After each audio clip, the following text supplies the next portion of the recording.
Grist for the mill. Ram Dass. The Dharma belongs to no one.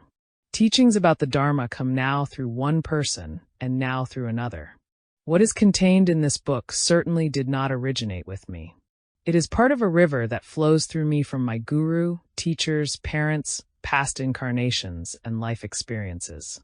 As I read this manuscript, I can feel in the turn of a phrase or an image the intimate presence of my guru and one or another of my teachers.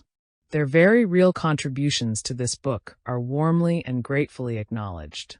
May this book serve as an expression of appreciation for their teachings. My thanks also to Stephen Levine, co-author, whose sensitive, poetic collaboration made the words come to light as I heard them, but could not quite speak them. Shanti Ram Dass. New York City, 1976. Contents: The Journey, Receiving the Transmission, Rules of the Game, The Evolutionary Cycle, Levels of Reality, The Melodrama, Lineage, Guided Meditation, Dying, An Opportunity for Awakening, Freeing the Mind, Nobody's Special, Karmuppance, Methods and More, God and Beyond, Questions and Answers. Introduction. Grist for the Mill came from talks I gave to different groups in the 1970s.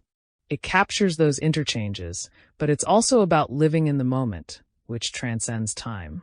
Stephen Levine and I thought these talks would have broad appeal. The spiritual path is an inner exploration. It exists for anyone at any time who looks within to examine the premise of their own identity or to seek the transcendent reality of the universe.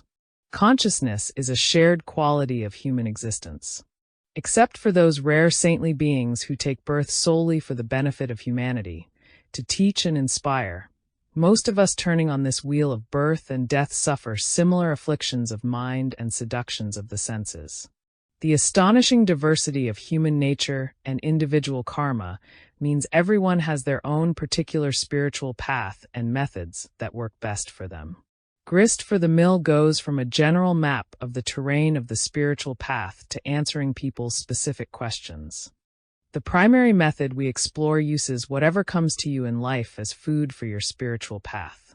At the time I wrote Grist for the Mill, my practice was to see everything that came my way as a manifestation of the Divine Mother, who is the energy, or Shakti, of all creation. Around this time I studied with a female teacher named Joya, who for a while represented Shakti for me. I give a chronicle of the ups and downs of that trip here as well. We Westerners are enthralled with our minds, and I am no exception. I am often the best object lesson for my own teaching. Strategies in the book involve ways to use the mind to go beyond the mind, ways to understand states of consciousness that are beyond thought, and ways to identify ourselves other than through our mind, through our intuition, and so forth.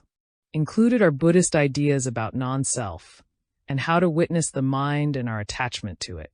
Another approach we explore is devotion, or bhakti, in which everything is seen through the lens of love for the divine. To understand the sometimes gradual nature of the path, I find it helpful to conceive of a spiritual journey that goes beyond this lifetime.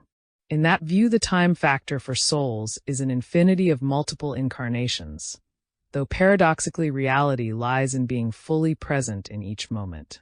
Paradoxes like the infinity of time versus the timeless present, self versus non-self, and the need for individual effort versus surrender to a higher power are all grist for the mill of treading on this pathless path. My guru Maharaji once told me, "Enjoy everything." These days I try to simply love everything that comes my way, whether animate or inanimate, pleasant or painful. I hope you too can learn to absorb life's ecstasies and distresses into your spiritual practice, so they are just more grist for the mill. Namaste, Ram Dass. Maui, June 11th, 2012. Collaborators note: the space from which these understandings come has no body, no mouth. It cannot speak. To be communicated, these insights had to cross the wild river of accumulated personality, acculturation, interpretation, opinion, and preference to enter into the limitations of language. They are offered as a near translation of the experience of things as they really are. These teachings were originally offered in the direct, charismatic, air medium of the oral tradition before once again being translated and further grounded into the powerful earth medium of the written word, print on paper, book form. The transmission from form to form continued without the self-conscious presence of an editor, but instead flowed from the experience out of which these teachings had originated. The continuity was grace elicited from the fullness of each moment as it manifested before us as this book. The collaboration occurred on a plane where the beings collaborating were no one in particular, so there was little to impede or diffuse the natural intensity of the light. As this oral tradition translated itself into the written word, we decided not to specialize the Sanskrit-derived terms such as sadhana, spiritual practice, karma, the actions of life which breed further reaction, samadhi, deeply concentrated states, guru, the teacher, the teaching, because these concepts should not be something different or other, but should be allowed to enter into the marrow of the language. So too dharma, as natural karmic duty, appropriate action for this incarnation, is not capitalized, for it is nothing special, while dharma, as the truth, natural law, the Tao, God's will, is capitalized to demonstrate its profound universality. Interwoven from lectures, retreats, articles, and interviews given during 1974, 1976 in Philadelphia, Washington, Lincoln, Seattle, Los Angeles, Boston, Portland, San Francisco, Santa Cruz, Kansas City, and Aspen, and updated for current readers, these words are offered as the gift of the Dharma, which is ever and always present to each of us, in each of us. Let it shine. Stephen Levine, Santa Cruz, 1976. Preface to the previous edition. In the first half of the 70s, spiritual growth rooted in Eastern mysticism was definitely in. There was a proliferation of spiritual teachers, often self-proclaimed gurus, with sizable followings. This movement coincided with the psychological growth movement, another significant flowering of that period. Cynics among us referred to these turnings inward as a reflection of narcissism and dubbed the participants the me generation. But it was not just narcissism. In part, these movements represented a healthy balancing after the bloodletting polarization in political action that occurred in our society at the time of the Vietnam conflict. Though the spiritual groups were often quite flamboyant and smacked of what Trungpa Rinpoche, a Tibetan Lama, referred to as spiritual materialism, at their root was a genuine yearning to connect with a deeper context from which to lead a life of greater consciousness and equanimity. It was in response to this yearning that this book originally appeared in the mid-70s. For the most part, this book is an edited transcript of words spoken at various gatherings during that period. In lecturing, I do not usually follow formally prepared material. Rather, through meditation I empty my mind before speaking, in order that my words might speak from and to those places in the audience and in myself which require that we say again what must still be heard at that moment on our journey. Now, years later, as I reread this material on the occasion of its republication, I am surprised at how timely the message seems. Or perhaps I should say, how outside of time. Perhaps what we need to hear now, just as we needed to hear then, are those eternal verities that Aldous Huxley refers to as the perennial philosophy, the message which, through form after form, comes down relatively unchanged through the ages. In these days of planned obsolescence, when the shelf life of new books is measured in days, I find the unchanging nature of these ideas reassuring. At the same time, I found expressions and metaphors, as well as political or social references, that dated the material. In cases where I felt that the expressions or reference would not be understandable to today's reader, I have changed and updated them. And in the cases where I feel that my attitudes and understanding toward some issues have matured over these years, I have also adapted the material. In the 60s, when we first encountered Eastern ideas of enlightenment, we expected to be personally enlightened in a matter of a year or a decade at the most. This attitude was slightly tempered in the 70s, but still we expected enlightenment during this lifetime. But now we have come to appreciate the fine print in the Eastern texts, and that, along with our own experiences, has helped us become free of applying temporal achievement criteria to our spiritual work. We have learned patience and humility and an understanding that we practice Dharma without attachment to the goal, simply because it is the obvious thing to do. So in places where my presentation seemed immaturely and unnecessarily arrogant, I have softened the material. Since this book first appeared, there have been periods when material acquisition and personal pleasure have taken priority over spiritual aspirations. For example, the great interest in Eastern philosophy on college campuses for a time gave way to a marked increase in pragmatic career choices with the promise of high financial reward. Many of the deeper personal and social values reflected in the 60s and the 70s seem to have disappeared into the background. Now once again the pendulum swings. In high schools and colleges, there is evidence of a new social concern for the suffering of others, and there is once again an upswing in interest in inner growth. As my friend Wavy Gravy has said, the 80s are the 60s 20 years later. Now with the 60s a half-century in our rear-view mirror, the perennial philosophy is once again coming into flower in our culture. I hope that books such as this one, in its new incarnation, can help to cultivate that process. Ram Dass, Cohasset, Massachusetts, 1987. Epigraph. In India, when we meet and part, we often say, Namaste, which means, I honor the place in you where the entire universe resides. I honor the place in you of love, of light, of truth, of peace. I honor the place within you where, if you are in that place in you, and I am in that place in me, there is only one of us. Namaste. Chapter 1, The Journey. Welcome. It's so graceful to share the journey. We've been on this journey a long time together. We've gone through a lot of stages. And just as in any journey, some people have dropped along the way, have had enough for this round. Others have been waiting for us to catch up. The journey passes through the 7 valleys, the 7 kingdoms, the chakras, the planes of consciousness, the degrees of faith. Often we only know we've been in a certain place when we pass beyond it, because when we're in it, we don't have the perspective to know, because we're only being.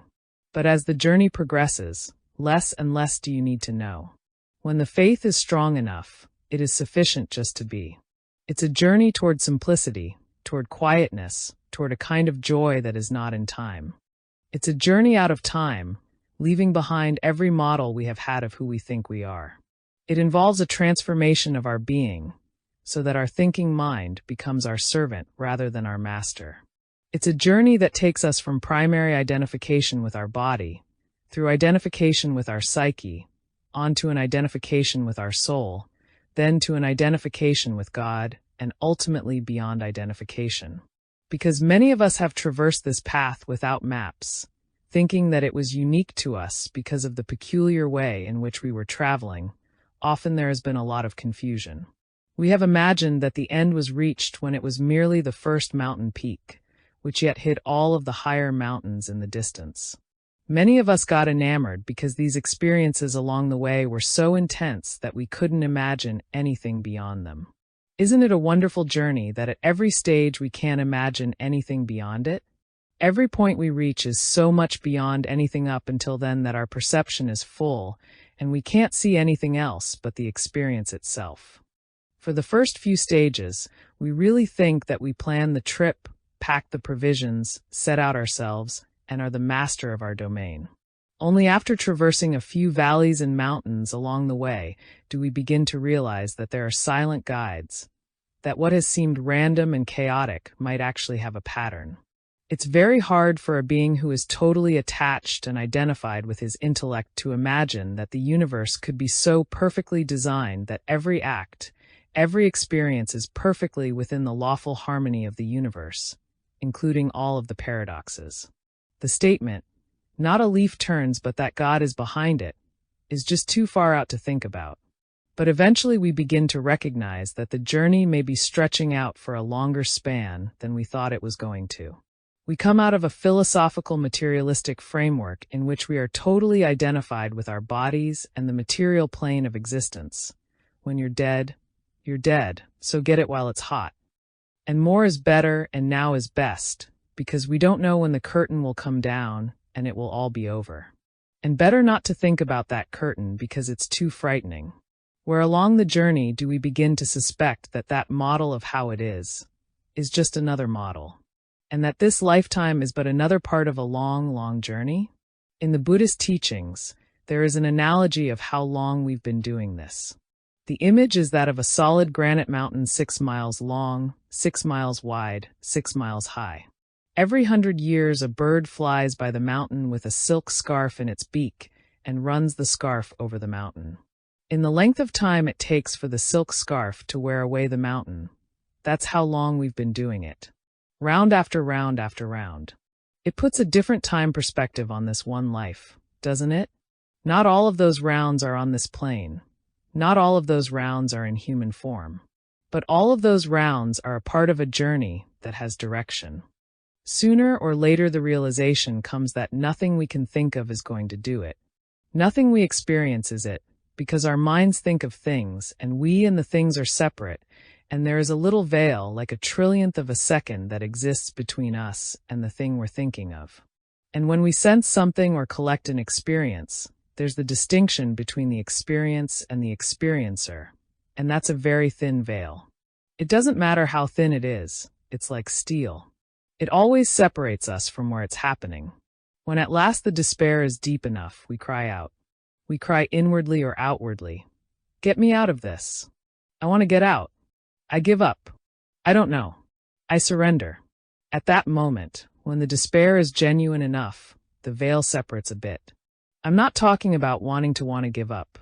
I'm not even talking about wanting to give up. I'm talking about actually giving up. The problem is, most of us say, I don't think my thoughts are going to do it, so I'm now open to new possibilities. I'll read Ram Dass's book, but I'm going to sit and judge it.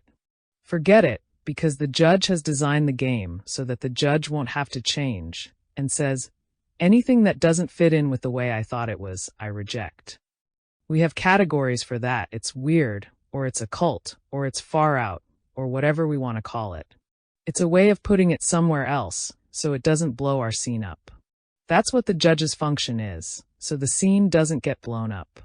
When, as the third Chinese patriarch of Zen suggests, we set aside opinion and judgment because we see they're just digging us deeper into our hole, we surrender our own knowing. Now that's really hard, because the whole culture is based on the worship of the golden calf of the rational mind, while other levels of knowing, like what we call intuition, have practically become dirty words in our culture. It's sort of sloppy, it's not tight, logical, analytic, clean. You don't sit in scientific meetings and say, I intuit that. You say, out of inductive reasoning, I hypothesize that we will be able to disprove the null hypothesis. That's saying the same thing, but we've made believe that we're doing it analytically and logically. Some of us, I am sure, recognize that game. When Einstein said, I did not arrive at my understanding of the fundamental laws of the universe through my rational mind, many of his colleagues thought him quite eccentric, because the rational mind has been the high priest of the society. Realize that it's merely a tiny system, and that there are metasystems and meta-metasystems, in which only when we transcend our logical analytic mind can we even enter the gate. I remember as a social scientist, I studied what was studiable. What was studiable had nothing to do with what was happening to me, but it was studiable. The analogy is the drunk looking for the watch under the streetlight. Someone comes to help him look, but there's no watch under the streetlight, and finally the passerby asks, well, exactly where did you lose it? And the drunk says, I lost it up in the dark alley, but there is more light out here. It is the light of the analytic mind we were using to try to find what had been lost in the distant alley. Well, a long time ago we were enamored of our prehensile capabilities. The fact that our thumb and index finger could do intricate stuff that no other species could. That was pretty far out. We got a lot of power. But that was nothing like all the anticipatory stuff, and the remembering, and all the stuff we could do with our cerebral cortex. And to think that wasn't to be the end-all. It even sent people to the moon. Isn't that the ultimate? It doesn't seem to be, does it? It's interesting that people were burned at the stake for suggesting that the anthropomorphic view of the universe wasn't the final one. We all have been caught again and again in embracing the view that the physical universe is the center of it all, when in fact it turns out that the physical universe is just another universe. Not even necessarily the most interesting one. Isn't that damaging to our ego? And the moment when there is that little bit of giving up, whether we're blown out of our rational mind by whatever techniques we have available, or some traumatic experience happens that shakes us out of it, or we have just lived long enough that we've despaired of ever getting it the way we thought we were going to, whatever the genesis of it, at that moment we experience the presence of another set of possibilities of who we are and what it's all about. It is like that moment depicted on the ceiling of the Sistine Chapel when the hands of God and man are just about to touch. It's just at the moment when the despair is greatest, when we reach up, that the grace descends, and we experience the knowledge or the insight or the remembrance that it all isn't in fact the way we thought it was. If it happens too violently, we decide we've gone insane. And there are people who are all too willing to reassure us that we have, and there are places for that. In hunting tribes, mystics are treated as insane. They're an inconvenience because the tribe has to be kept mobile, and old people and crazy people have to be put away somewhere. But if we're in a certain position at the moment of seeing through, if the view has been gentle, or if we're with somebody else who knows, or if we had intellectually known but didn't believe, all of which is a karmic matter, if we had some kind of structure or support system, we say, even though everybody else thinks I'm mad, I'm not. It's like when I was being thrown out of Harvard. There was a press conference, and all the reporters and photographers were interviewing me because I was the first professor to be fired from Harvard in a very long time. They all were looking at me as the fighter who had just lost the big fight. Here I was, a good boy who had built his career and finally reached Harvard, and now was obviously going to disappear into ignominy. The major teaching institution had dismissed me in disgrace. They had that look on their faces you have when you're around a loser. And here I was every few days taking acid with my partner, Timothy, and my friends were going into these realms beyond realms beyond realms. And I was looking at the reporters and photographers as those poor fellows. And I looked around and saw that everybody believed in only one reality to this situation except me. And I remembered, since I'm a clinical psychologist, that was a definition of insanity. One of me was saying, "Boy, are you crazy?" And the other was saying, "Go, go, go, you're right on." The moment at which we look up, the moment at which we look in, starts the journey back. The journey has gone from the one into the incredible paranoid multiplicity of this high technological materialistic structure. Then, when the despair is great enough, there is the turnaround, and we start to go back to the one. And at that moment, who we are starts to change, because up until then we have been worshipping our individual differences. I'm more beautiful, I'm younger, I'm smarter, or I wish I were, or totally preoccupied with getting an individual difference that we could accentuate, because that's where the payoff was. So we dress in silver sequins with golden blups, and that makes us special, and everybody says, "You're special." But then when we look around and we get a sense of another reality, an awareness of presence, a place within us starts to draw us as inevitably and irrevocably as a flame draws a moth. For a long time, maybe many, many lifetimes, we'll keep soaring in close and getting our wings singed. Now, whether our wings are being singed, whether the fire purifies us or destroys us, depends on who we think we are, because the fire can only burn our stash of clinging. The fire doesn't burn itself. And in truth, we are the fire. Chapter 2. Receiving the transmission. To receive a spiritual transmission, it is not sufficient just to talk about it. Now we have to become it, for the transmission that we come to share is, in truth, not a conceptual one. What I know, I will share with you, but there is more, and for us to receive more than the words, we have to acknowledge who we truly are. Because if we come with the certainty that we already know and that what we have is enough, then though we will hear the words, we will not receive the transmission. If we transported this moment to a cave in the Himalayas that we had all spent months getting to, and we entered the cave after much purification and sat before a teacher, we would be ready to receive the transmission. Now it is a question of whether in this form, in the place we are right now, with such easy access to these words, whether the same space can be created, for by the time we got to the Himalayan cave, we would recognize that what we're seeking in the transmission has very little to do with time and space. It has very little to do with our body, with our personality. It was only when Don Juan had destroyed Castaneda's personal history that the transmission could occur.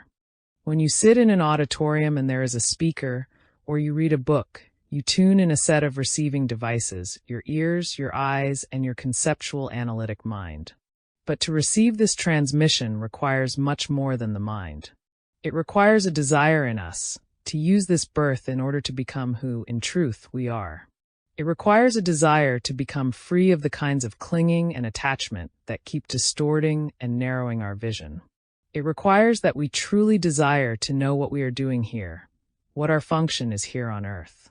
To say, I want more than the reality of my senses and my thinking mind, requires that we take those moments every one of us has had in our life when we have been in tune with the Tao, with the harmony of the universe, with the flow, when for a moment we set aside our separateness, our self-consciousness, and became part of the process, in the same way as a tree or a brook or wheat is part of the process, and bring them into the foreground at this moment and make them figure so that they stand out and put the rest of the forms of our life into the background. We had in those few moments the answer to every question our minds could create and all the food our souls needed. It's only that we didn't know it. So we gather to remind one another who we are. What we're looking for is who is looking. It's happening all around us, and we are what's happening. So that next time we sit waiting for something to begin, we realize that there is nothing that needs to begin, for the beginning, the middle, and the end are already who we are. Actually, what it is that I can share with you has no time and no space. It is not really east as opposed to west. It is not now as opposed to then. It isn't the sole domain of any organized religion. It is that which is universal to all that lives in the true spirit. Each time I go out on a speaking tour, there are a number of us for whom the introductory lecture is appropriate. Others of us here are ready for the intermediate course, the 101 series. Perhaps a few of us would like the advanced graduate seminar because we are ready to specialize. We're prepared to make a commitment in our life. For those of us who want the advanced course, if while we are together we cultivate the quietness in ourselves, we may receive the transmission we seek. If we don't get lost in the words, for the words are like birds, they fly in from one horizon and fly out toward the other. For those of us with very active minds who'd like to know what's happening, I will provide words. And the active minds can chew on them, collect them, write them down, and save them until they turn yellow, until there is a readiness to sit quietly and open our hearts and quiet our minds. Because the predicament is that the transmission that we in truth yearn to receive is not one that the rational mind can fully grok, can fully grasp, can fully appreciate. All the rational mind can do is get to the point where it is pointing, and it says, "It went that away." But to have what we seek, we have to go beyond knowing and become it. It is a peculiar predicament, that this knowledge can only be known by transforming ourselves into the knowledge itself. Chapter 3. Rules of the Game. The simple rules of this game are being honest with ourselves about where we're at, and learning to listen, to be able to hear how it all is. Meditation is a way of listening more and more deeply, so we hear from a more profound space, exactly how it is. To hear how it is, we must be open to it, thus the open heart. We can take our lives exactly as they are in this moment. It is a fallacy to think that we're necessarily going to get closer to God by changing the form of our lives, by leaving so-and-so, or changing our jobs, or moving, or whatever. By giving up our stereos, or cutting off our hair, or growing our hair, or shaving our beards, or it isn't the form of the game. It's the nature of the being that fulfills the form. If I'm a lawyer, I can continue being a lawyer. I merely use being a lawyer as a way of coming to God. It is a fallacy to think that any form of life is necessarily more spiritual than any other. Ashrams are often the heaviest, most neurotic, political settings I've ever been in. They can also be very beautiful spiritual spaces, but by definition, just because we're living in some place called an ashram or a monastery, doesn't mean we're getting closer to God. For someone who has grown in evolution to the point that she or he understands that this precious birth is an opportunity to awaken, is an opportunity to know and perhaps to be God, all of life becomes an instrument for getting there. Marriage, family, job, play, travel, all of it. We spiritualize our lives.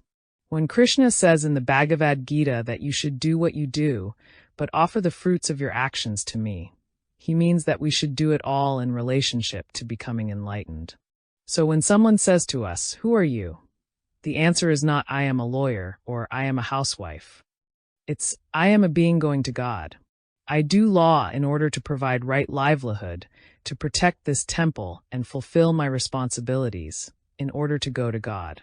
I am living with so and so in such and such a situation, because that situation is the optimum for me to fulfill my karma and allow me to go to God." It's as simple as that. We find our way through this incarnation. Each of us has a different path through. No path is any better than any other path. They are just different. We must honor our own path. For some of us, we will feel like half a being until we form a connection with another half, and then we will be able to go to God. Others of us will go alone on our journey to God. It's not better or worse, it's just different. If we can get over the value judgments, we can listen to what it is we need to do without getting caught in all of the social pressures about marriage or non-marriage. The true marriage is with God.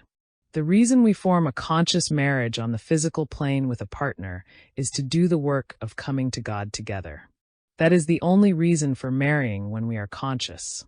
The only reason.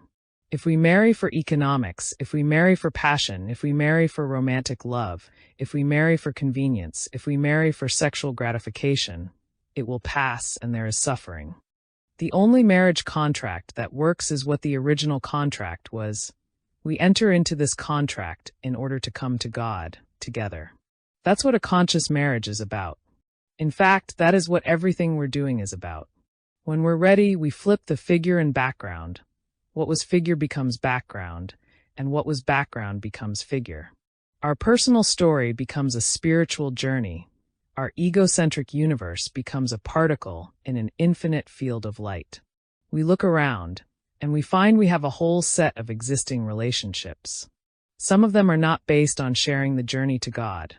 They have other reasons, and the reasons fall away, and the relationships fall away, because they were what we call friends, and we outgrow our friends. They go on different paths than we do. That's reasonable. Other beings we are connected with we can't outgrow. Parents, children, relatives of one sort or another. We don't walk away. That is our given karma of the incarnation. We may grow at a different rate than they do, and they become the fire of our purification, because they will pull on us as we used to be, and our job is to deal with that until we get so even and clear that somebody can come up and say, "Hello, Dick," or "Hello, Richard," or whatever. And I'm right there. Yes. Note, I am DASS now.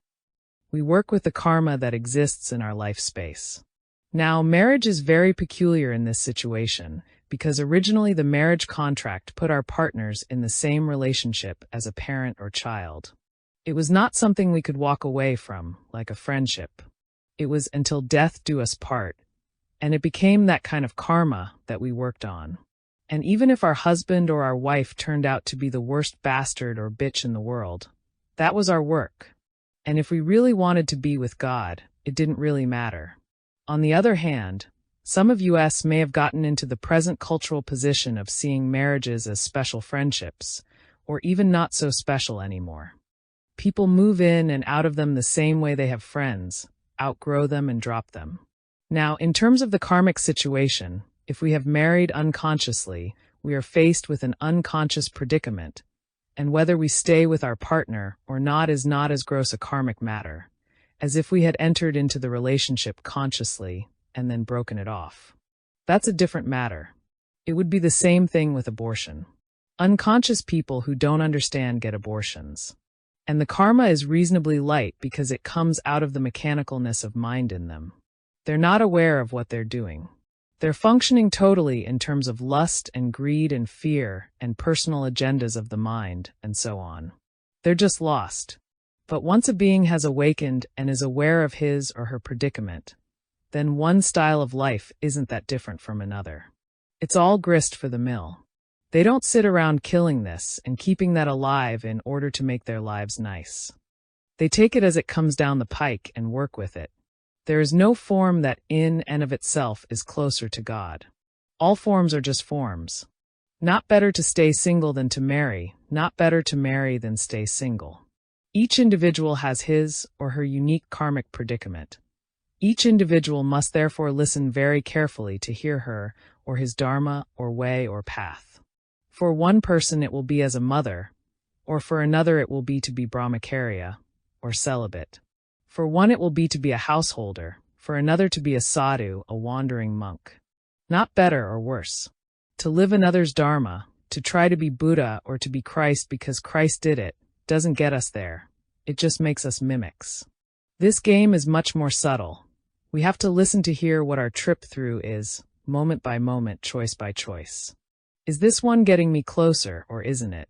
And then we'll learn how truth gets us closer, how straightness gets us closer. We'll learn how simplicity of mind gets us closer. So we work with our fire, but not patronizingly, because we're not superior. We're just different. We understand about incarnation, and that surrounding us are beings at every level of incarnation. Some of them very new beings who just started to take human forms and are very busy materially getting it together, and other beings who are very old, who have been born again and again and again, and they've worked out an incredible amount of karma and are all ready to float into the Akasha, to float back into God. Some of the beings around us every day are very ancient beings, and some are very new. But is it better or worse? It's just different. Is it better to be 20 years old than 50? It's just different. Do we judge someone because he or she's not as conscious as we are? Do we judge a prepubescent because they're not sexually aware? We understand. We have compassion. Compassion, sometimes, is simply leaving other people alone. We don't lay trips. We exist as a statement of our own level of evolution. We are available to any human being to provide what they need to the extent that they ask. But we see that it is a fallacy to think that we can impose a trip on another person. I used to meet people, and I'd visualize how they could be, and my desire to have them change made me look into their eyes and touch them in a certain way, and they'd start to be who I wanted them to be. Then I'd say, "Look at that," and they'd say, "Oh, thank you," and they'd love me and want to follow me around. But the next day or week or month, they'd come down because they were living out my desire, not theirs. They were living out my concept of how they ought to be, not being how, in fact, they needed to be in their own journey of evolution. The best we can do is become an environment that allows every person we meet to open in the optimum way they can open. The way you raise a child is to create a space with your own love and consciousness to allow that child to become whatever he or she can become in this lifetime. It's the same if we're therapists or marriage partners or spiritual teachers. Whatever our roles in human relationships, the game is always the same. If you're a police officer on traffic duty, your job may be to give people traffic tickets. How you give those traffic tickets is a function of your evolution. You can give people traffic tickets in such a way that they'd end up enlightened, because there is no form to this game at all. It's who's in the form that counts. It isn't how holy we look. It's how much we are the spirit of the living Christ, the compassion of the Buddha, the love of Krishna, the fierce discriminating wisdom of Tara or Kali. There's no one action or emotion that's holier than any other. People get into thinking one form of emotional action is more holy. For example, Maharaji said to me, "Ram Das, give up anger." And I said, "Well, Maharaji, can I even use anger as a teaching device?" And he said angrily, "No, there are many levels to this game. They sneak up on us. Of course, there are certain acts that conscious beings do not perform. Not that they couldn't be performed consciously, but that it doesn't come into the flow. We are not able to hide behind form for long. Many people say to me, should I be a vegetarian or shouldn't I? Should I have sex or shouldn't I? Should I meditate 40 minutes or shouldn't I? People who meditate exactly the right number of minutes, eat exactly the right food, do all the things perfectly, can also be caught in the chain of gold, in the chain of righteousness and ritual. That is not liberation. But eventually one does perform the spiritual practices, not out of obligation, not out of guilt, but because we've got to do it. We demand it of ourselves. We end up going through hell in meditation to quiet our mind, not because somebody says, "You ought to quiet your mind," but because our agitated mind is driving us up the wall, and it's keeping us from getting on with it. We'll learn how to pray and read holy books and practice devotional acts and chants, opening our hearts and asking Christ to fill us with love. Not because we're good, but because with a closed heart we know we cannot come into the flow of the universe. Now, there are very delicate issues about passivity and activity and will and choice and so on. And we must listen very deeply within ourselves, for we are continually making choices, and the choices boil down to going either in the direction of the harmony and the flow and the will of God, the flow of the universe, or going against it. And we listen and feel that with the deepest kind of honesty we've got. This journey is based on just two very simple concepts. Total honesty with ourselves, total honesty. If we make a mistake, admit it and get on with it. Don't cover errors. The whole spiritual journey is a continuous act of falling on our faces. And we get up and brush ourselves off and get on with it. If we were perfect, we wouldn't even go on a journey. We can't be afraid of making errors. We may choose the wrong teacher. We may get into a method that's no good. Many things can happen. We make errors. We correct them if we can, without hurting another being's spiritual opportunities. There is another rule for this game. We may never use one soul for another. If our journey to God is keeping another being from going to God, forget it. We're never going to get there. It's as simple as that. We have to listen to ourselves and be honest with ourselves. Those are the rules of the game. Listen inward and be honest. Now, when we listen inward, we may not even know what to listen to. There are dozens of voices saying, "Listen to me. I'm the one. I'm the one, get all you can. See. I'm the one. Give it all up. See. It's the superego and the ID, and all these voices are vying to be center stage. And we keep listening for what the Quakers call the still, small voice within. We listen deeper and quieter, deeper and quieter. The more we enter a meditative space, the clearer we hear our dharma, our flow, our way home, our route back to the source. Chapter 4. The Evolutionary Cycle. Back in the 60s when we gathered, we were confused as to whether we were psychotic or spiritual. We needed to gather in order to reassure ourselves that if we were psychotic, at least there were a lot of us. We were freeing ourselves from a cultural model of a reality that had been considered absolute. And as we started to break free, there was much melodrama, violence, anger, confusion, as well as bliss and delight. Some of the confusion came because we kept trying to make the outside different as a reflection of the fact that the inside was changing. Part of that was pure in the sense that the new inner being was manifesting a new outer being, and part of it was impure because our faith was still flickering, and we needed new symbols in order to reassure ourselves that we were in fact different. Some may recall the period when men started to grow their hair long and the power of that symbol, along with communal statements and alternative economics.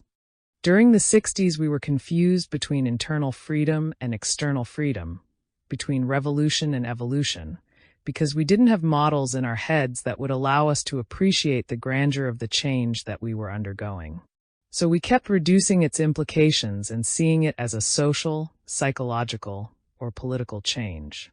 During the late 60s and early 70s, there was a period of fanaticism in our spiritual involvement.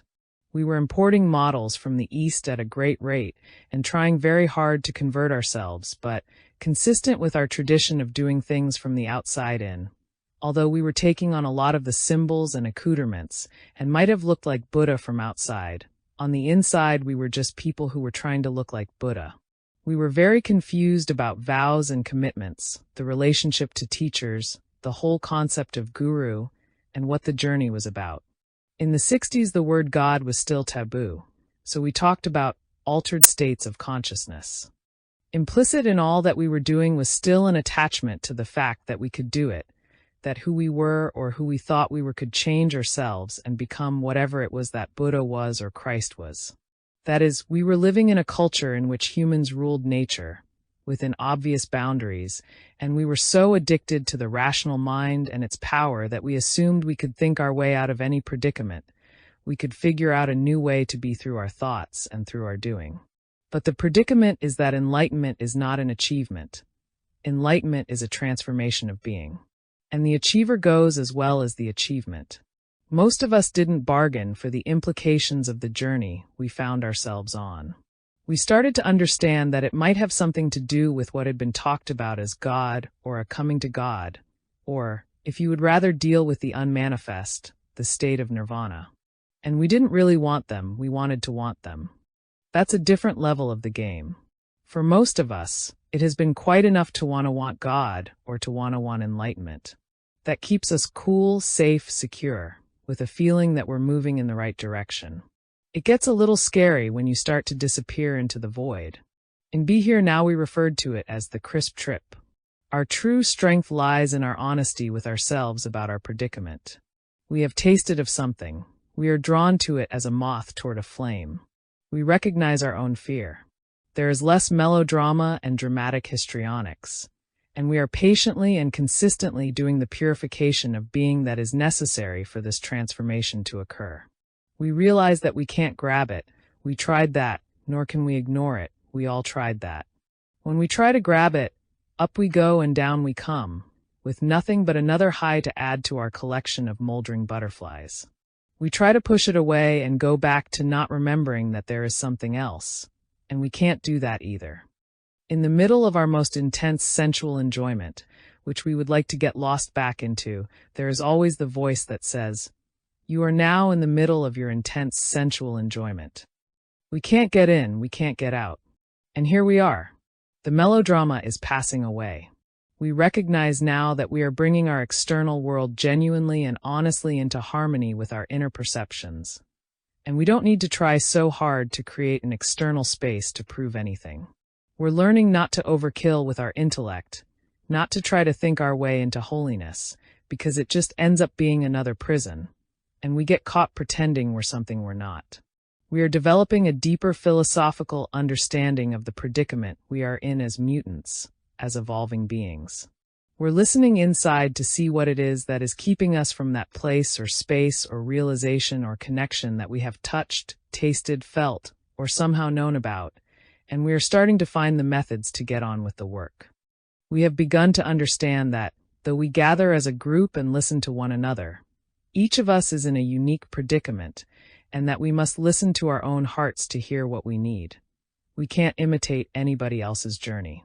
To characterize these individual differences in terms of evolution, let me share with you a model that is just a model. Imagine an evolutionary clock. At 12 o'clock there is perfect harmony, the Tao as the Chinese say, the way Christ talks about. The perfect balance, the interrelationship of all things with nothing separate, each in its proper place. The tree is the perfect tree.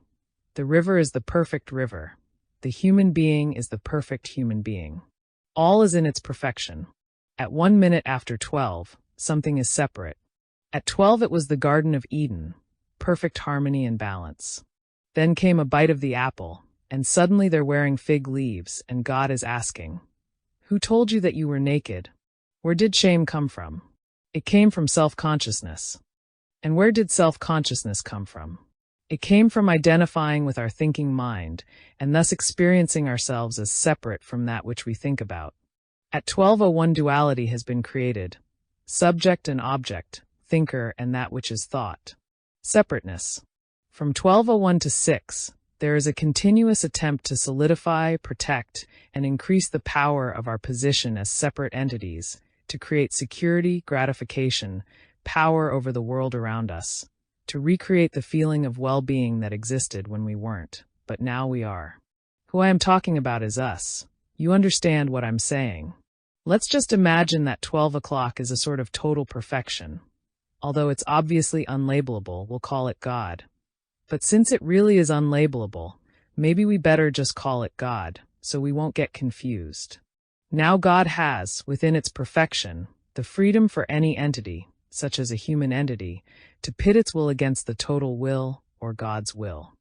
So at first there were beings pitting themselves against the system, against the harmony, then everybody was us, and them was the forces of nature, the storms, and so on.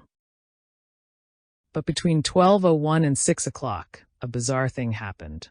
Slowly, them started to become others of us. Our tribe was us, and other tribes were them. Then within the tribe there was the family, and pretty soon it was our family, and everybody else was them. And then, within the family, Uncle Dave screwed us on that business deal, so he was sort of them. We couldn't really even trust the greater family that much. Us had to be our immediate family. That's around 4:30 or 5 o'clock.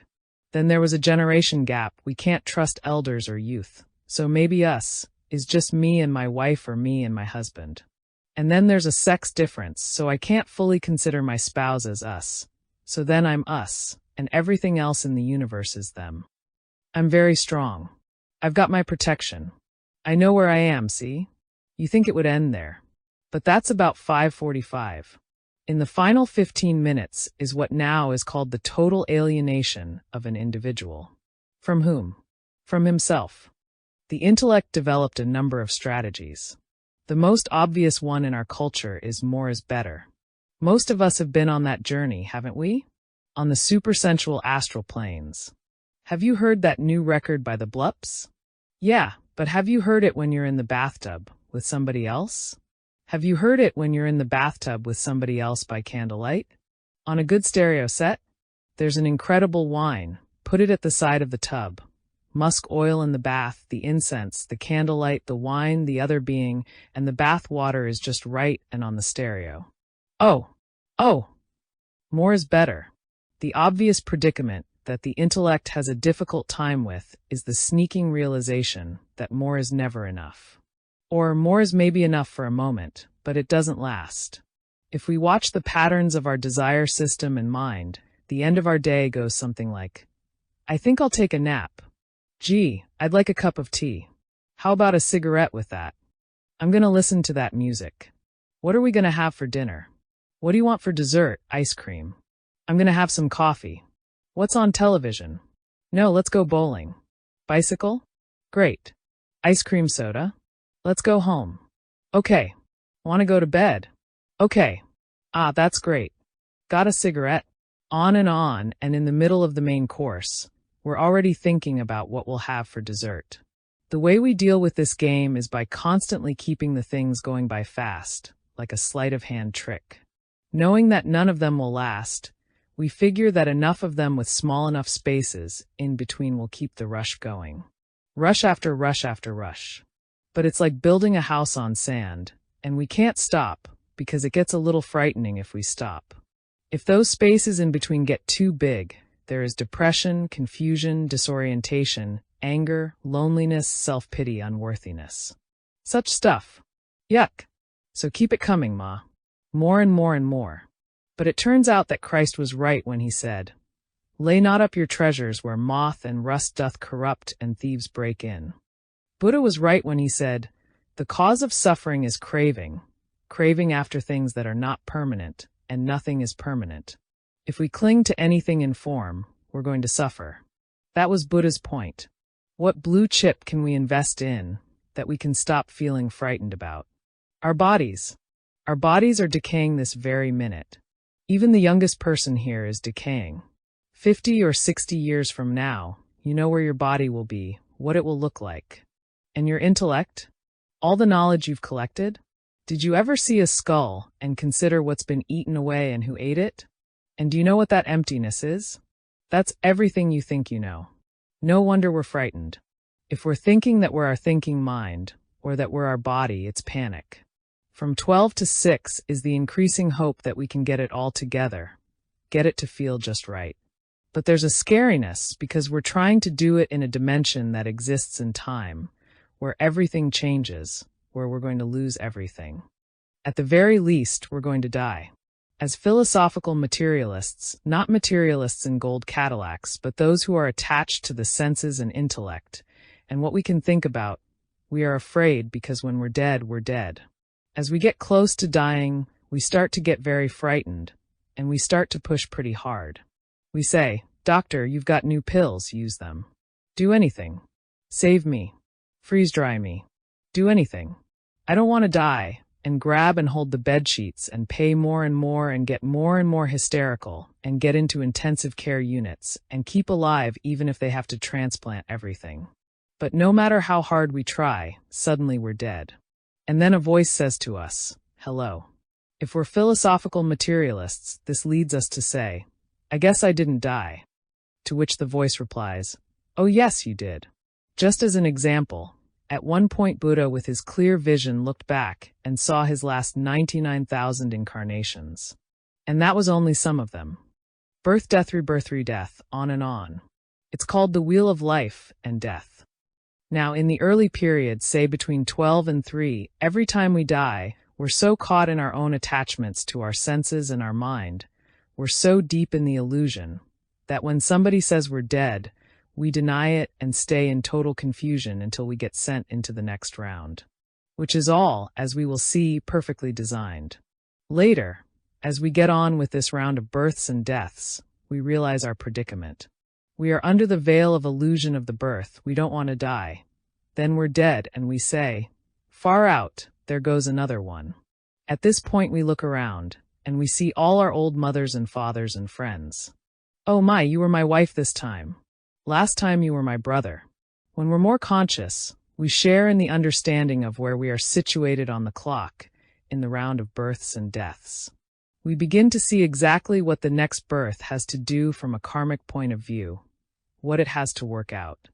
And when we design the next birth, we say, "Well, I think I should be born into the lower middle class in New York City, and then around 10, I think I should get raped." That would be useful for that particular samskara, that deeply embedded mental impression that I've been working out from 4,000 births back. Let's see. I'll have my first child when I'm 18. And on and on. We design it all the way through, up until how we'll die. When we've run it all through the computer, the right parents come together, the right combinations come up, and then comes the moment of birth. And there we go. We dive back down in. Some beings enter into this trip at the moment of conception, others at the moment of birth. You can tell those babies who entered at the moment of birth. The baby comes into the world and has that kind of stoned out look, like what the hell am I doing here? Like an old llama who has been born, say, in the Bronx, and he would like to bless everybody, but he can't get it to work. The ones who entered in at the moment of conception are busy being babies already. Why, give me. Those who come in bliss, because the veil hasn't shut down yet, are most of the time around parents who are busy inside the veil saying, "You're a baby, you're a baby. Goo goo, look at the little baby. Pretty soon you buy it, and there you are again." On and on and on and on. Until something interesting happens at 6 o'clock, or 1 minute past 6. Up until then, in every birth we've gone back into the illusion that we are this body, we are this thinking mind, and we are these senses. Everything we think we could get is what we can sense and think about. We're grabbing, looking out and down, grabbing and grabbing and grabbing. And then suddenly at one birth there is a moment when the veil parts, albeit for just a second, and we stick our noses through, and we say, "Wow, it isn't how I thought it was at all." Maybe the veil parted for a millisecond, but that was all it took if we were ready. The veil is parting all the time for everybody, but most of the time our karma is so heavy, and we're so used to the veil, that we're not ready. So the minute we do see through, we immediately deny it or push it away as hard as we can. Some years back, I read in the New York Times Magazine an article on mysticism in America, which said that 2/5 of the population of the United States has had a genuine mystic transcendent experience, which means they saw through the veil. As I recall, though I can no longer find the article, in sampling that 2/5 of the population, 85% said, "It was the greatest experience of my life, but I never want to have it again." Of course not, because look at how it upsets the apple cart. If we've built a whole universe around being somebody, and suddenly we see that that isn't who we are at all, what then?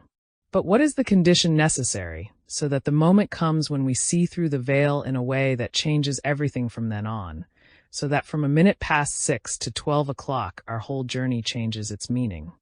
What's necessary for that to happen is despair. We realize that everything we think we can do to create perfection isn't going to be enough, that who we are and who we think we are is where the problem lies. It leads to a deep despair that seems to be a necessary condition for us to awaken at that moment. Once we have seen and know we have seen, we can never totally go back to sleep again. Even though we may forget for moments, and we will go through many, many more births between 6 and 12 o'clock, we can never fully forget. We are starting to be drawn back to 12 o'clock. I'm talking about a clock of births and deaths that is all in time, which is all an illusion or relatively real, but we're just working with this metaphor for a moment. The beings in tune with these words, by nature, are by definition after 6 o'clock. Otherwise, there'd be no reason for you to have read this far. Maybe you're at 4:13, but why would you put up with this long rap when you could be out getting more, which is better? But you know something? You're trapped in what you know, and look at what it's led you to. And it gets worse. That's what's so extraordinary about it. Once we start at 1 minute past 6, the return journey to 12, we're trying to grab at experiences that are going to get us back. We're going to collect new experiences that are called getting high. We come down from something, and we treat that down as the time between the last time we got high and the next time when once again we'll get on with our journey to God, or back to 12, or whatever we want to call it. As the experiential clock ticks on, we keep developing in our understanding of how it's all working, and we begin to recognize a peculiar phenomenon that, as C.S. Lewis points out, you don't see the center of the universe because it's all center. We, in fact, are the center of a universe that has been designed perfectly in order to awaken us out of the illusion, and that every experience we have is equally valid as grist for the mill of awakening. Our whole incarnation is the teaching. Next, we begin to realize that although they are all equal in teaching quality, some of our experiences seem to shake us more than others, that the model that we are stuck in, sometimes so subtly we don't even know it, is shaken by pain and suffering and all the negative qualities. At that point, we recognize the bizarre phenomenon that suffering is grace. Now, that's heavy because up until that time, we've been trying to optimize pleasure and minimize pain. When we realize that in its fullest dimension, we may still live to optimize pleasure and minimize pain, but whatever comes down the pike is all right. Boy, am I depressed. Now there's depression. Until finally there's pleasure.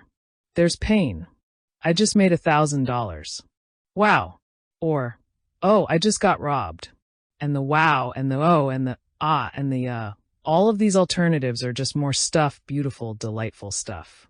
This incarnation is the absolutely optimal one that we must be in now in order to do what needs to be done, or have done through us what needs to be done, in order to bring us home, or out or in. It's happening whether we know it or not. But as we know it, it changes it. That's part of it. That's all karma too. Along around 10 or 11, we're going into other planes of reality in our meditation, and they are equally as real as the plane that we started this incarnation in. We don't quite understand where we are. Sometimes we get confused. It's very uneven and complicated work. But if we're really aiming at perfected truth, we move at a rate at which we can keep it all perfectly together. We work for the perfect balance of the different planes. At 1 minute past 6, we started to awaken and got so fascinated with what we started to see. We couldn't take our eyes off it, and we forgot to look down, and we fell on our faces. We started to study the absolute truths of God, and got so fascinated with the impersonal perfection of the universe beyond all polarities. We were so involved in the icy cold impersonality of it all that we kept stepping on things and said, well, so what? It's all perfect. But we learned the simple rule of the game is that as long as we push away one plane to grab another, we're still off balance. Ultimately, we understand that the truth must be balanced with the caring, with honoring of this incarnation. That's when we start to develop the capacity to look up and to look down at the same moment, to look in and to look out. When we look at pure truth, we can see the grace that suffering is. From our point of view, when we're suffering, fine, I'm suffering.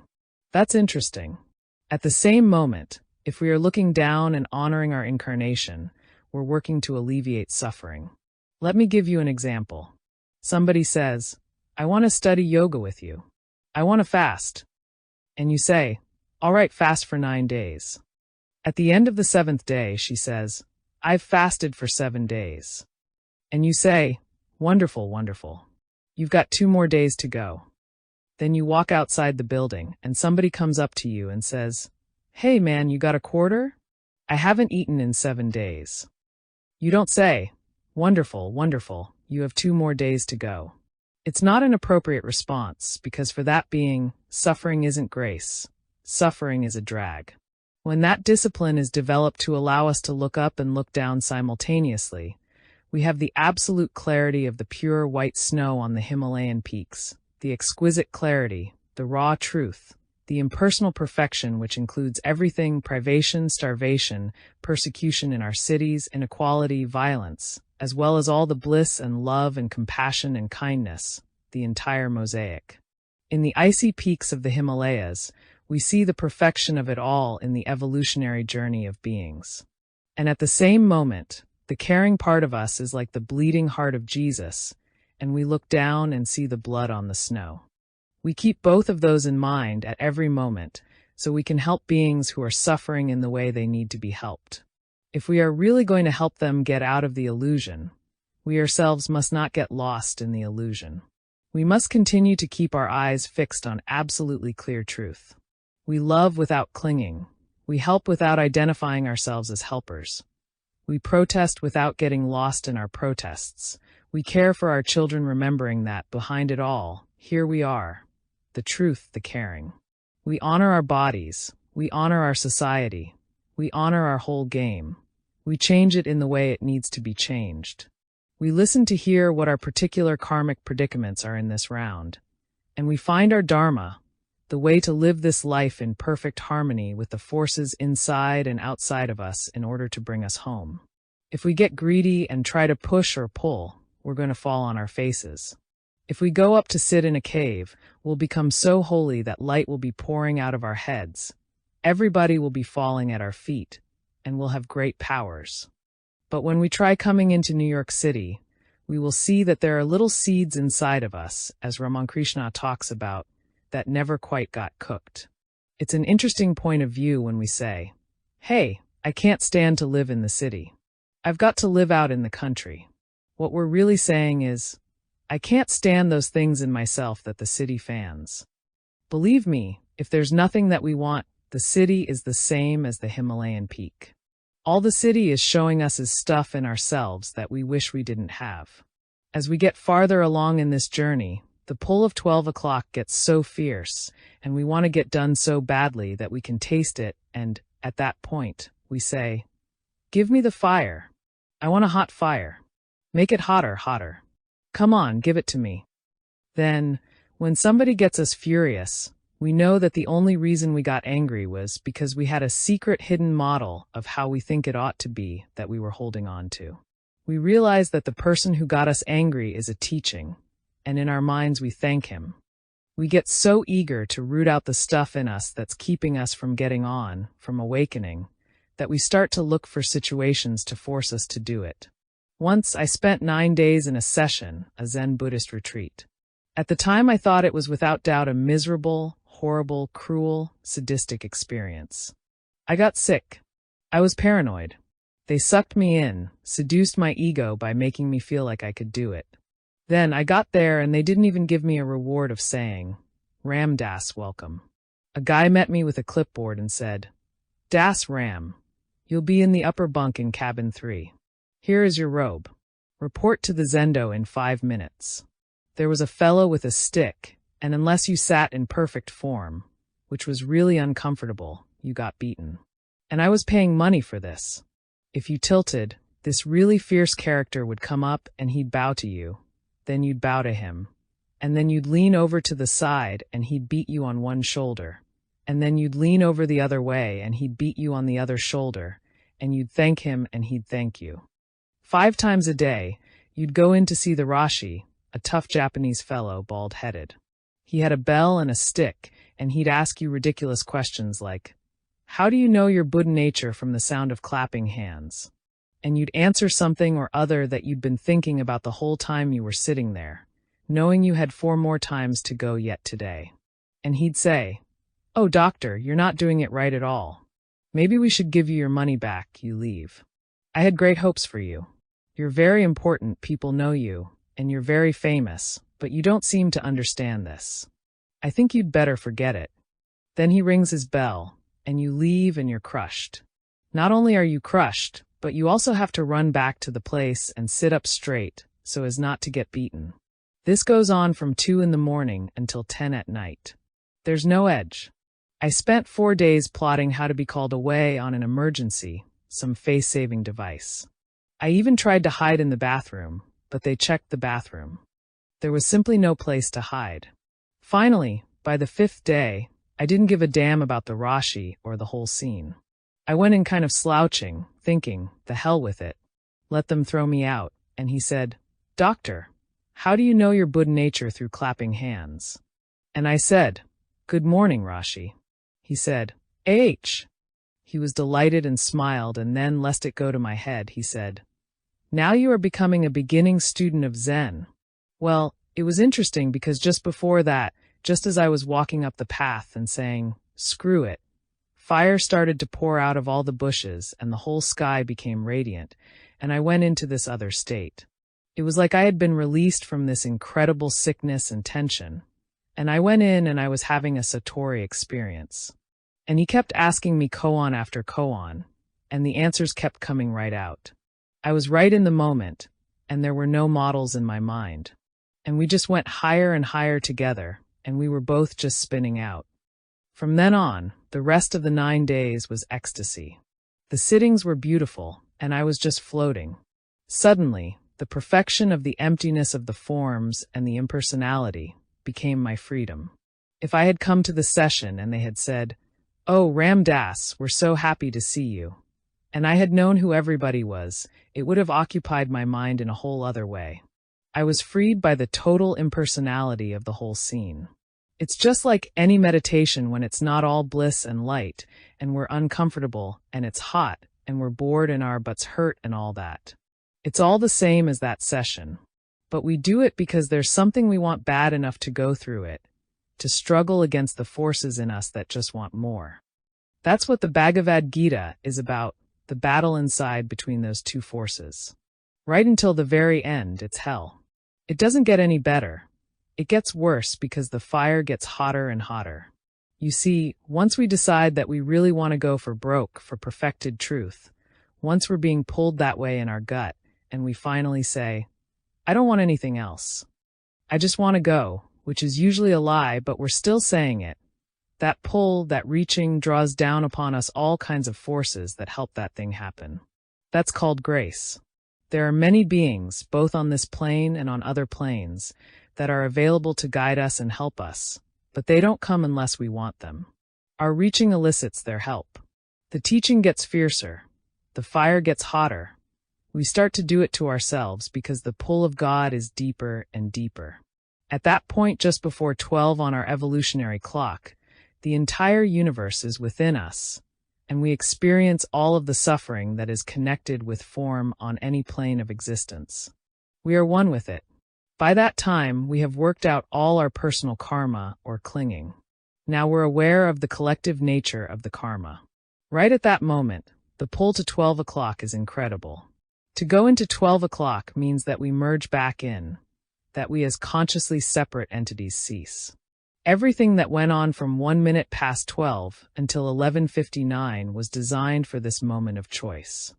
If we want to be God at this moment, we can merge back in. But it doesn't matter what choice we make. That may be scary because we wanted it to matter. Most of us are so caught in righteousness, we're afraid of truth. Righteousness would say it matters at 11:59, but truth says it doesn't matter. At 11:59 we have the choice of going back into God, in which case, if we had bodies, they would just sort of disintegrate because there would be nobody in them, or we can stay back in form on this or another plane. Why would we do it? This is free will in the true sense of free will, not the illusion of free will that we have, for there is no individual karma in this. The only reason a totally free being would choose to stay within the illusion is to relieve the suffering of all beings. This is the time when what's known as the bodhisattva vow is taken. This is the only moment it's real. Up until then it's phony, it's our karma working out. The moment we choose to come back, we have to push against that force that is drawing us in to merge. We are pushing against God. That is the sacrifice. The sacrifice that Christ made is not the crucifixion. The chance for a conscious being to leave his body is bliss. The sacrifice was leaving the Father in the first place and becoming the Son. Free beings, realized perfected beings, have that free choice. They are here only because of us, and I mean us because otherwise we wouldn't meet them. Anybody they meet is by design part of what they're doing to relieve suffering. They are here only as instruments to bring through that non-clinging, non-attached truth, to create a mirror against which we can see where we're holding our secret stash of stuff that is keeping us from being perfected also. These are the beings that bestow the grace. They are the gods and goddesses and gurus on all planes. We all have one of these helpers specifically designed for our karma, but most of us never meet them in this lifetime because we never reach out. Every night Buddha would look over all the realms, the Buddha fields, to see who is ready, who looked up, who is reaching, who is saying, I want to get out, who says, know me. Let me out. I'm ready, let's go. Not wanting to want, not phony wanting, but wanting. If we don't reach out, nothing happens. For whom is the despair deep enough? This game is designed so that within the illusion, where we think there is free will, we've got to reach for it. And we only reach for it when our karma allows us to reach for it. See the predicament?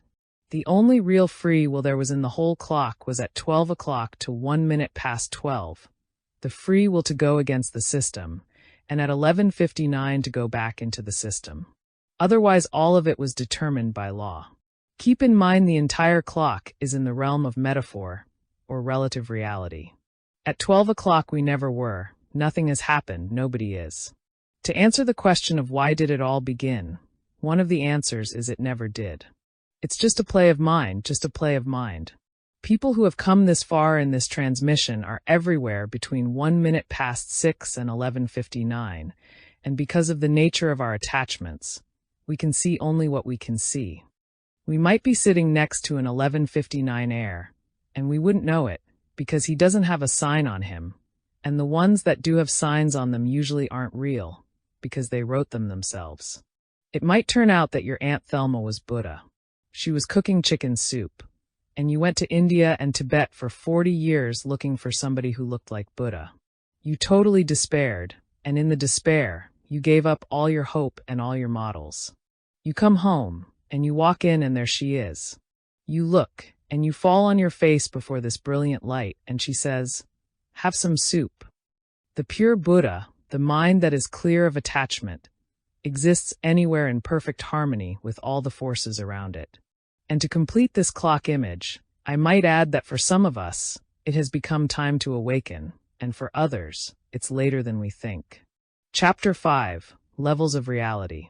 It's useful to understand the various levels of reality, to examine the perceptual fields that different beings have, to see what different realities look like. Imagine that we have a little dial right next to our eyes and that we can change the channels of our realities. These channels are not to be confused with the chakras. Set the dial on the first channel, and we look around the room and we see men and women. We see that some are tall and some are short and some are light and some are dark, some are beautiful and some are not beautiful, some are blonde and some are brunette, some are fat and some are thin, some turn us on and some don't. That's the physical reality. Somebody says, who was in the room? We say, well, there were about an even number of men and women, and they were mainly young between the ages of. If we were social scientists, we might say, there were so many endomorphs, so many ectomorphs, and so many mesomorphs. If we're in social action, we might say, there was a minority of blacks, there were so many Hispanics, and there were so many. If we were primarily sexually oriented within that domain, we would see everybody in one of three categories. Either potentially makeable, a competitor with us for someone who is potentially makeable, or irrelevant. And that's a very dominant theme in the Playboy penthouse we clientele, which involves a large percentage of this society. That's what's real for them. The rest is all trips. When the dial is set on the first channel, when we look at the world, we see the physical material environment. If we're in the clothing business, we walk down the street and see what everybody's wearing. That's the reality for us. And if someone asked, "Who is it that just passed?" we'd say, "I passed a gown from Bergdorf's, or shoes from Saks and a hat from Fillings that was on sale last week." Or if we're preoccupied with our bodies when we walk down the street, you know what we see? Everybody else's bodies. People who are busy being short are preoccupied with how tall everyone is. People who don't like their noses notice everybody else's noses. Flip to the second channel, and we're in the psychological domain. If we were very technical people, we would now look at everybody in terms of the Minnesota Multiphasic Personality Inventory, or the Rorschach Inkblot Test. We are now looking at happy, sad, achievers, anxious, neurotics, manic depressives, enthusiasts, spiritual seekers. Eager, depressed, hearty, happy, sad, lucky, a whole lot of psychological attributes. For many of us, that is the reality in which we live. And who we are is our personality. We spend time analyzing and therapizing them, patting them, damning them, feeding their guilt, their shame, their unworthiness. It happens that the psychologies come in bodies, but we don't even notice the bodies. We're too busy with the psychologies and personalities. When we meet people, we say, "Our personalities do well together." It's the only reality. We don't notice bodies. We don't look up. We don't look down. We're all psychology. That's the personality level. Then there's another channel. Flick. Now the world is 12 categories and their various permutations. There's a Leo. There's an Aries. I know you're a Sagittarius. I can tell by the way you walk. We've now done an astral fix, a new game of individual differences. We now know people's subtle bodies, which are inside their physical bodies, and we know about something that lies behind their personalities, a planetary reality, the archetypal and mythic reality. It's another game of individual differences. But the third channel allows us to reperceive the first and second channels. We're now using one set of individual differences to free us from another. What do you say once more?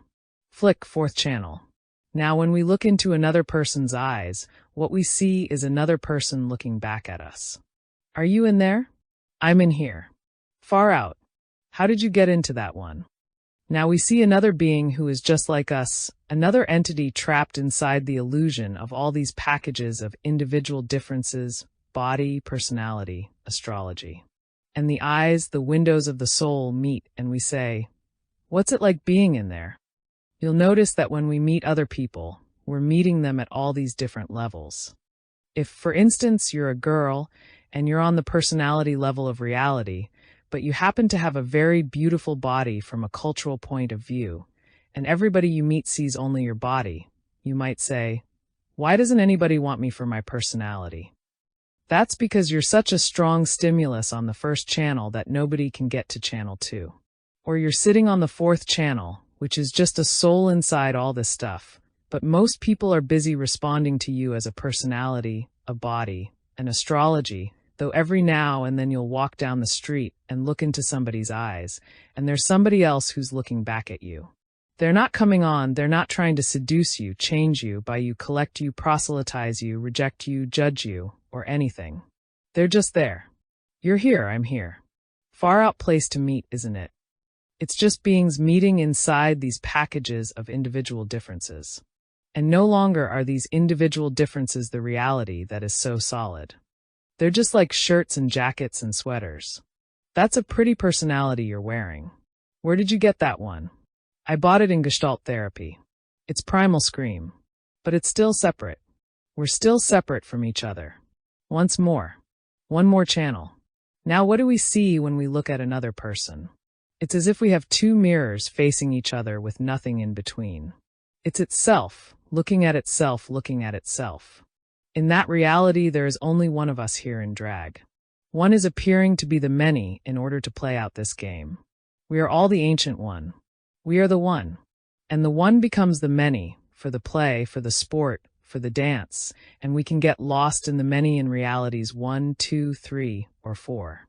But on Channel 5, there is only one of us, not intellectual or metaphorical. In that reality, we are one. Every reality up to this point is an equally valid, relative, symbolic reality. They're all real, but they're all just relatively real. One of them is no more real than any other one. The way in which we're the one is no more real than the way in which we're the many. Flick to the next channel, and what happens is that everything out there disappears, and we disappear, and there's nobody looking at anything. The whole television disappears. It all goes back into the void from whence it came. It returns to the formless, to that which lies behind the one. It is what God is, not the concept of God, but God itself. In Buddhism, it is nirvana. In Hinduism, it is Brahma. In Taoism, it is the eternal Tao. It is the Aum, the unmanifest universe. It is why the Hebrews write God as God, because it isn't speakable. It is the unspeakable source of it all. On this sixth channel, the whole subject-object universe dissolves. And it all just is, but without form. Because in order to know form, we have to be separate from it. To enter into the formless that lies beyond the form, out of which the form comes, and back into which it returns, is to touch upon the reality out of which all relative realities arise. As we enter into the realm of Channel 6, the last moment of recognition of any kind of self-consciousness is the realization that all of Channels 1 through 5 were creations of mind. A liberated being is a being who is free to be in, but not attached to, any of the realities. It is a being who can enter into the ocean of Channel 6 and yet return into form. This is a being who has all of the channels available at once, though he or she may attend to them somewhat sequentially. Each one of those channels is a reality. But when we're totally in one of those, it is our absolute reality. You're somebody sitting here reading this book. That's a reality. But is that any more or less real than the reality that there is only one of us reading? It's just a different level of reality, a different flick of the dial. Part of the process of awakening that we're going through is the recognition that the realities that we thought were absolute are only relative. Since, as we flip the dial, we go toward more and more energy and more fineness of vibration, when we meet a new reality, we experience an intensity that makes us think that the new reality is more real than the old reality. We are living simultaneously on a number of levels, living out the karma of our separateness on plane after plane after plane. But we, as self-conscious entities, are identified at any one moment most likely with only one of those planes. Thus, to define ourselves as being within any one plane of this baklava is to impose a limiting condition, and we are then less than free. Even to consider channels 1 through 5 as real is just an imposition of the intellect, describing structures. The intellect goes up only a few levels, and then it becomes a limiting system. When we go back about 3 or 4 planes, there are no time or space dimensions. Past, present, future, here and there, are all here. The Buddha looked back over his last 99,000 incarnations, just like that, and saw them all clearly and simultaneously, because he did not have to be limited by his linear mind. Part of the key to acknowledging our other identities, then, is the process of allowing other kinds of knowing to be real for us, other than the ways we know through our 5 senses and our thinking minds. Sometimes we call it using the intuitive mind. Heinlein, in Stranger in a Strange Land, called it grokking. Now, the fact that we were born into this plane, which exists in this place at this moment, means that we were born into channels 1 and 2, though we also exist on channels 3, 4, 5, and 6. Most of the people around us who we have grown up with take channels 1 and 2 as absolute reality. Thus, when we go into channels 3, 4, 5, and 6, they say, "Get real. Get your feet back on the ground. Come back to reality." People who acknowledge channels 3, 4, 5, and 6 are often treated as psychotic. You have flipped out of conventional reality. For someone who sees through the game of relative realities, the clinging to any reality at all as the reality is really the definition of insanity. I once visited my brother in a mental hospital. I sat in a room with him and his psychiatrist. He thought he was Christ, and the psychiatrist thought he was a psychiatrist, and each of them was convinced that the other one was insane. Most of the experiences that we have sought in our lives have been attempts to enter the universal oneness of Channel 5, total orgasm. The moment in which there is no longer somebody having sex with somebody, when it's merely the universe happening. That moment of perfect flow, in which all separateness has disappeared, is the moment when we are home again, when we know where we belong, when we have returned into the one, when all of the tension that is created by the separateness has for a moment dissipated. Most of us know that at the moment of orgasm, all of our neuroses are irrelevant, not the moment before or the moment after, but for that exact moment. For somebody who is capable of living in Channel 5, that moment of orgasm, of total merging with the one, is a reality all the time. In order to be open to this merging, many of us who have smoked pot or taken acid, or had other vehicles for overriding our programs, know that we can set aside our programs for a moment and enter into the higher channels. But after a while we come down, and as a result, we get very frustrated. What brings us down is our attachment to the models or programs about who we think we are and how we think the world is, these habits of mind. Many of us are getting to the point in our spiritual journey where we are no longer trying to get high, for we know how to do that. We are trying to be, and being includes everything. We now recognize that if there is anything at all that can bring us down, anything, our house is built upon sand, and there is fear. And where there is fear, we aren't free. Thus we become motivated to confront the places in ourselves that bring us down, not only to confront them, but to create situations in which to bring them forth.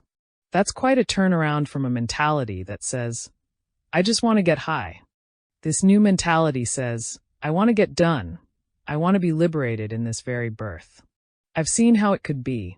I'm tired of just seeing previews of coming attractions. I want the main feature. This mentality is quite different. Now, when there is depression, instead of running and hiding from the depression and trying to grab the next high, we turn around and we look at the depression as though we were looking the devil in the eye, and we say to the depression, come on, depression. Do your trip because you're just a depression and here I am.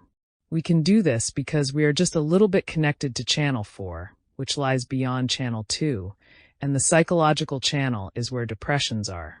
To a being living on the 4th channel. What do you suppose sexual anxieties are all about? Was I good? Was it enough? Did I satisfy her or him? Will it happen too soon? Can I get it up? Should I fake it? Am I frigid? Will it be real? Those worries are on the 1st and 2nd channels. They're not real, but how different it would feel if our identities were rooted in Channel 4, if we were able to say, I am a soul that has taken incarnation in a body that has this particular sexual habit. We even arrive at the space where we are able to look back at our entire lives of neuroses and suffering and say, look at how perfect that has been in bringing me to this moment. So we have the paradox that on channels 1 and 2 and 3, there is an incredible melodrama going on, and we are actors within it. There is a great deal of suffering, and when we're locked into Channel 1, and we're hungry, and there's no food, that's real suffering. It's not fake suffering. But from channels 4 and 5, we can look at 1, 2, and 3, and look at all the individual differences and at all of the melodrama and say, look at the perfection of the dance. Look at the perfection of the flow of the divine law, including the will of man that can go against the will of God. Look at the perfection of it all. But it's not freedom for the being attached to channels 4 or 5 who, when you're hurting, says, it's not real, don't worry. You're the Buddha. It's all an illusion. That's no more liberated than the person who's caught in 1, 2, and 3 and says, there's only pain and suffering everywhere, and it's hell. Life is terrible and ugly. The free being lives within all those realities simultaneously. He understands paradoxically that when there is suffering, we do everything we can to alleviate it, while at the same time, the suffering is perfection itself, and our doing everything we can to alleviate it is also part of the perfection. Ultimately, we understand when we are free to move without attachment from level to level of reality, that the only reason we stay in form is to alleviate suffering or to bring others to the light, to consciousness, to liberation, to God. What a paradox. Is it perfect? Sure. Is it hell? Sure. It's both at the same moment.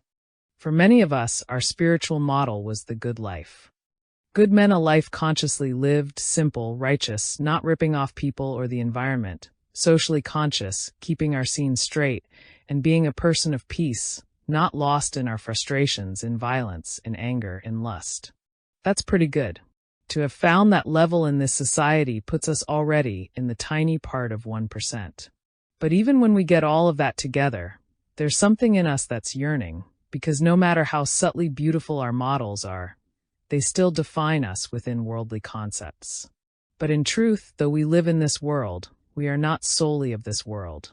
We have learned to live in this world, but we have not yet fully recognized where we come from or who we are, for to explore beyond the world is a bit like stepping off into the void. It's like diving off a diving board when we're afraid of diving. But if we're asking for freedom, if terms like liberation or realization or enlightenment or living in God have any meaning to us, then leading the good life is just partway home. Many of us, in this very lifetime, have come from tremendous preoccupation with our neuroses, with our achievements, with our careers, with our melodramas, and we've arrived at a place where we can laugh. We can say, isn't it a melodrama? Not just someone else's, but our own. Some of us are not as busy being neurotic as the general population, because we've begun to take our personalities a little less seriously. They're there, just like our bodies are. We comb them, wash them, clean them up, dress them, move them here and there, love them, caress them, stimulate them, get rushes off of them. There are traveling temples. Our personalities, too, are just another shawl, cloaks. But there are a good number of us who realize that we are not just either body or personality. We have been together for so many years now, going through so many trips together. And I've hung in, as many of you have. But personal history has become a kind of limiting condition.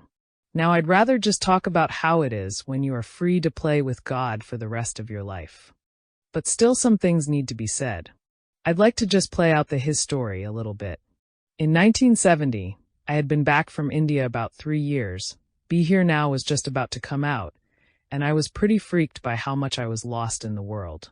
I went running back to my guru in India. When I arrived there, he asked me, "What are you doing here?"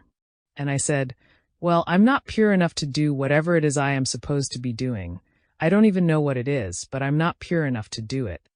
He hit me on the head, pulled my beard, and said, "You will be." For a year and a month, I followed him around India, and every time I'd go to see him, he'd throw me out. He'd let others stay with him for months, but I'd come, and he'd say, "J.O., go away, go to Delhi, go here, go there."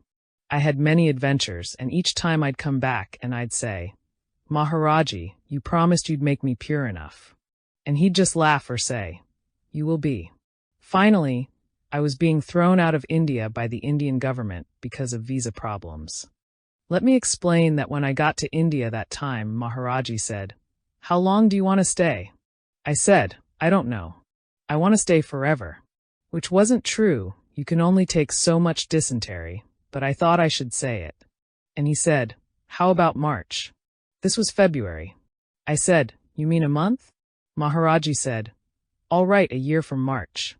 So it just turned out that it was exactly a year from March when the Indian government threw me out. Now you can see no obvious cause and effect between Maharaji's prediction and the action of the Indian government. But once you've begun to see how the game works, you wouldn't trust anybody as far as you could throw them. You don't know who works for whom anymore. It isn't even done on this plane. That's what's so bizarre about it.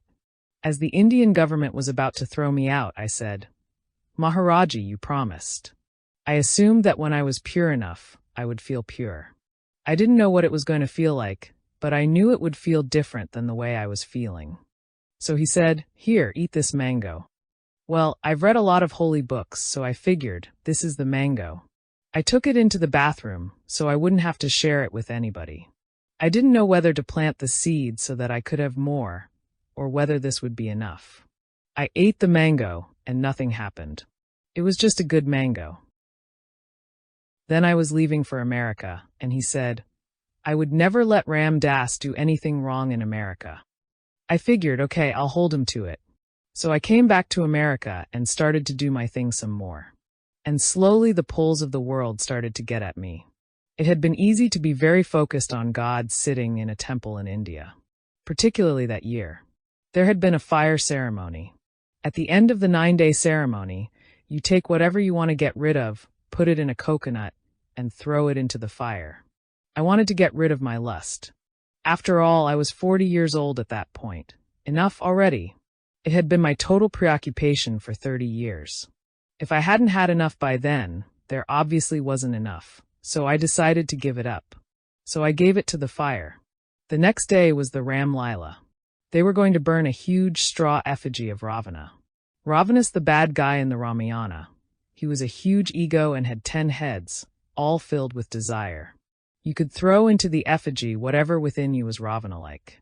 I figured, well, I'll be doubly safe and throw my lust into Ravana. They took the torch, and they lit Ravana. He was sitting on a huge chair, and they lit him right between the legs. Very symbolic. It turned out it was Yom Kippur that night, so to be triply certain, I covered that base too. For 3 months, it seemed to have worked. But then I was sitting on a double-decker bus in London, and I noticed my eyes looking down at the sidewalk, following an attractive being down the street. And I thought, oh, here we go again. So it was that I returned to the West, ready again to be a spiritual teacher. I was planning to return to India again in 2 years. That would have been in 1974, but Maharaji died before that. Now, when Maharaji dropped his body, my intellect said to me, where could he go? Because sometimes in the past I would sit with him, and I would see that physical body, and then I would quiet down in meditation, and I would feel his presence on another plane. And then I would shatter that one and meet him on yet another plane. My body would start to shake with Shakti, from the amount of energy coming from these different planes. I would move through plane after plane of meeting him in different ways. I remembered the story you've perhaps heard about Ramana Maharshi, who was dying, and his devotees said, Babaji, please don't leave us. Heal yourself. And he said, no, this body is used up. And they said, don't leave us, don't leave us. And Ramana Maharshi said, don't be silly, where could I go? Which seemed to me to be the most concise statement of the whole illusion of body. But somewhere inside me was a whole different story. I knew that I wasn't cooked. Maharaji was the cook, and he had just left. When they burned Maharaji's body, different people saw different things at the burning. Most people were crying and wailing and feeling like that we had lost our guru. There was one man who stood by the fire, just laughing and singing, Sri Ram Jai Jai Ram, all through the night. The next day they asked him, why were you laughing and singing? And he said, Maharaji was sitting up laughing, and Ram was pouring ghee clarified butter on his head so he'd burn faster. And Brahma, Vishnu, and Shiva, and all the gods and goddesses were raining down flowers, and everybody was happy. Now, was that man deluded, or was that reality? One woman saw Maharaji get up on his elbow and wave at her as if to say, don't get upset, Ma, and then lie back down and get burned. For 2 years, then, I had been incorporating what I'd learned from my guru, living and teaching as best I could, hoping that I would never let Ram Dass do anything wrong in America meant that my impurities would not create karma for other beings. I was doing certain things to keep myself as straight as I knew how. I had a Volkswagen camper, and I would go off, say, to the desert in Arizona for 6 weeks of seclusion. I was cleaning up a lot of my game that way. During those years, I was taking acid once each year to find out what I was forgetting, to uncover any subtle ways in which I was conning myself. One year I took it in the Mid-America Motel in Salina, Kansas. That was my Mid-America trip. Although I continually felt Maharaji's presence, I still wanted to experience it even more strongly, because he is my way, and I wanted to get on with it. In the summer of 1974, I was at Naropa Institute teaching a course on the Bhagavad Gita, a course for which I felt Maharaji was giving his blessings. At Naropa, I was part of a whole other scene, because Trungpa Rinpoche represented a different lineage. I found myself floundering a little bit because my own path was so amorphous compared to the tightness of the Tibetan tradition. Trungpa and I did a few television shows together. We did one about lineages, and I felt bankrupt. I had Maharaji's transmission of love and service, but I knew nothing about his history. I didn't know how to talk about what came through me in terms of a formal lineage. I was also getting caught in more worldly play, and I felt more and more depressed and hypocritical. So by the end of the summer, I decided to return to India. I didn't know what I'd find, but I'd go anyway. I knew I was different than I had been 10 years before, but I was still not cooked, and what we owe each other is to get cooked. Driving east, I stopped overnight in Pennsylvania at a motel where I was planning to watch the House Judiciary Committee hearings on television. But a storm put out the electricity. It was too early to go to sleep, so there was nothing left to do but meditate. After about 15 or 20 minutes, Maharaji came to me in a vision. He looked just as he had always looked. He laughed and spoke to me. It's interesting, he spoke only Hindi, and my Hindi was very bad. In India there was always somebody translating. But on these other levels, the transmission is in thought forms, and then it comes out in whatever language you think in. So he said to me in very good English, "You don't have to go to India. Your teachings will be right here." It was so vivid and so real that at that precise moment, I decided not to go to India. I decided to go to New Hampshire, meditate a month or so in a cabin, clean out my head, and see what would happen next. On the following day, passing through New York City, I called Hilda Charlton to say hello. She told me there was a woman in Brooklyn I should meet. When I resisted because I wanted to be alone, she told me that this woman said that my guru was sitting in her basement. Of course I decided to stay one more night, and the next day I went with Hilda to see this lady named Joya. We went down into the basement of her home, and there she was, sitting in what Hilda said was samadhi. And I checked. I could find no breath or pulse. She was like a rock. She was a very unusual-looking woman. She had long false eyelashes, heavy mascara, and a low-cut dress. Maharaji was an old man in a blanket, but after all, I'd given up having models about what packages the next message is supposed to come in. Finally she came down, looked at me, and said, "What the fuck do you want?" Hilda said, "Oh dear, this is Ram Dass," which didn't seem to make any impression on this lady at all. She said, "I don't care who the hell he is. Does that old man over there belong to you?"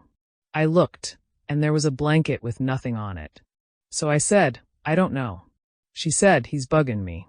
Get him the hell out of here." Then her consciousness shifted just a bit, and she went into a very light trance, and suddenly Maharaji seemed to be speaking to me through her. He was talking about things that he and I had been discussing in India when I had seen him last, little matters about maintenance of the temples in India, and all kinds of very picayune stuff that she probably could not know and I hadn't even remembered. She came back from that plane, but, as she explained, she was not conversant across planes, so she didn't know what had just happened. And I was pleased, because this experience, following so closely the vision in the Pennsylvania motel, seemed the answer to my prayers. A few months later, I moved to New York City, where for 15 months I studied intensively with Joya. The teachings had a bizarre intensity that it is difficult to convey.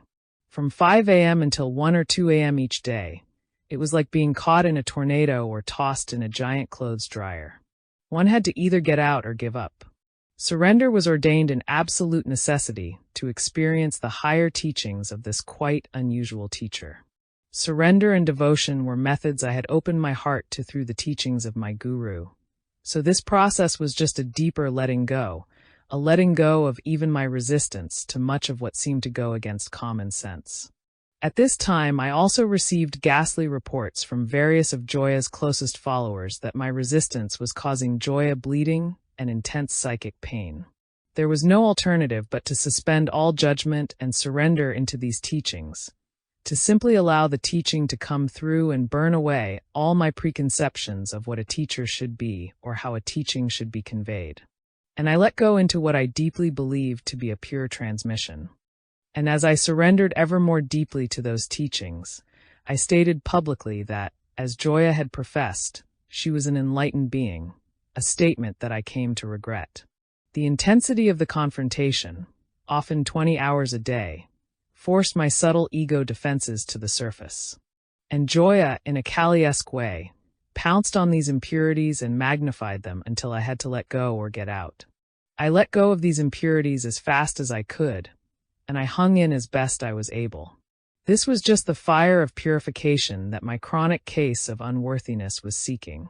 The intensity of the dramatics and the brilliance of the staging and props created a reality that made me ready to believe the bizarre assertion that a Jewish housewife and mother of 3, who was married to an Italian Catholic businessman in Brooklyn, was in fact Ms. Big, the creative force of the universe. Joya represented herself as an actual form of Kali and a number of other cosmic identities as well, including Athena, Sri Mata Brahma, the mother of the universe, and Tara, the Tibetan goddess of Tantra. It was a hard act to follow. Several hundred of us were seduced into this reality by a combination of her powerful charisma, her chutzpah, and the fact that she seemed often to go into deep trance states with a cessation of bodily functions. Also, she reported that she had manifested the stigmata, and she certainly knew things that a 10th grade educated person would not be expected to know. The stage was well set, and we went for it because our greed and our spiritual materialism led us very much to want to believe it.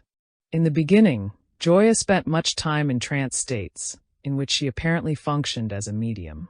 Through her came many seductively rich teachings from biblical figures, Hasidic, Hindu, and Buddhist wise men and women of the past, or from beings on other planes. Her voice and language often shifted from unschooled Brooklynese to exquisite poetry that poured forth for hours at a time. I was breathless with the richness of these moments. I was led more and more to surrender to the reality of the entire scene, because we were told that it was only through such total loving surrender by those around her that these higher teachings could come forth. She told me that some of my teachers at that time were such august spiritual figures as Jethro, Moses' father-in-law, Padmasambhava, and Lao Tzu, as well as Ramakrishna, Christ, Mary, Nityananda, an early Kabbalah teacher, Kali, and Durga. Having never been around people in trance states, this whole scene really astounded me. I was fully seduced by the whole melodrama, like a tourist open-mouthed, watching a fakir do the Indian rope trick. Joya kept reiterating that she had come to Earth only to be an instrument for my preparation as a world spiritual leader, and that ultimately she would sit at my feet. It sounded a little grandiose because, oddly enough, each day I felt myself more and more becoming just nobody special. There were moments when I felt a bit like Krishnamurti being herded toward leadership of the Order of the Star just before he resigned, leaving 50,000 members who thought he was the new world leader with a message that they should look within and not seek the Dharma anywhere outside of themselves. A deep concern in the period just before I met Joya was that I was not yet free of my attachments to sexuality. After a long and intense bisexual history, I still found that my perceptions were being colored by my sexual desires. I could afford to be patient about my own purification from sexual clinging, but in view of my public role, I was uneasy that any sexual preoccupations on my part would subtly contaminate those I worked with, either in lectures or individually, and thus reinforce their own attachments and suffering. Despite the fact that Maharaji said, I would never let Ram Dass do anything wrong in America, the persistence of these sexual preoccupations led me to question Maharaji's meaning and deeply yearn to clean up my sexual act. In view of how many years I had been trying to get free of these sexual clingings, including offering my lust into the sacrificial fires of India, I had given up hope of ever knowing freedom in this lifetime. The sexual karma just seemed too heavy. I had read of the tantric initiations in certain Tibetan sects for just this purpose. The monk would go through a series of ritual openings working with a dakini, a heaven realm woman. Mostly these were young women who had been prepared from childhood to serve in these rituals without any personal involvement or clinging to the sensual aspect of the ritual. In my fantasies, I was hoping that at some point, I too would be introduced to such teachings, and through such conscious rituals with a disciplined guide become unattached once and for all to these desires. And now I was presented with a woman teacher, who within a few months after the commencement of the training, began to focus on my sexuality. As I opened more and more, assured by her of her perfect non-attachment to any desire system, I felt a new hope that my dream of purification was finally manifesting through this teaching. I plunged headlong into the tornado, casting caution and doubt to the winds. Perhaps the most important of all the considerations affecting my deep involvement with this teaching was that Maharaji had again and again said to me, "See the world as the mother, and you will know God." He often was heard to be repeating the word Ma over and over again. He had a shrine built to Durga, an aspect of the mother. All of this mother devotion made me feel a bit like an outsider. My own feelings about mothers were colored by the relationship with my own mother and my training as a Freudian therapist and theorist. To be in love with a universal mother just wasn't happening yet for me. I yearned to understand this aspect of devotion, for I knew that devotion to the mother, just as devotion to Hanuman, the servant of God for whom I had overwhelming love, was a part of the lineage of my guru. Sooner or later, I felt I would find a way into a devotional relationship with the mother. When I came to New York City and started to study with Joya and enter her matriarchal reality, I felt that at last I had come into the teaching I had sought for so long, particularly when Joya further professed to be the Divine Mother herself. The fact that Joya continually spoke about Maharaji and implied his presence by seeming to carry on conversations with an astral Maharaji whom I could not see, fed into my longing and my somewhat shaky faith that, though Maharaji had left his body, he was still around to guide my spiritual journey. Joya seemed to have great difficulty staying in her body and would, at the slightest provocation, go stiff as a board. Efforts to keep her in her body, to keep her from just leaving her body behind and going on to other realms, consumed much of our time together. There was a jewel that Joya wore around her neck that Hilda had invested with a mantra to bring her down. When Hilda touched the stone, Joya usually came down, but with the pain, so she said, of 1,000 razor blades cutting through her. This was in turn very painful to all of us. We therefore went to great lengths to surrender to Joya's every whim, so as not to be responsible for this painful drama. With her increasing feeling of power, she also cast aside Hilda. Hilda, while not being a very strong source of teaching, had, as Joya's compatriot, generated with her astral carryings on the necessary climate of semi-hysteria to sustain Joya's melodrama. But it was becoming increasingly apparent that what seemed to have begun as a spontaneous mediumistic opening was just too much energy and power for an unprepared individual with power needs and love needs of her own. It seems that the temptation to misuse the trust and power for personal aggrandizement and emotional reinforcement was just too much for her to overcome. Instead of remaining an empty vessel, which on occasion contained the wisdom of the ages, Joya claimed the contents as her own. Indeed, she claimed no longer to be just the vessel but the source of the messages that came through. It was a bit like a cup which, filled with seawater, claims to be the ocean itself. There were just too many signals, like the moment Joya and I were hanging out, and the telephone rang. She picked up the receiver and in a pained whisper said, "I can't talk now. I'm too stiff," and let the receiver drop. Then, without hesitation, she continued our conversation as if nothing had happened. I realized how many times I had been at the other end of the phone, and I became bored. For several months, I interpreted my boredom and heretical thoughts as my ego desperately defending against the ultimate surrender. But no matter how I rationalized, my doubts and boredom grew. The tantric exercises no longer seemed productive. I began to experience Joya as another person with attachments. So I began to entertain the possibility that these feelings were cues that I was finished with this teaching and should leave. Increasingly there came the recognition that though all these planes and beings are simply fascinating, it just isn't the same as liberation. There was more power, more light, more energy. Shakti just pouring through us, beings appearing to us, great teachings, wisdom, knowledge. But I noticed that my power trips were still there, still active.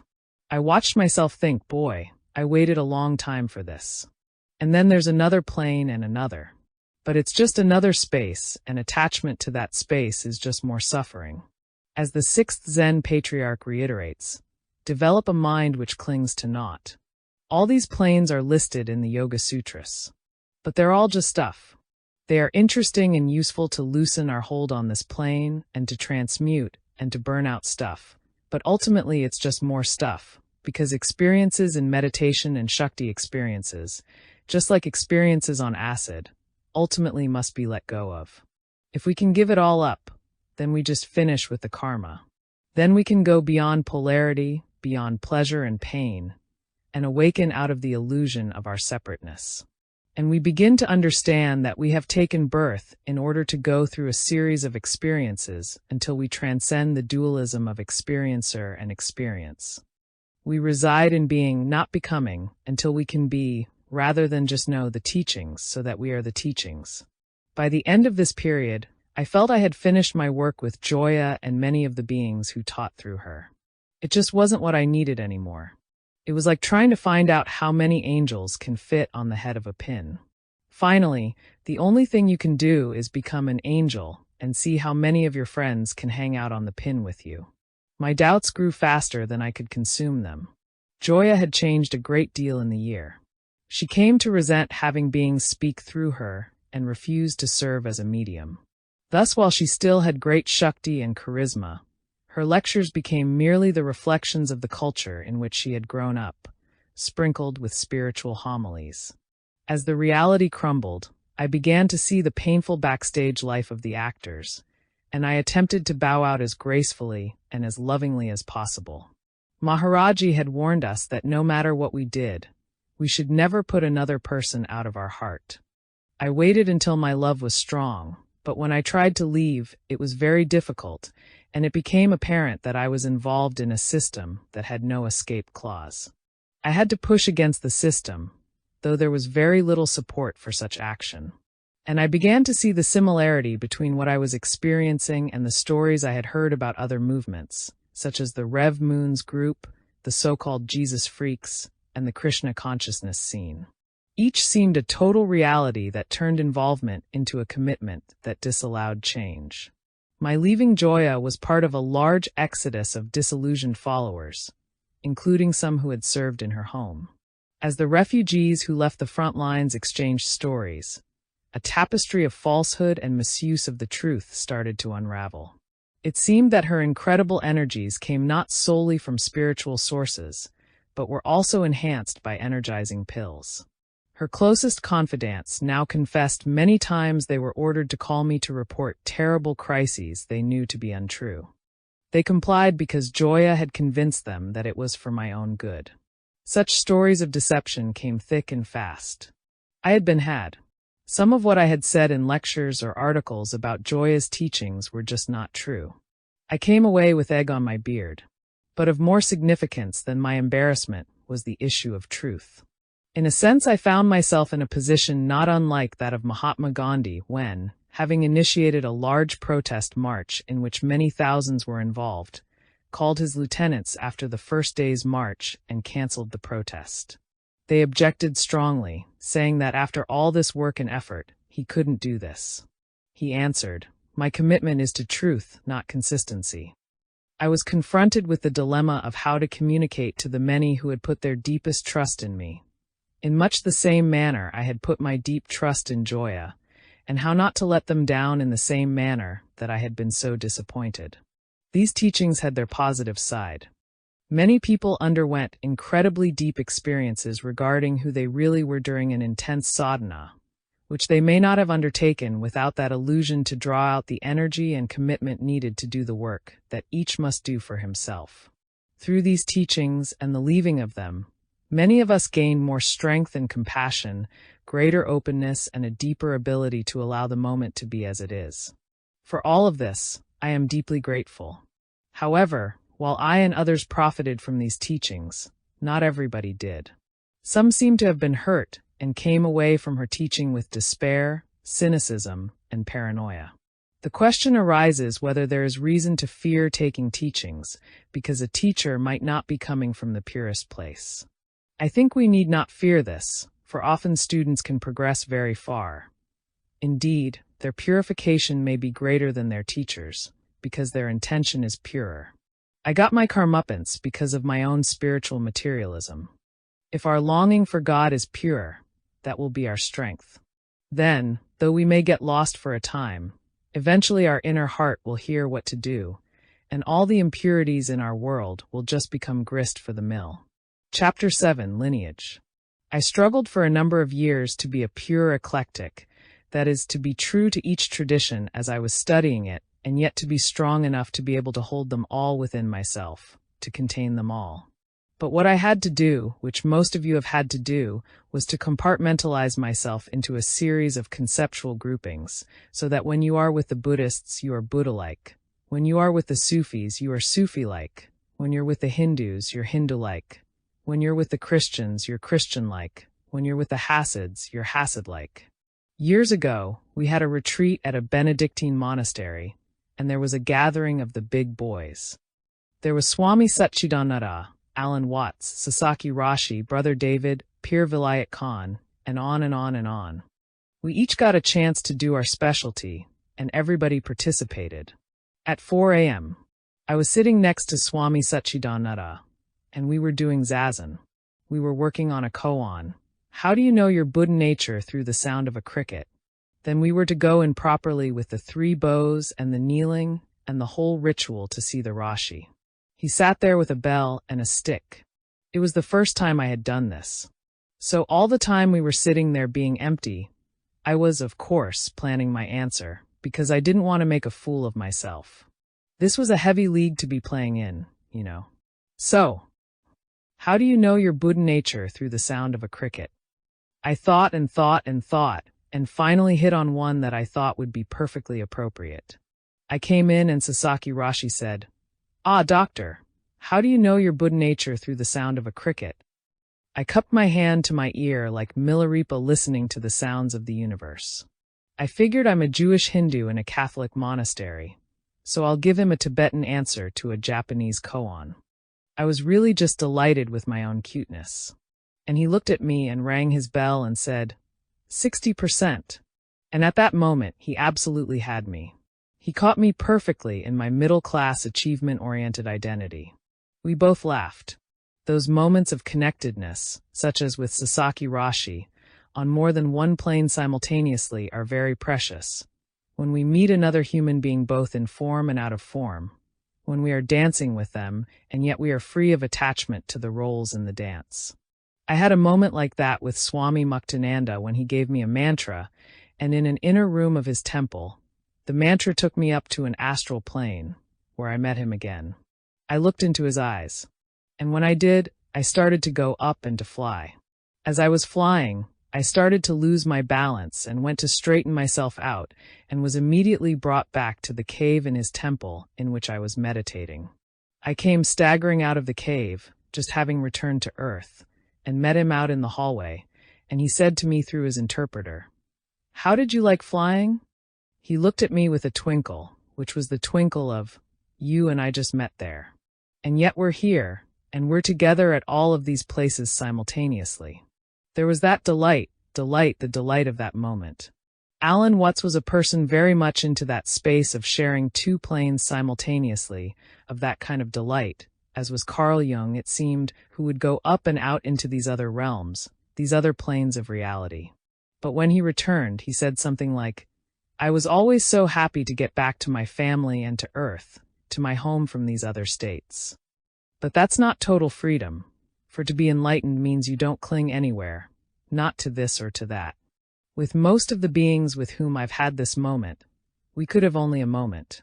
I never knew whether we could only have a moment, because there is only the possibility of having a moment, or because neither I nor any of us were pure enough to be able to maintain that space continuously.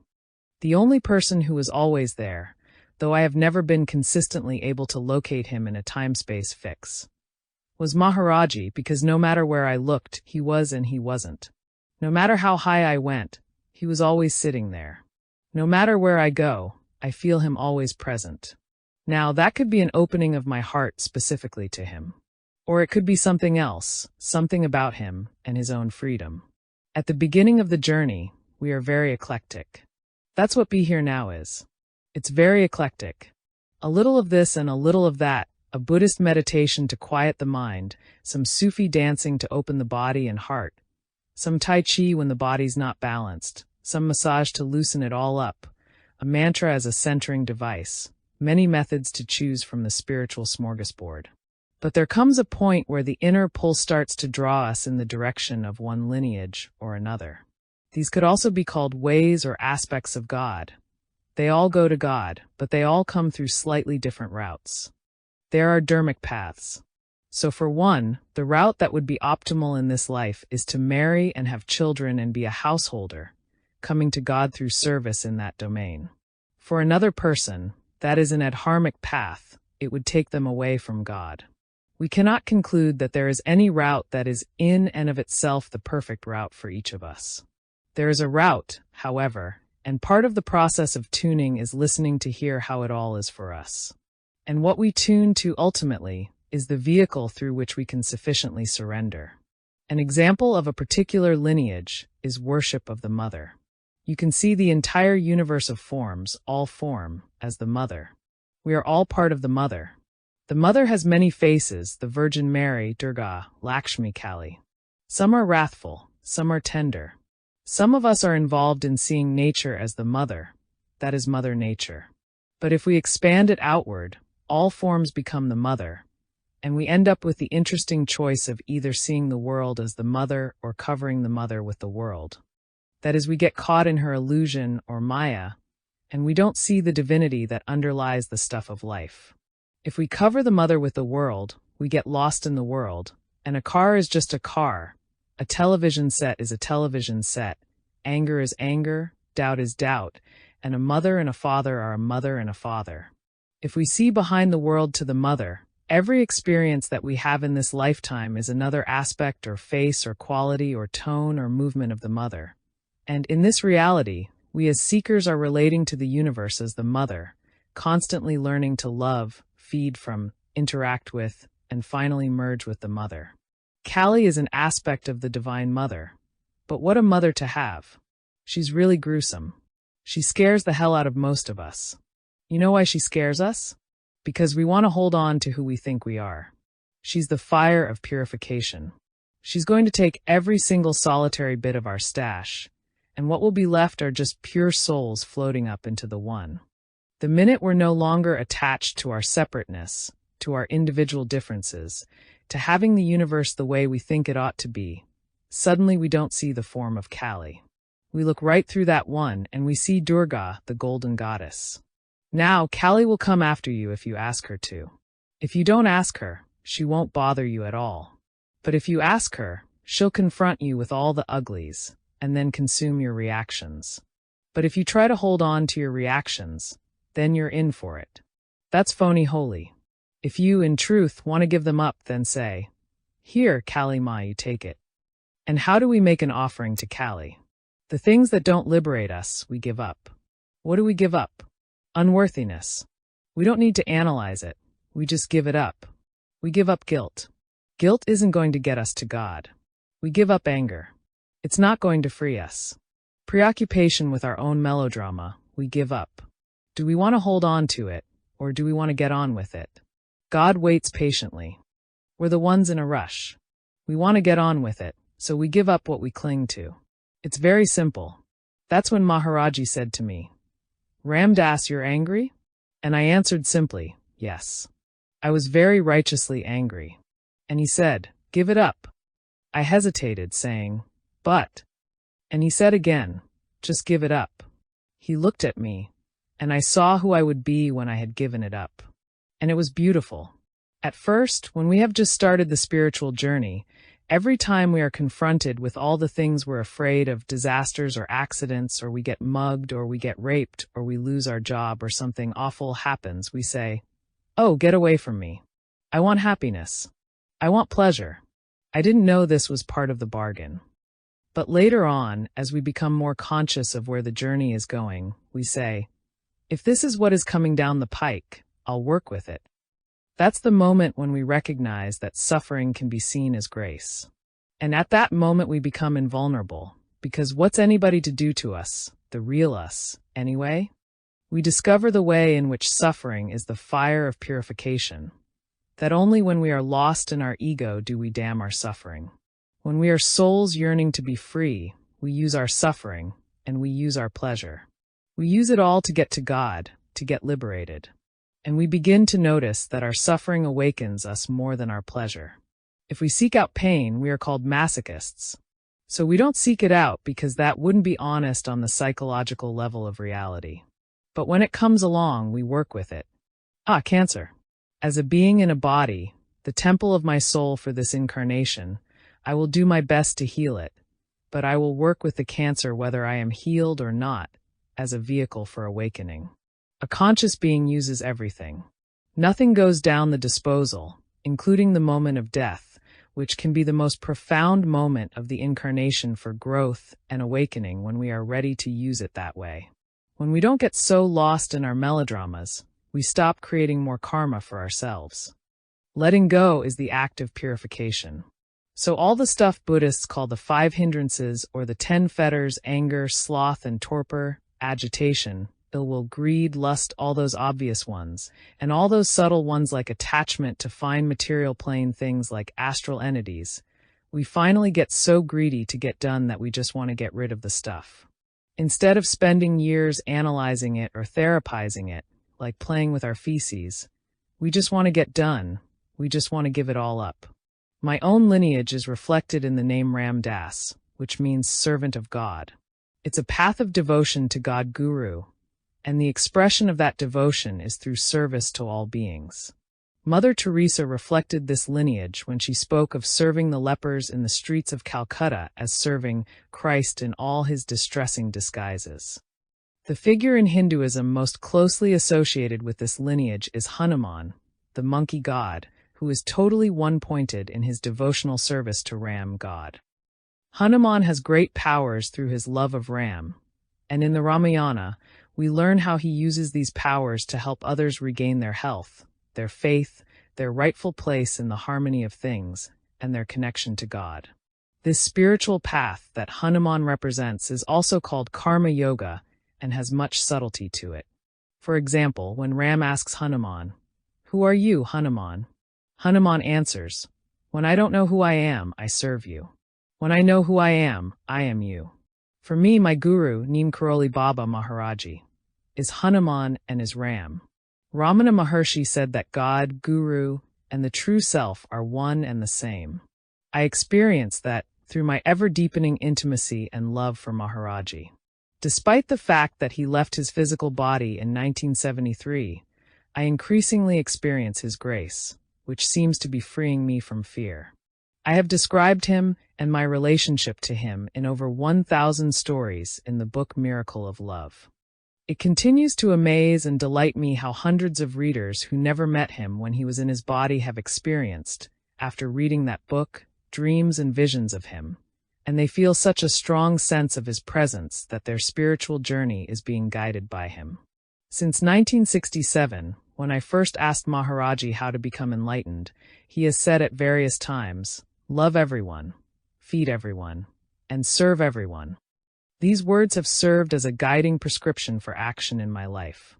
Because all of my service in the world is offered at his feet, the action brings me ever closer to Guru and thus to God. Ultimately, each person finds his or her own lineage or route through. And when you reach the stage of asking, "God, know me," or "Let me be enlightened," or "I want nirvana," or however you've said it, at that moment you call forth your spiritual guide or guru, whom you may not know and may never know until the moment of your enlightenment. That being may be Christ, it may be any one of a number of beings, not necessarily on the physical plane. In fact, for most of us, our real guru, our Sat Guru, is not on the physical plane. Our guru will guide us, to the extent that we are asking purely, through one teaching after another. Some of those teachings will be in the form of teachers or situations or experiences. And when we trust that we are in relationship to our guru, we will constantly learn how to ask our guru inside and listen and tune to the awareness of the presence of our guide and allow our guru to guide us. And we will begin to see how each situation is being presented by our guru to bring us home. Our guru or guide represents a unique and specific lineage. Christ represents a lineage. Padmasambhava represents a lineage. Muhammad represents a lineage. Abraham represents a lineage. Maharaji represents a lineage. Not all lineages are necessarily identified with any specific religion. Many of the highest beings have incarnated across time and across religions. Others have come down as a lineage within a religious tradition, like a line of tulkus in Tibetan Buddhism, or a line of gurus within Hinduism, rabbis within Judaism, monastic lines within Christianity. Just as Luke is different from John, is different from Paul, is different from Peter, so Milarepa is different from Talopa. Yellow Cloud is different from Cochise in the Native American tradition. The different Tzaddiks in the mystic tradition of Judaism each represent different lineages. We may ultimately make it through on a specific lineage. We may not have a guide in form. We might be Advait, meaning non-dualistic, the formless, which would attract us to perhaps Zen Buddhism or Jnana Yoga.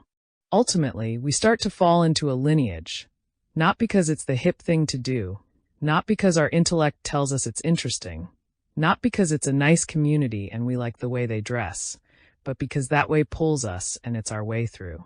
As we tune to that lineage, our perception shifts, and we begin to notice changes in the figure-ground relationship.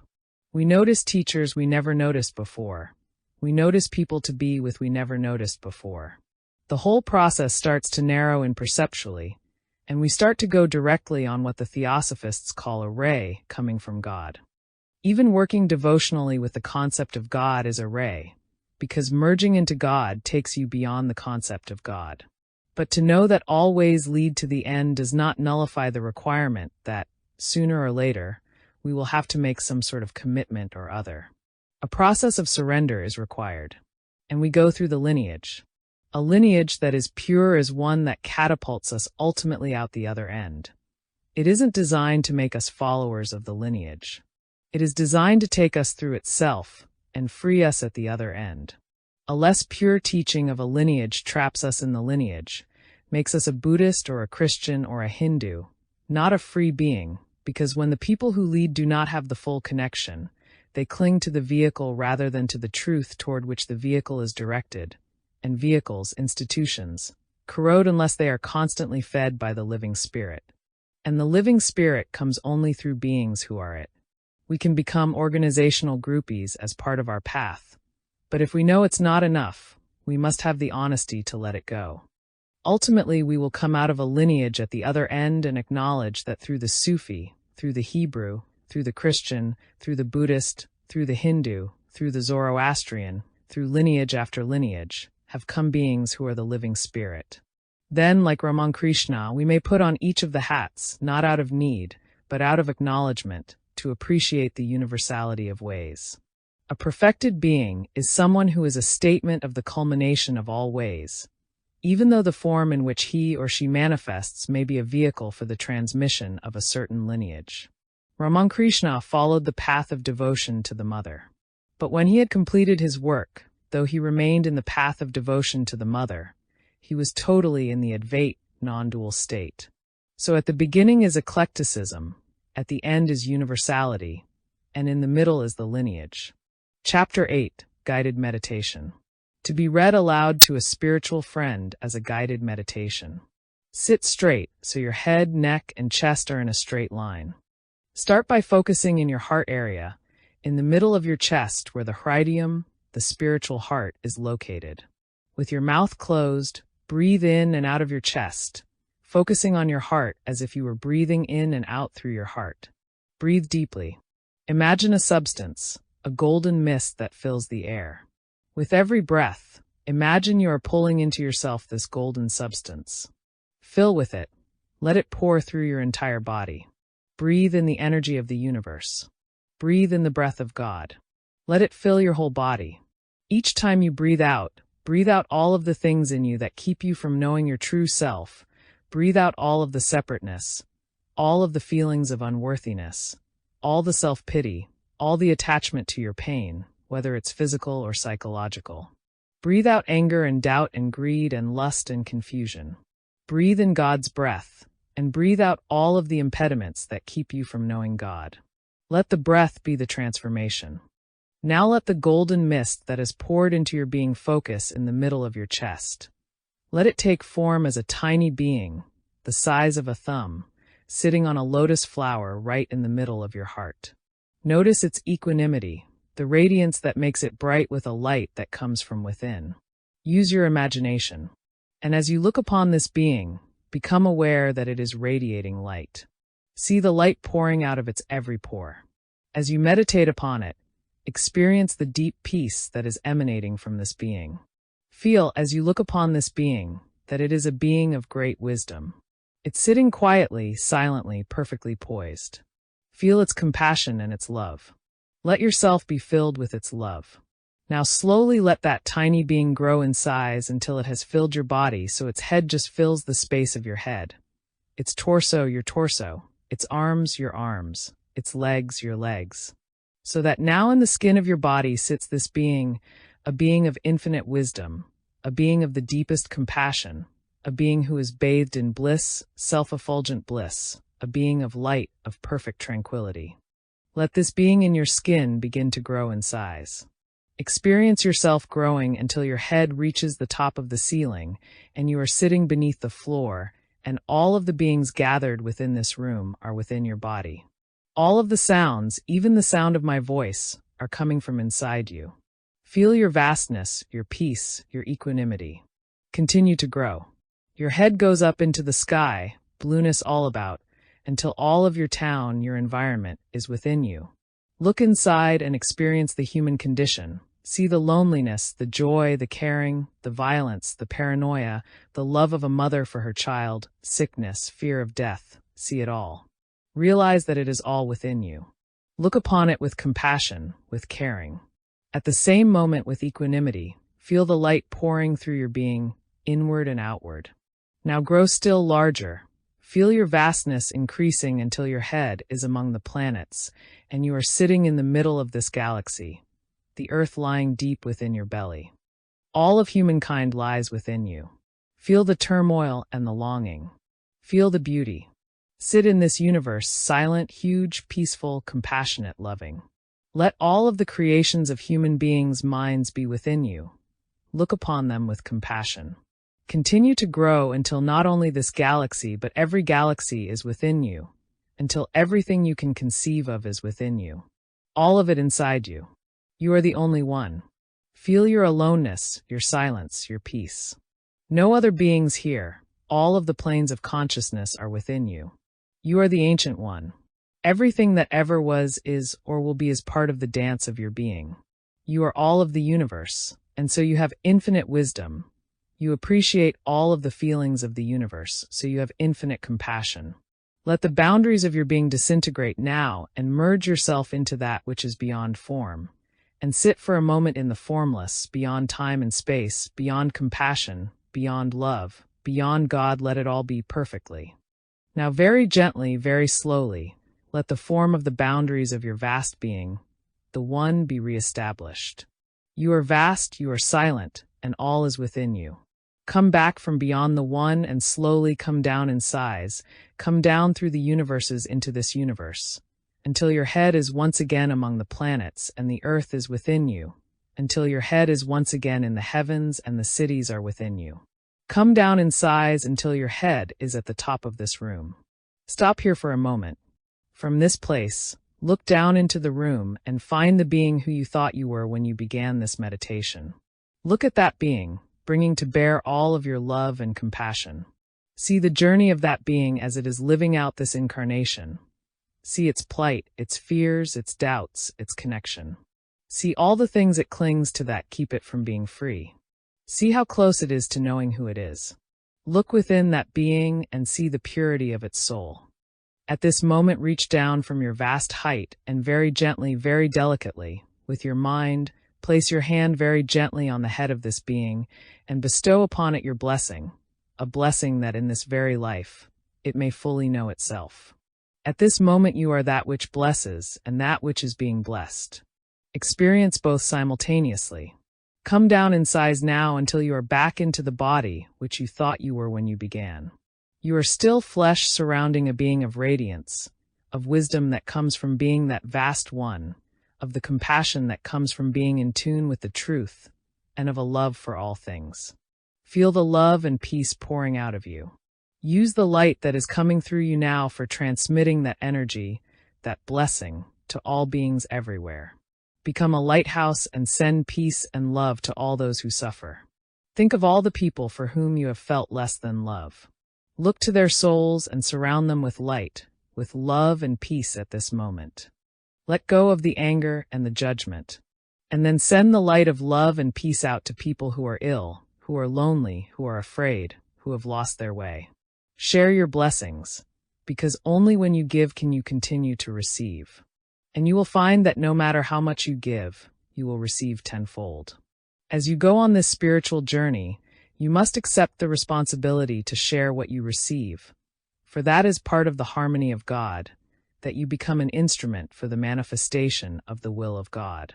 Now let the radiant perfect being once again assume its diminutive form, the size of a thumb, sitting upon a lotus flower in your heart, in your spiritual heart in the middle of your chest, radiant with light, peaceful, immensely compassionate. This being is love. This being is wisdom.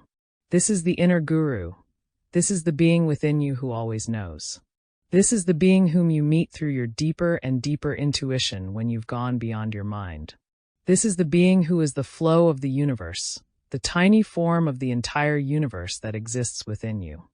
At any time, you need only sit and quiet your mind, and you will hear this being guiding you home. When you have finished the journey, you will have disappeared into this being, surrendered, merged. And then you will recognize that God, the Guru, and the Self are one. Chapter 9, Dying, an Opportunity for Awakening.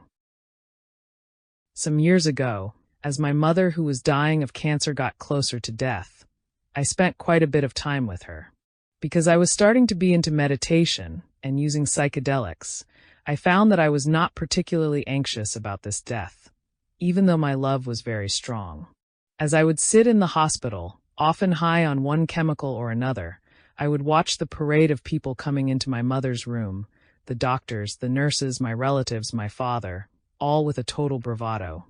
You're looking better today. Did you eat your soup? You'll be up and around in a few days. The doctor says there is a new medicine.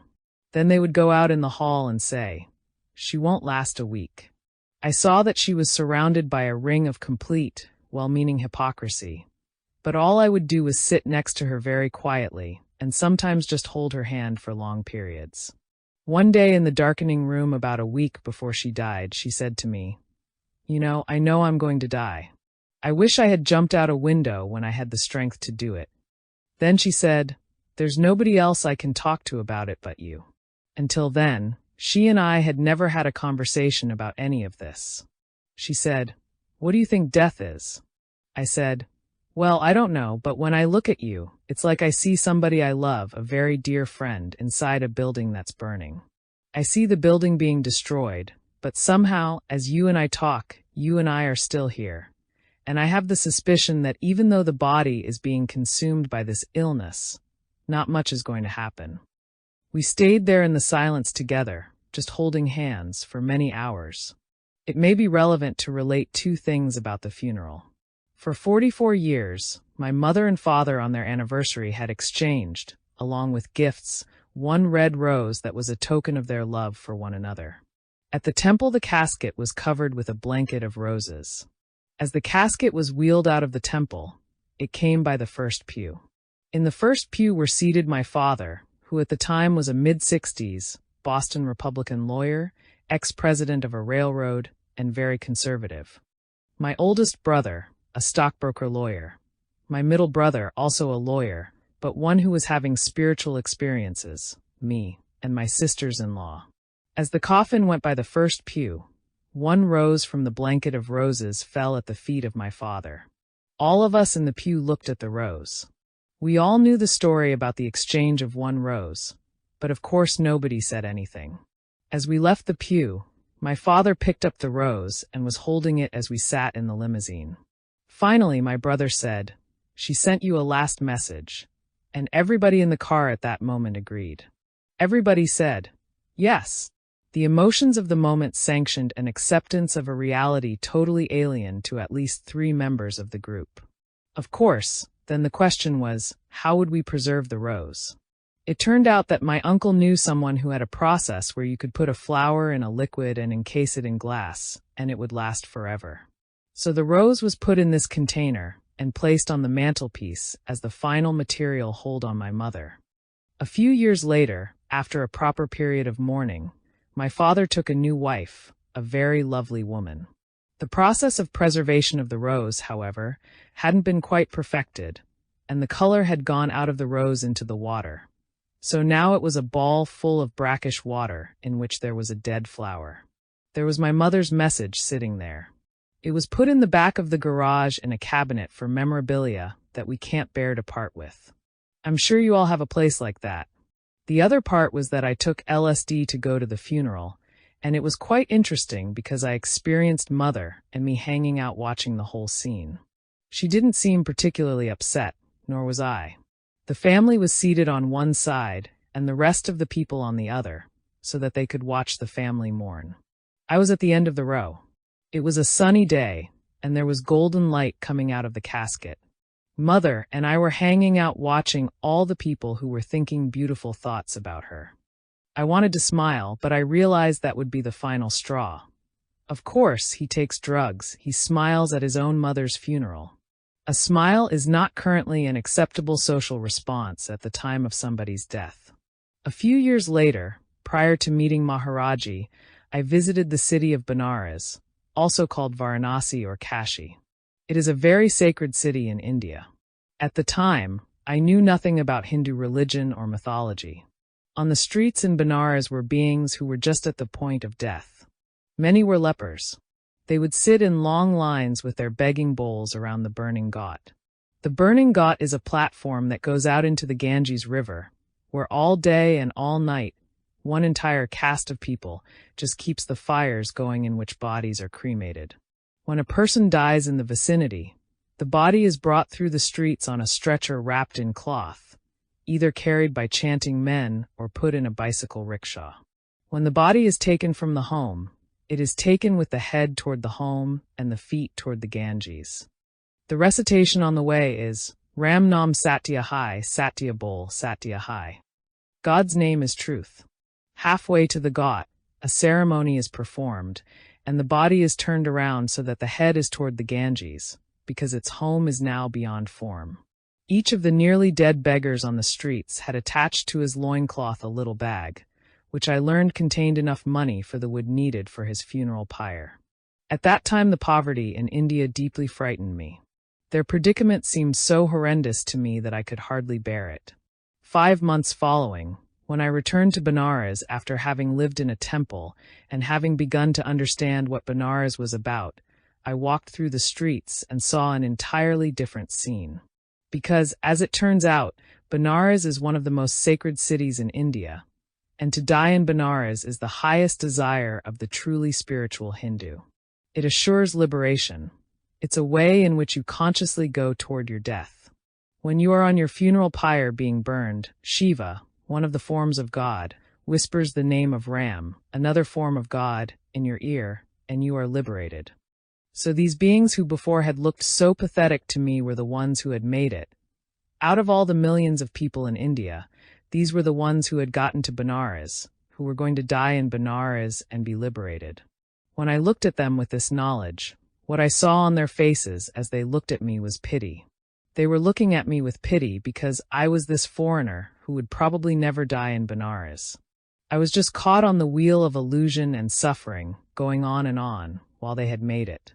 I did a complete about-face and began to see that Benares was a city of incredible joy, even though it held incredible physical suffering. So here I am in this old decaying body. It's the package in which I am functioning. I honor it. I take pretty good care of it. Yet, whatever the catalyst, whether it was Maharaji or psychedelics or my studies or meditative experiences, the importance of my body and personality, of the Ram Dass melodrama, have been appreciably lessening. Simultaneously, my anxiety about death has concomitantly been dissipating, and this new perspective has allowed me to reflect upon death and to write about it. Of course, I was deeply influenced by studies of the Tibetan Book of the Dead, by Aldous Huxley's description of dying in the book Island and by his death, and by my mother's death as well, but it was apparent that we needed new ways of looking at death. A number of other experiences contributed further to my appreciation of the matter of death, including 2 Maharaji stories that affected me strongly. One day Maharaji was walking with a devotee of many years, and Maharaji suddenly looked up and said, "Ma just died." She lived in a distant city, and it was obvious he had seen this on another plane. Then he laughed and laughed. His devotee was shocked and called Maharaji a butcher for laughing at the death of such a beautiful and pure woman. Maharaji turned and said, "What would you have me do? Act like one of the puppets?" Another time, as Maharaji was sitting with a group of devotees, he suddenly looked around and said, "Somebody's coming," but nobody heard anyone. A few minutes later, an employee of one of Maharaji's devotees arrived. Before he could say anything, Maharaji yelled, "Yes, I know he's dying, but I won't come." The man was shaken by these words because his employer had, just a few minutes before, suffered a severe heart attack and had sent this man running to fetch Maharaji to his side. But no matter how the employee or others pressed Maharaji, he refused to go. Finally, Maharaji took a banana and gave it to the employee and said, "Here, take this to him. He'll be all right." Of course, the man rushed back with the banana, and the anxious family mashed it up and fed it to the sick man. Just as he finished the banana, he died. Here in America, Wavy Gravy called me one day and said, "There is a fellow dying who would be interested in visiting with you." I met the boy, who was in his 20s, extremely thin, dressed in Levi pants and jacket and boots. I sat down with him and said, "I hear you're going to die soon." "Yeah," he replied. I asked him if he wanted to talk about it, and he said okay. We began to talk, and after about 20 minutes, when he went to light a cigarette, I noticed that his hand was shaking. It hadn't been before. Because of my own paranoia, I thought, "Oh, look what I'm doing. What right do I have to be coming on to him? He's the one who's dying." So I said to him, "Hey, I'm really sorry. I don't mean to upset you. I'll leave you alone. I didn't mean to bug you." He said, "Oh no, you're not. I'm nervous because I'm so excited about being with you. I've been looking for the strength to die, and you are the first person I have been around who isn't making it worse by being freaked about it." He was giving me the legitimacy that I didn't have myself. He was saying, "It's okay to do what you're doing." So we started to hang out together, and at one point I rented a car, and we went for a ride on Highway 1 in Marin County, a very perilous highway along the coast. We stopped for gas, and he said, "Would you mind if I drive? It will probably be the last time." Now that's a pretty romantic image if you know how 23-year-olds are about driving. So I said, "Sure." He started to drive, but it very quickly became apparent that he was too weak to turn the steering wheel. We were only going about 20 miles an hour, but he would come around one of the curves where there was a 300-foot drop to the ocean, and I would hold the wheel and turn it, trying to do it unobtrusively so that there would be no social blunder. I didn't want to upset him. As if the situation weren't bad enough at that point, he tried to light a cigarette. I thought, he's not only going to go, but he's also going to take me with him. Then I saw that I had entered into a conspiracy. I was joining with him to make believe he was other than he was, in order to protect his image of himself as this young, virile, 23-year-old. I said to him, "You know, you've got me caught in a conspiracy, because obviously you can't turn the wheel, let alone smoke at the same time. I should be driving. We should be into where it is, not where we wish it were. This is the way it is now. Let's get here." That remark began a new dialogue between us that got much more exciting, and we just lived in the present moment more and more. The only preparation for death, it turns out, is the moment-to-moment life process. When you live in the present now, and then this present, and then this present, when the moment of death comes, you are not living in the future or in the past. The freaky thing about death is the anticipatory fear of it. But you can't tell someone else to live in the present moment unless you yourself are. Later, I was invited to work with a lawyer who had cancer, and I said, I only work with people if they want to work with me. I was assured, oh yes, he wants to work with you. So I went out to his place, which was a very posh house by the ocean. He was sitting there surrounded by his family and friends, and they were all drinking. He was ruling the whole scene with an iron hand because he was the one who was dying. They offered me a drink, and I sat looking at the ocean for a bit. I heard hysteria in the conversation, the kind in which everyone is laughing too loudly. Finally, I turned to him and said, I understand you are going to die soon. If he had not invited me to come to deal with death, I would have had no license to say such a thing. You can't go up to somebody and say, I hear you're going to die. You have no license to lay your trip on somebody else, but he had invited me to do what I was doing. It was the compassionate thing to do.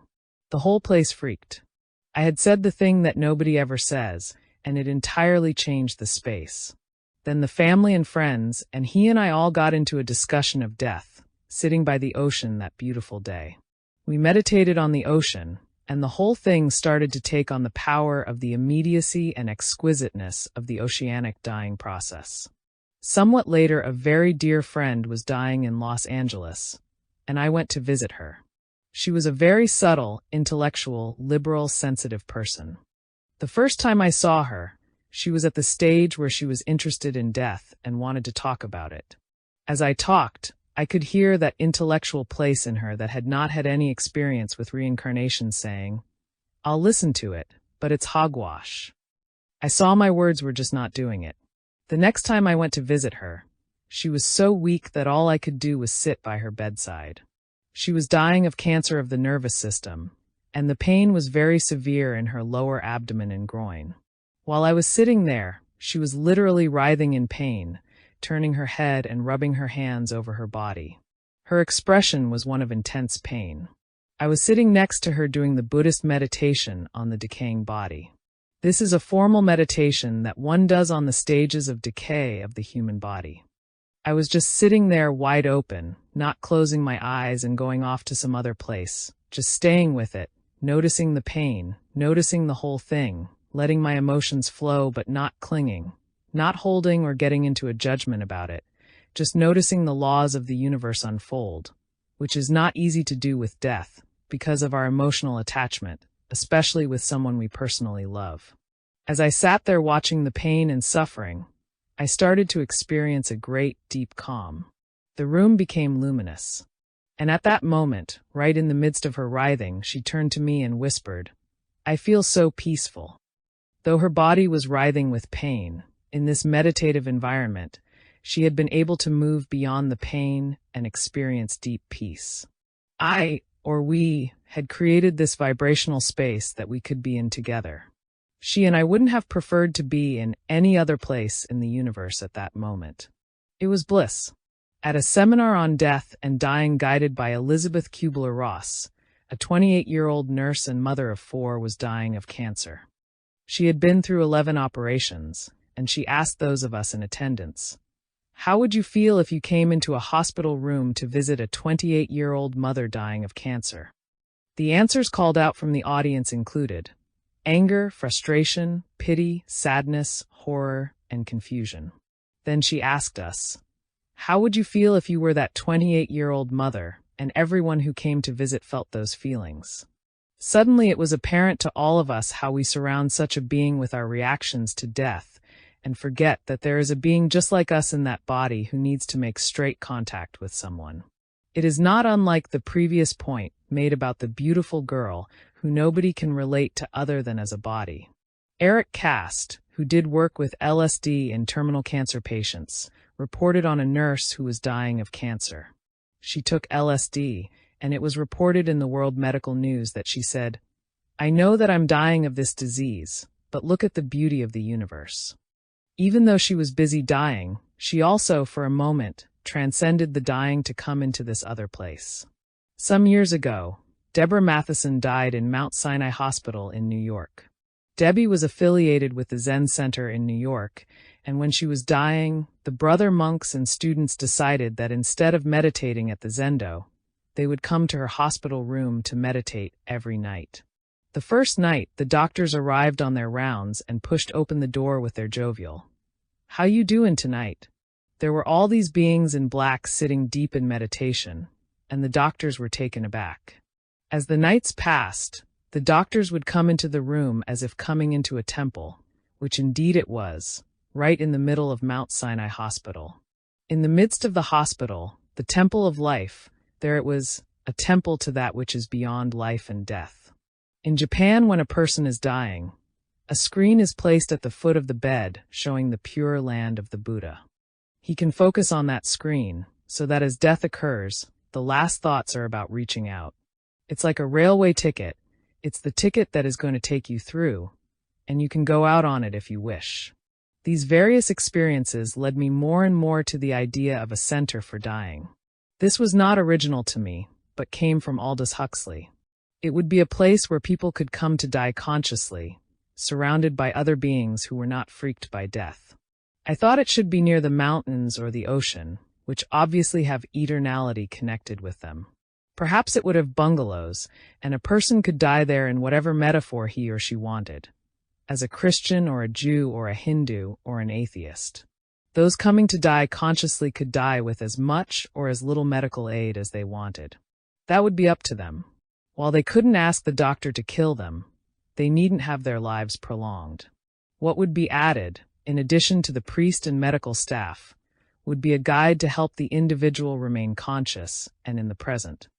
As I reflected on the term guide, it struck me that there are no professional diers. Every dying person with whom I shared time helped me probably more than I helped them. Nowadays, many people contact me and say, "Do you think I could work with somebody who is dying?"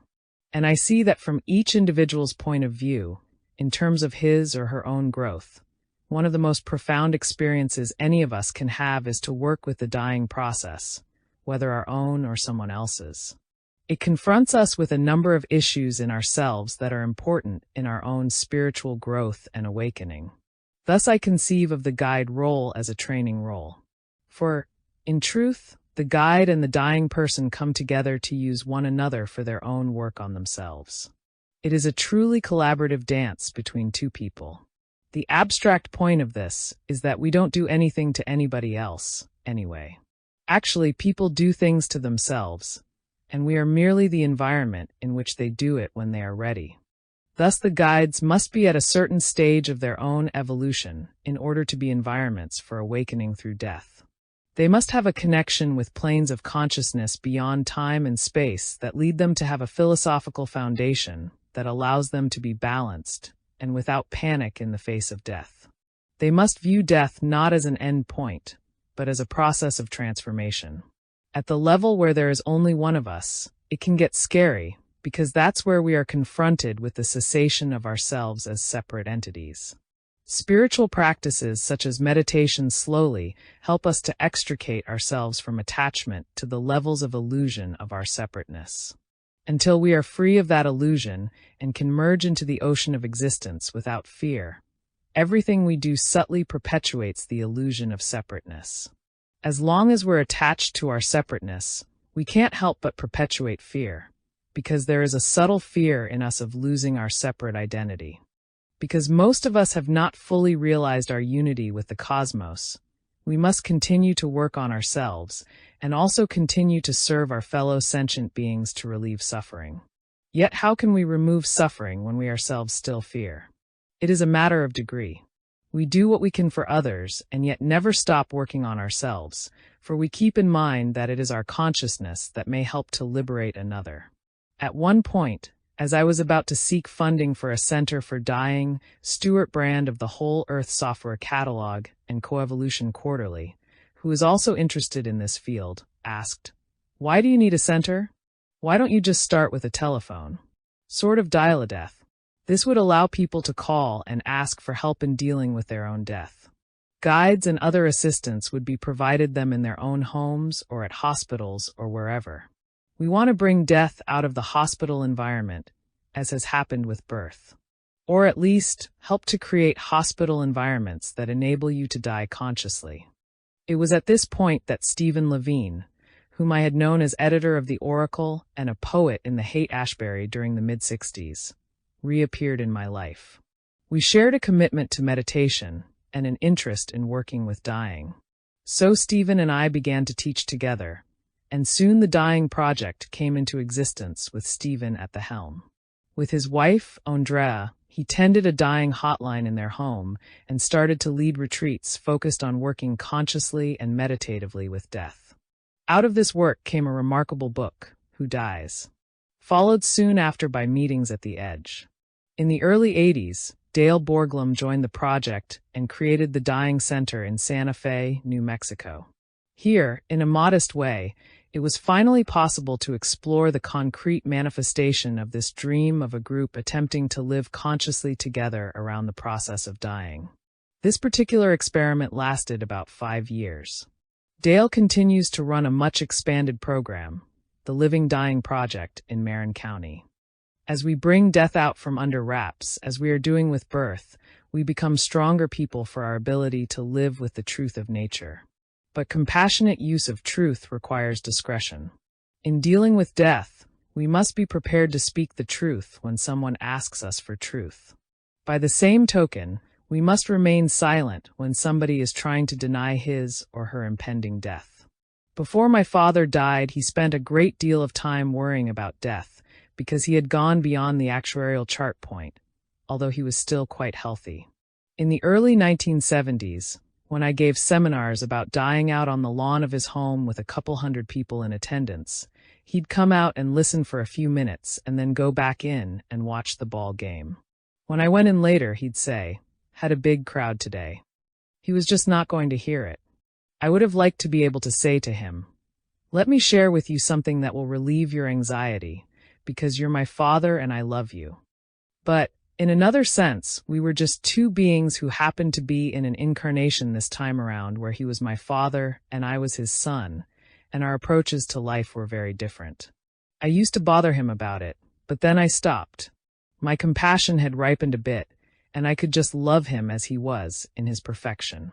Later he asked several times about death and meditation. And once at dinner he said, "Because of our conversations, I don't seem to be as concerned about death as I used to be. I find at times, I'm almost looking forward to it." I took care of him as he approached death, and it was the softest and most loving time we had together. There is a book titled Life After Life by Raymond Moody. The book concerns 150 cases of individuals who were pronounced clinically dead and then were revived, some at accident scenes, some in hospital operating rooms. Many of them reported that during the time they were supposedly dead, they had experiences of floating, reviewing their lives, meeting friends or relatives who had previously died, and meeting a being of light. The power of these data is in the similarities of their reported experiences. Studies of this type are a significant step in bringing life after death into the purview of the Western mind, and thus dissipating anxiety about death. Part of becoming conscious is not trying to impose a limited rational model on how the world is, but rather realizing that the rational model is a finite subsystem and that the law of the universe is infinite. To work with someone who is dying is to see the perfection of the dying and at the same moment to work full-time to relieve the suffering involved and to prepare the person for the moment of death. In the Eastern tradition, the state of your consciousness at the last moment of life is so crucial that you spend your whole life preparing for that moment. We've had many assassinations in our culture, and we wonder what it was like for Bobby Kennedy or Jack Kennedy, if they had any thought, and what those thoughts might have been.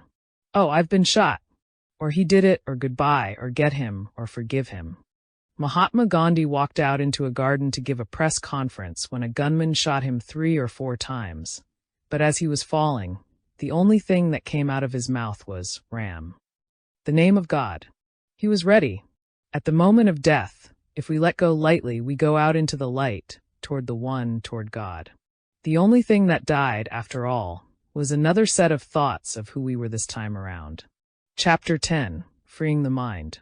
Now we're beginning to get a sense of the totality of the sadhana, the practice.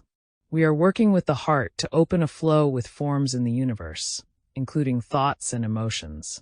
That flow ultimately takes everything in form and converts it back into energy. We offer up stuff into the flow to get rid of it. The offering up or the cleaning is called purification. It exists in every religion. In Raja Yoga, these are the yamas, or it's the various vows we take in Buddhism, or the abstinences and commandments in Christianity and Judaism. These are done out of what is called discriminative awareness. That is, we understand that we are entities passing through a life in which the entire life drama is a curriculum for our awakening. We see that the life experience is a vehicle for coming to God, for becoming conscious, for becoming liberated. And we understand that ultimately that's what we're doing here. When we're really wanting God, not just wanting to want God, we understand that is all we are doing here. When we are only wanting to want God, we say, well, I have this and that to do, but I'd like to live my life in order to return to God. If we have studied the Four Noble Truths of Buddha, we've come to understand that the liberation from clinging and attachment is the liberation from suffering, and that liberates all beings from suffering. Or if we are thinking, well, I can't just want to go to God, I must help other human beings as well, we begin to see that these are not polarized, that these are very intimately integrated. Because every act we perform for other human beings can liberate them to the extent that we are liberated. If we feed someone with attachment, we fill his belly, but we also reinforce his attachments. And that reinforcement perpetuates his long-term suffering. Thus, ultimately, we understand that every act we do in life becomes an act of work on ourselves, because that is the highest thing we can do for all sentient beings, whether we're feeding somebody, or sitting in a cave meditating, or making people laugh, or providing a service or goods, or making a sandal. Whatever we're doing, we're a transmission of our being. For instance, the image we have of musicians is of entertainers, someone playing music for other people to hear. As we begin more clearly to hear what the dance is about, we understand we are souls on the journey toward our own liberation, and everything is grist for the mill, including our flutes and our flute playing. Then we are doing what the Bhagavad Gita talks about. We are playing the flute as an offering to God. So we're playing it back into the circle. And as we use the flute playing as an act of purification, it's no longer my flute, and it's not played for ego gratification. It's part of sadhana. It's an offering. The whole process is an offering. Then the flute playing starts to get pure and come from a higher and higher space. If we listen to, for example, Bismillah Khan play the Shehnai, we hear a being who is playing to God, and that circle is so closed that it's God playing to itself. Other human beings simply listen in. And because it's played that way, the subtle consciousness of the artist doesn't suck another person into being entertained. Because the separation between entertainer and entertained is a distinction between subject and object. It's a distance between human beings. When we are part of the instrument of the music of God just playing to itself, then anyone can tune in and become part of that same circle. And there's only one of it. There's no separation. The minute we think we're entertaining somebody, the minute we think we're feeding somebody, the minute we think there's a them out there, we just lost it. We just stopped the flow. Our concepts stop the flow, because the mind, the thinking mind, works in relation to subject and object. And the minute we think about who somebody else is, the minute we define that person as somebody who needs food, and that's the reality, the only reality, we have made them into an object. No matter how much we feed them, we've still got them separate from us. Most people who give, in America, give out of paranoia and fear. It's like giving to keep people away. I remember lecturing, I believe in Portland in the Civic Community Center, though usually I lecture in more funky spaces, and there was a big orchestra pit between me and the audience, which was out there. We couldn't even get the lights up high enough to see the audience. The whole game was designed to make everybody object and subject. There was a great barrier, like a moat to protect you from the masses. It was incredible. And the insurance laws didn't allow me to have anybody on stage. I was alone on the stage with Krishna Das, a stage large enough to hold a whole opera company. And there's a sea of them out there who have come to be entertained, which is the traditional way of show business. But cutting through that doesn't necessarily demand a change in the physical game. It would have been nice if everybody was sitting around me, close and friendly. But it isn't critical. It's where my head is at. And it's where our heads are at in every act we perform that determines whether that act liberates or entraps us and everybody around us. Now we're approaching the issue of no mind. How do we use our thoughts, and how do we transcend them? How do we go beyond mind? When we acknowledge that our lives are vehicles for our liberation, it becomes clear that all of our life experiences are the optimum experience we need in order to awaken. The minute we perceive them that way, they are useful within that domain. The minute we ignore that perception, they won't work that way. In psychology, there's a term functional fixedness. You look at a hammer, and you think of a hammer as an instrument to hammer nails. You might need something to serve as a pendulum, but every time you look at the hammer, you only see something to hammer nails. The idea that the hammer could be attached to a string and used as a pendulum doesn't come through, because you can't break the functional fixedness. You've got a set about how it's supposed to be, and you can't break that set. Well, it's the same thing with life experiences. A culture has a set about what the meaning of experiences is all about, like what death is about or what deviant behavior is about. Is it insanity, or is it mystical wisdom? There are all these models in a culture, all its functional fixedness that we absorb as to what our life experiences are about. Is it gratifying? Is it pleasant or painful? The model this culture works within is a model of gratification through external agents, getting more from the environment, man over nature, control and mastery for gratification, for creating our own personal heaven in which our egos stay paramount. Our egos are God. That's different from a culture such as the Hopi Indians, where we hear about a balance of man and nature, harmony, the Tao, the flow, man and nature, rather than man over nature. It's not mastery and control. It's listening to hear the way in which we play a part in flow. Then it's not just our personal gratification. It's us being part of a process that transcends our own separateness. That's a way of talking about God. That's God in form. The models we have in our minds of our experiences determine whether those experiences can liberate us or will continue to entrap us. This is the beginning of the use of the mind. This is discriminative awareness, that is, making the discrimination between those things or those ways of looking at things that will bring us close to God, to our own freedom, and those things that will take us away from it. Now, at the stage that many people I meet are at, they do their practice, their method, as good and as well as they can. And then they take a little time off. They say, "Well, that's been great. Now what do you say we have a pizza and a beer and listen to some good music?" Now that pizza, beer, and music could do it for them too, except in their mind there's a model that the time off has nothing to do with it. We've got these models in our heads about what's going to get us there. Meditation, we suppose, will get us there. Pizza, we presume, will not. But the pizza, beer, and rock music could do it for us if we were open to the flow of it. And the meditation might not if we're busy being righteous about it, because there's no act in and of itself that is either dharmic or adharmic. It's who's doing it and why they're doing it that determines whether it's wholesome or not. To stick a knife in somebody can be adharmic, taking that person away from God. But if you're a surgeon, it could be bringing him to God. Obviously, the act of the knife into the person isn't the issue. It's who's doing what how. Even two surgeons could use that knife differently, one dharmically, the other adharmically. Yet both think they're trying to save somebody. One is tuned to God's will, and one is not. One is on an ego trip of "I'll save you," and one is healing in the way of things and says, "If it be thy will, O Lord." The statement, "If it be thy will, O Lord," is if it be in the nature of things, if it be in the natural law, if it be in the flow of perfection of form.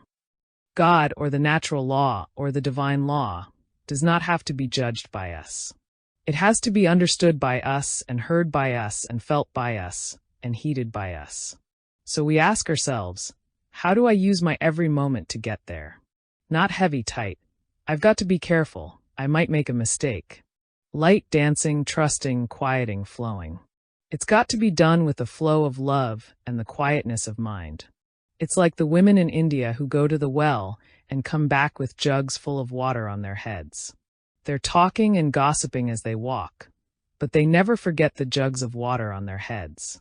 The jug of water is what our journey is all about. In the course of it, we do what we do in life, but we don't forget the jug of water. We don't forget what it's all about. We keep our eye on the mark.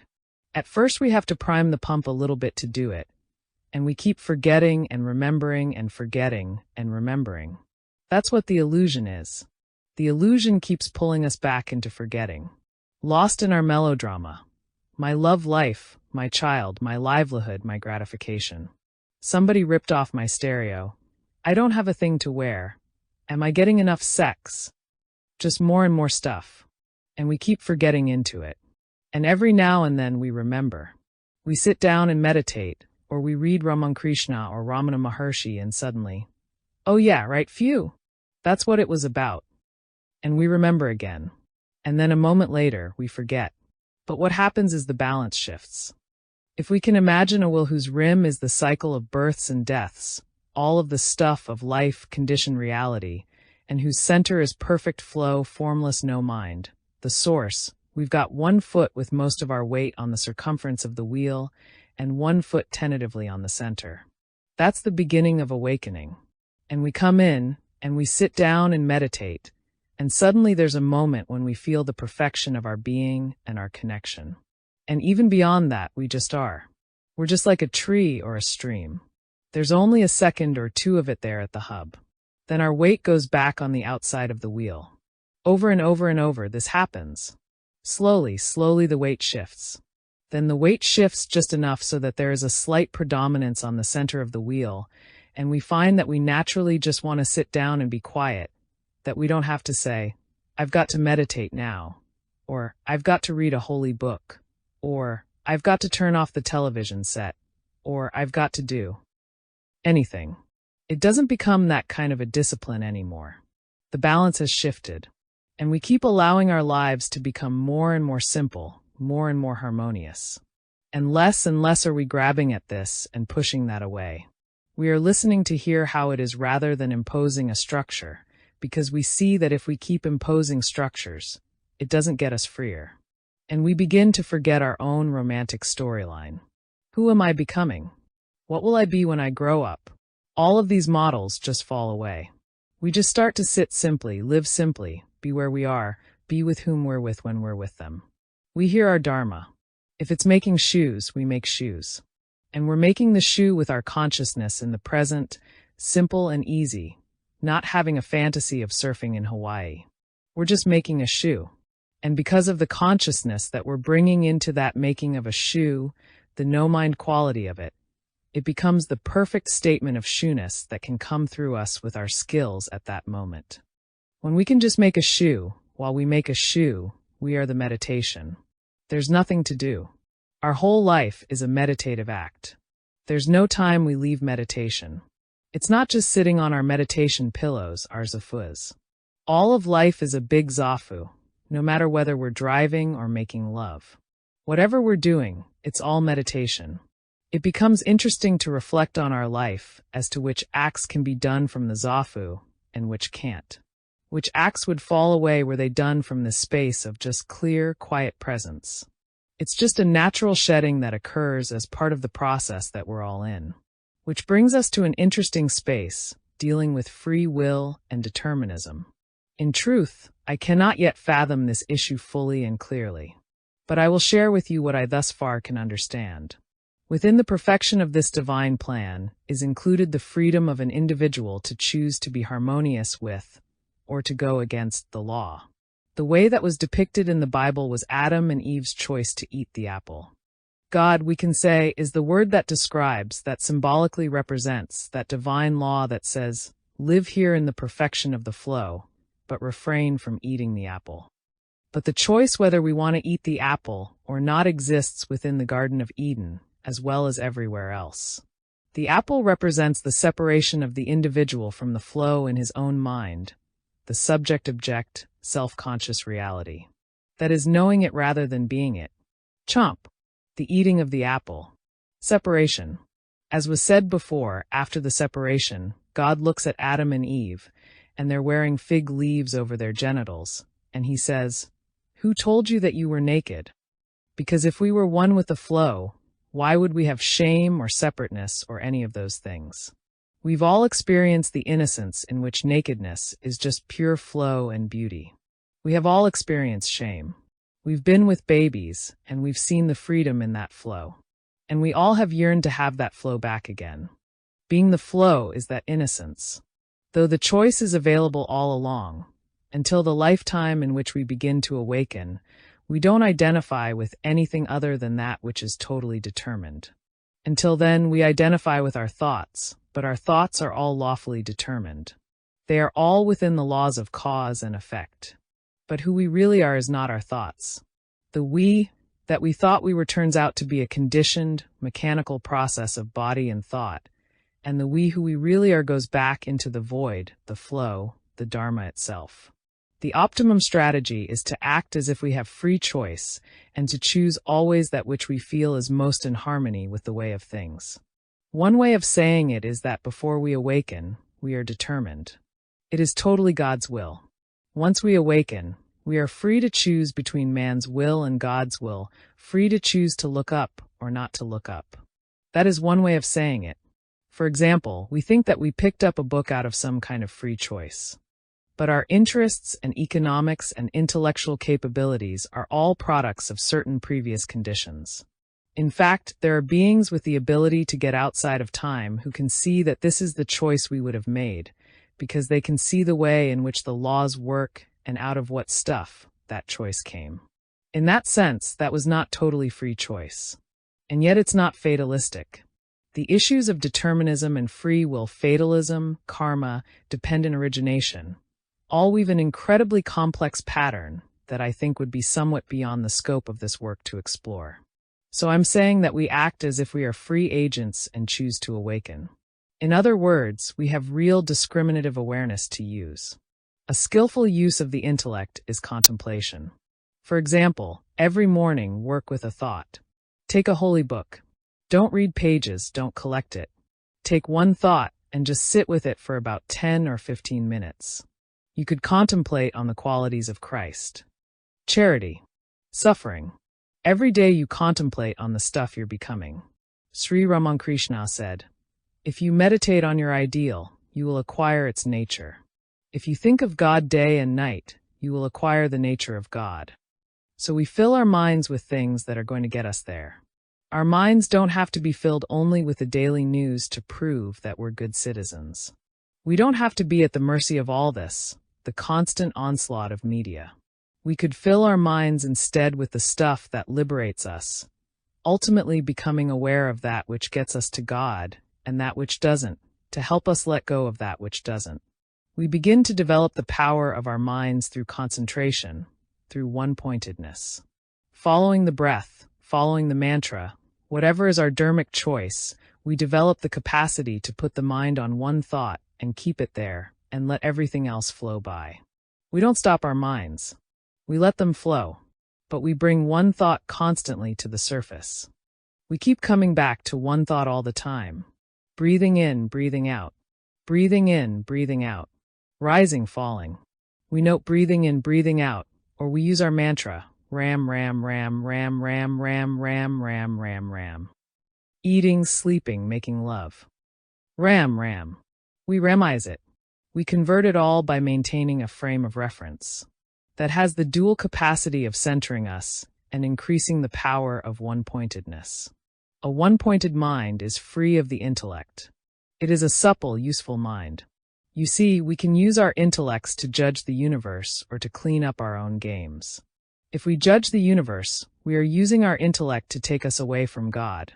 If we use it to clean up our own game, it can take us toward God, toward the Tao, the way of things, the divine plan as discussed in Judaism, Christianity, Islam, Hinduism, Zoroastrianism.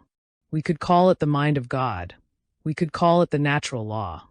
We could call it the way in which everything in form is related to everything else. That is the flow, and that flow is harmonious in its parts. Even the cacophonous parts are harmonious in the larger scope of things. They are not lawful in a linear, analytic, logical sense. Natural law includes paradox, which logical law cannot. A can be A and not A at the same moment. It's not a law that we can grok with our intellect. It's a law that we can become, but we can't know. The closest we come to a sensing of the law is what we in the West call intuitive wisdom. Gurdjieff called it the higher faculty. It's a higher way of knowing, a subjective involvement in the universe, not an objective one. We don't know the law, we are the law. And we sense when we have a quiet mind, the way of things. Just as some Native American tribes would send a pubescent boy out into the wilderness for a few days or weeks to fast and listen, to become quiet, and to attune to the way of things. So it is necessary to get quiet enough to hear not only the singing mating calls of the birds, but also the way of our own sexual desires, the way of our own patterns of anger, the way of our own hearts, the way of the decay of our bodies, without getting lost in grabbing hold, in judgment or analysis or clinging, or fear, but just hearing it as it is. It's not the objective witness, in the sense of standing back and looking. It's a subjective being part of it without attachment anywhere. It's a very subtle place I'm talking about now. It's the use of the mind beyond the intellect. The intellect is the first step of it, discriminative awareness, looking around and saying, this anger isn't going to get me to God. I'm going to drop it. We drop it because we see where we're going this lifetime. It's like we're going to New York City, and we come to a road that leads to Mexico, but we don't take it this time. Mexico is beautiful, but it's not where we're going this time around. Discriminative awareness is based on goal-oriented behavior. But as we get near the end of the journey, we must give up even the concept of the goal, and of the trying, and of being someone seeking, because even those concepts ultimately keep us back. All concepts, all models, all molds, all programs in our heads are limiting conditions. No mind, the sufficient faith to exist in no mind, to just be empty and trust that as a situation arises, out of us will come what is necessary to deal with that situation, including the use of our intellect where appropriate. Our intellect need not be constantly held on to in order to keep reassuring us that we know where we are, out of fear of loss of control. Ultimately, when we stop identifying so much with our physical bodies and with our psychological entities, that anxiety starts to dissolve. We start to define ourselves as in flow with the universe, and whatever comes along, death, life, joy, sadness, is grist for the mill of awakening. Not this versus that, but whatever. Under those conditions, we don't have to do so much labeling. We can just be quiet and let the universe happen. But that trust is based on giving up our own unworthiness. Because if we think we need our minds to keep us under control, that if we lost control we would become wild, destructive, chaotic, uncaring, insensitive beings, then we are defining ourselves as Freud did, as totally selfish behavior. But the predicament is, that's defining our existence from just the first two chakras. Even when Adler comes along and says the real guts of the human being is about power, that too is only the third chakra. Beyond that is the fourth heart chakra that harmonizes seeming opposites and brings it all into flowing understanding and acceptance. And beyond that, we also exist in the fifth, sixth, and seventh chakras as well. Once we begin to awaken and sense who we are, we begin to understand how we are becoming the Dharma, how as we attune, we literally cannot hurt another human being. We cannot go out and do them in, because not only does our intellect understand the karmic implications of it, but also our perception is such that we see ourselves hurting ourselves. The concept of brotherhood is no longer an intellectual, liberal concept. It's a perceptual reality. Living within that reality, it's impossible to perform certain acts we might have done before. And that's what the 10 Commandments are about. They are a statement of how it is when we see things as they are. But because most exoteric religions are written for people who are not awakened, they've become moral prescriptions, using guilt to control behavior, to move people slowly in that direction. We must become in our own lives the living statement of the Vedas, of the commandments, of the law. A conscious human being is the law, is the Dharma. We don't know the Dharma, or recite the Dharma. We are the Dharma. Our every act. The way a Rashi washes a dish is the Dharma. That washing of the dish is in perfect harmony with all the forces in the universe at that moment. No mind involved, no analytic thought. Am I doing the right thing? In discriminative awareness, the intellect is used only in the early stages.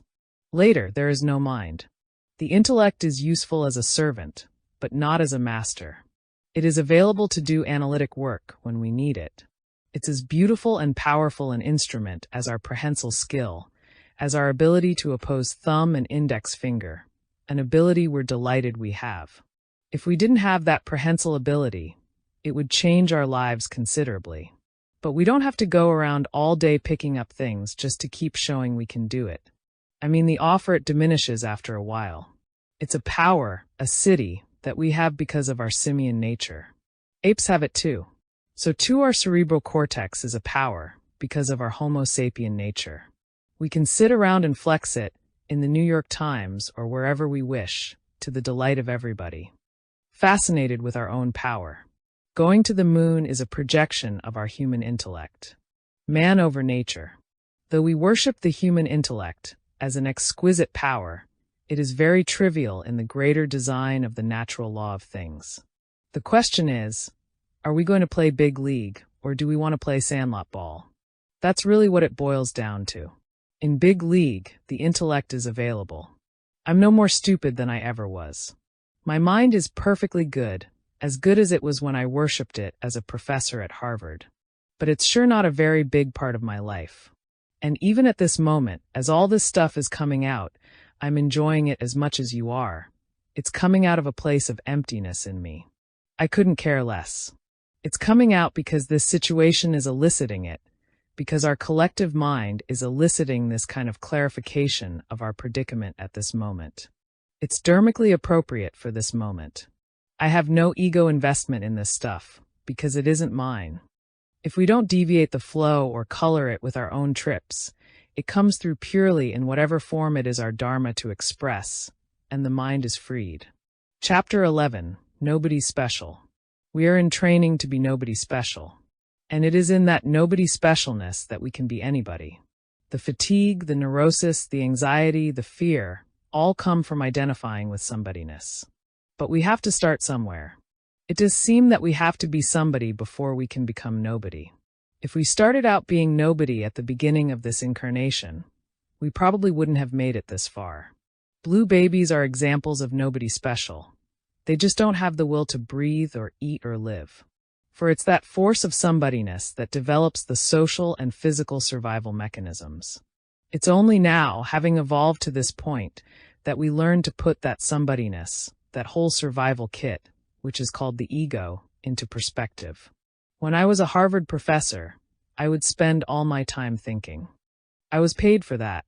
I would have clipboards and tape recorders to collect all my thoughts. Now I'm becoming more and more simple as I quiet. Sometimes there seems to be no one in there at all, and I just sit. Then, when something needs to happen, it happens, even thinking or speaking, and I just witness it. It's very far out when we begin not to think, or the thinking is going by, and we're not identified with being the thinker. At first we really think we've lost something. It's a while before we can appreciate the peace that comes from the simplicity of no mind, of just emptiness, of not having to be somebody all the time. We've been somebody long enough. We spent the first half of our lives becoming somebody. Now we can work on becoming nobody, which is really somebody. For when we become nobody, there is no tension, no pretense, no one trying to be anyone or anything, and the natural state of the mind shines through unobstructed. The natural state of the mind is pure love, which is not other than pure awareness. Can you imagine when we become that place we've only touched through our meditations? When we are love, we've finally acknowledged who we really are. We've cleared away all of the mind trips that kept us being who we thought we were. Now, everybody we look at we're in love with. We experience the exquisiteness of being in love with everybody and not having to do anything about it, because we've developed compassion. The compassion is to let people be as they need to be without changing them. The only time we might need to intervene with people is when their actions are limiting the opportunities for other human beings to be free. And then the way in which we intervene is very mindfully and open-heartedly. For if we are busy being somebody trying to change someone, we're just creating more anger. If we are nobody special, but it is our dharma to oppose injustice, then it is merely an act of the dharma. And not for a moment do we lose that total love for the other person who is not other than us. For being nobody, there is nobody we're not. Had we sufficient discipline, we could pursue the steepest of paths to get rid of all the ways we cling to models of ourselves. We could just sit Zen Buddhism, and every thought that comes by that creates another reality, we would let it go. And clinging to none, we would know enlightenment. Or we might pursue the path of Ramana Maharshi, Atmavicharya. Who am I? We simply ask, who am I? Who am I?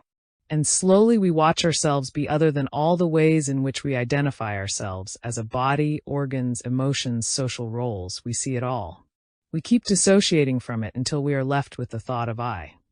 I am the thought I. This path takes incredible discipline, for as we have freed ourselves from our bodies and our emotions, and we're just about to drop this last thought of I, our bodies grab us again. And we're back in our habitual thoughts about our bodies, our identities. Most of the time when we watch our mind, we find it keeps grabbing at things and making them the foreground. And everything else becomes the background. When we're reading, we're not listening. When we're listening, we're not seeing. When we're remembering, we forget where we are. But can we function when the world is all background and awareness itself is foreground? When awareness is identified with thoughts, we only exist in a certain time-space dimension. But when awareness goes behind thought, we are able to be free of time and see thoughts appearing and disappearing, just watching thought forms come into existence, exist, and pass away in a millisecond. And when the intensity of concentration allows us to see the space between two thoughts, we see eternity. There is no thought there. We realize that thoughts exist against the backdrop of no thought. Against the backdrop of emptiness, of nothing, we exist. And there we are at the edge of perceiving who we are. Then we face one of the greatest fears we will ever confront, the fear of our own extinction. The fear of ceasing to exist, not just as a body, but even as a soul.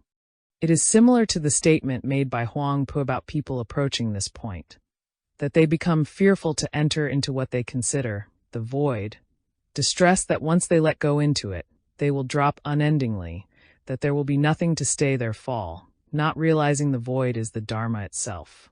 But as we're ready for the ultimate mystic doorway, the inner door of the seventh temple, we say, I am not this thought. We let go of even the great fear of non-existence. The senses are just working by themselves. There is hearing occurring, but there is no listener. There is seeing, but there is no seer. The senses are just all doing their thing, but there's nobody home. If the mind thinks, I am aware, that is recognized as just another thought, a part of the show passing by. It's not awareness itself. Thoughts are going by like a river, and awareness simply is. When we become just awareness, there is no more me being aware. By letting go of even the thought I, what is left? There is nowhere to stand and no one to stand there. No separation anywhere. Pure awareness. Neither this nor that. Just clarity and being. Chapter 12, Karmuppance. In the mid-60s there seemed to be an expectation that if we got high, we'd be free. We were not quite realistic about the profundity of man's attachments and deep clingings. We thought that if only we knew how to get high the right way, we wouldn't come down. And that was our attempt. Then in the late 60s, there was the idea that if we joined the movement and became part of a model of how to stay high, we'd be able to do it. So in the late 60s and early 70s, there was a tremendous interest in mass movements. Now people are realizing that it's somewhat of a long haul. They're feeling transformations in themselves, but they're working with their lows as well as their highs. They're cleaning up their games. And the reason we clean stuff away and don't just get high, why we focus on our depression and our negativity and all of our heavies, is because we're getting hip to the fact that if we push stuff under the rug, sooner or later there is karmuppance.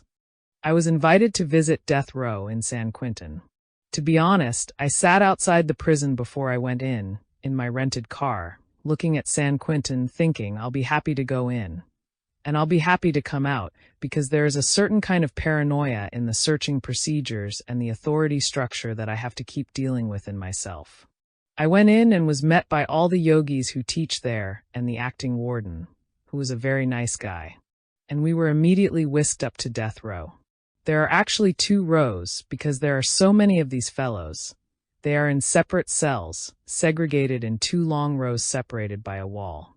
As I went up to each cell, out of the 34 men, there were not more than 5 who did not receive me openly, clearly, quietly, consciously. The feeling I had was that I was visiting a monastery, and that these were monks in their cells, for these men, who are facing death, have been pushed into a situation that has cut through their melodramas, and they are right here. We sat together in groups of 10, and as part of the meditation, we were sending out thought forms of love and peace to all sentient beings in the universe.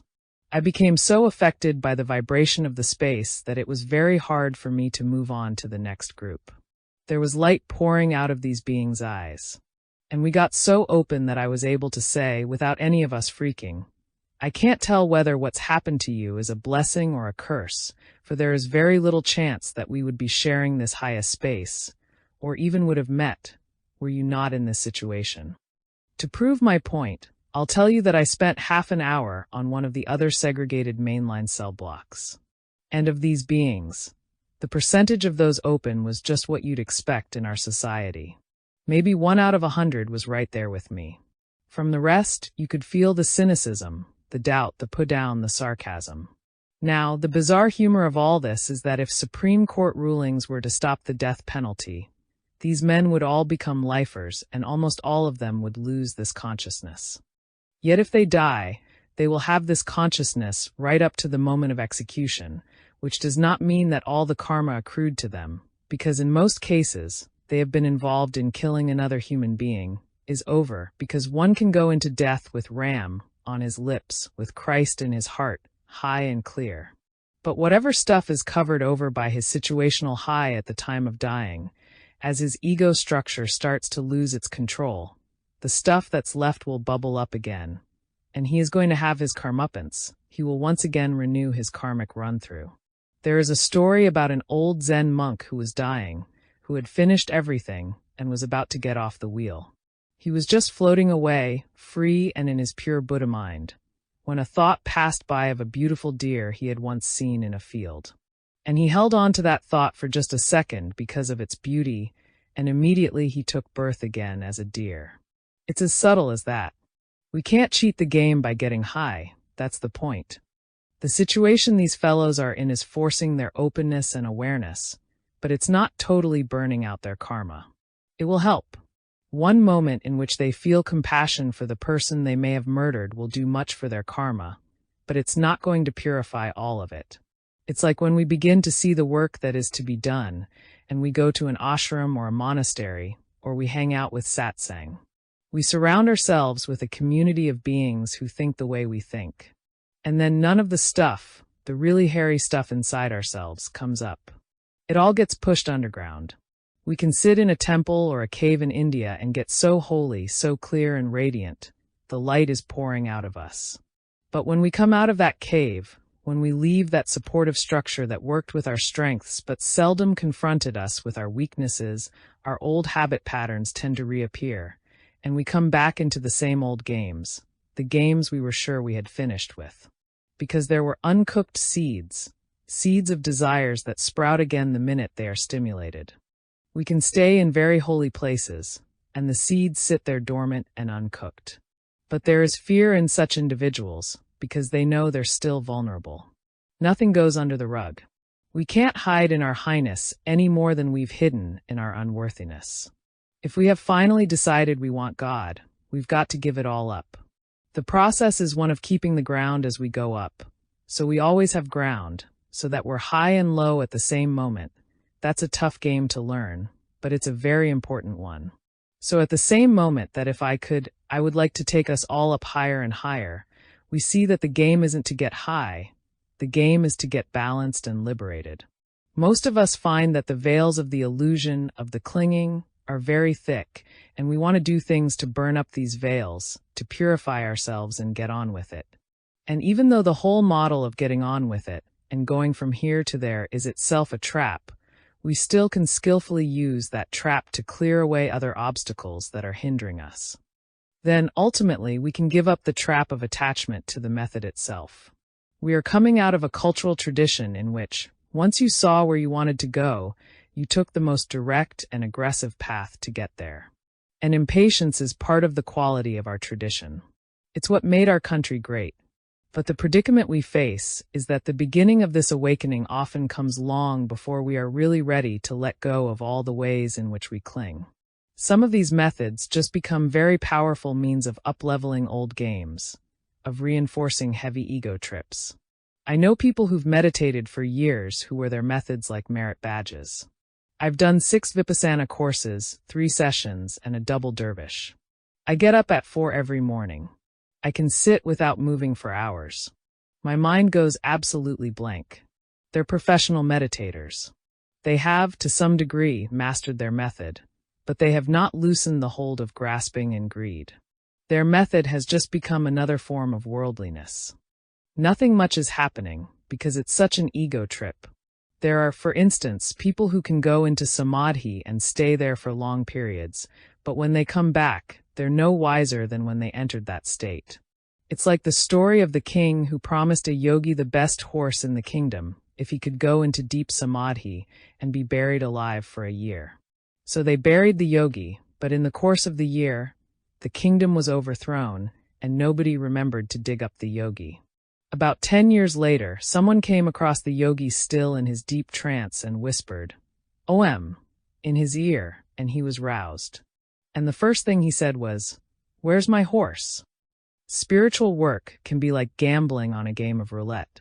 You put your money down, and the ball goes around and drops into the slot your money was on. And they say, "Do you want to take your money or let it ride?" Anywhere on this journey, we can take our money and pull out and go spend it. Or we can let it ride. Do we want to just double our money? Or do we want to go for broke? Do we just want a little social leverage? Or do we want to get done? It's no different than Mara confronting Buddha as he sits under the Bodhi tree. For as we get closer to the inner gates of freedom, of enlightenment, of liberation, the subtle clingings will be fanned all the more, and the opportunities for gratification keep increasing. Because of the one-pointedness developed through meditation, we become able to cut through our own limits of consciousness and see some of what it's all about. But if we have power needs, we are then all too ready to use what we see to have power over other beings. If our spiritual work has come out of wisdom, not out of a need for power, but out of a yearning for God, then when the powers come, we just notice them, realizing they're going to take us on tangents, consume them, and keep going. We just have to trust the light and let our money ride. For as long as we think we are somebody, we aren't yet quiet enough to be in tune with all of it, and thus any action taken is done from our own particular separate perspective. As long as we are in an incarnation, there will be action. As long as there is form, there will be change. But it depends on who is doing the acting, or who thinks acting is being done that will determine whether that act is part of the flow of things or antagonistic to it. It's like the story about the prince's butcher. The prince asked the butcher how, although he had been cutting with the same knife for 19 years, it never needed to be sharpened. And the butcher explained that he is in tune with what he is cutting, that the knife finds its own way into the joint, above the bone, through the muscle, that it doesn't hit against the joint, that it just finds its way around the bone. Because he is tuned, he is what he is doing.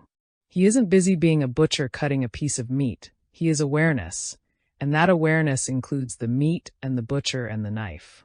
There is an act happening, but there is no doer of the act because there's nobody who thinks he's a butcher.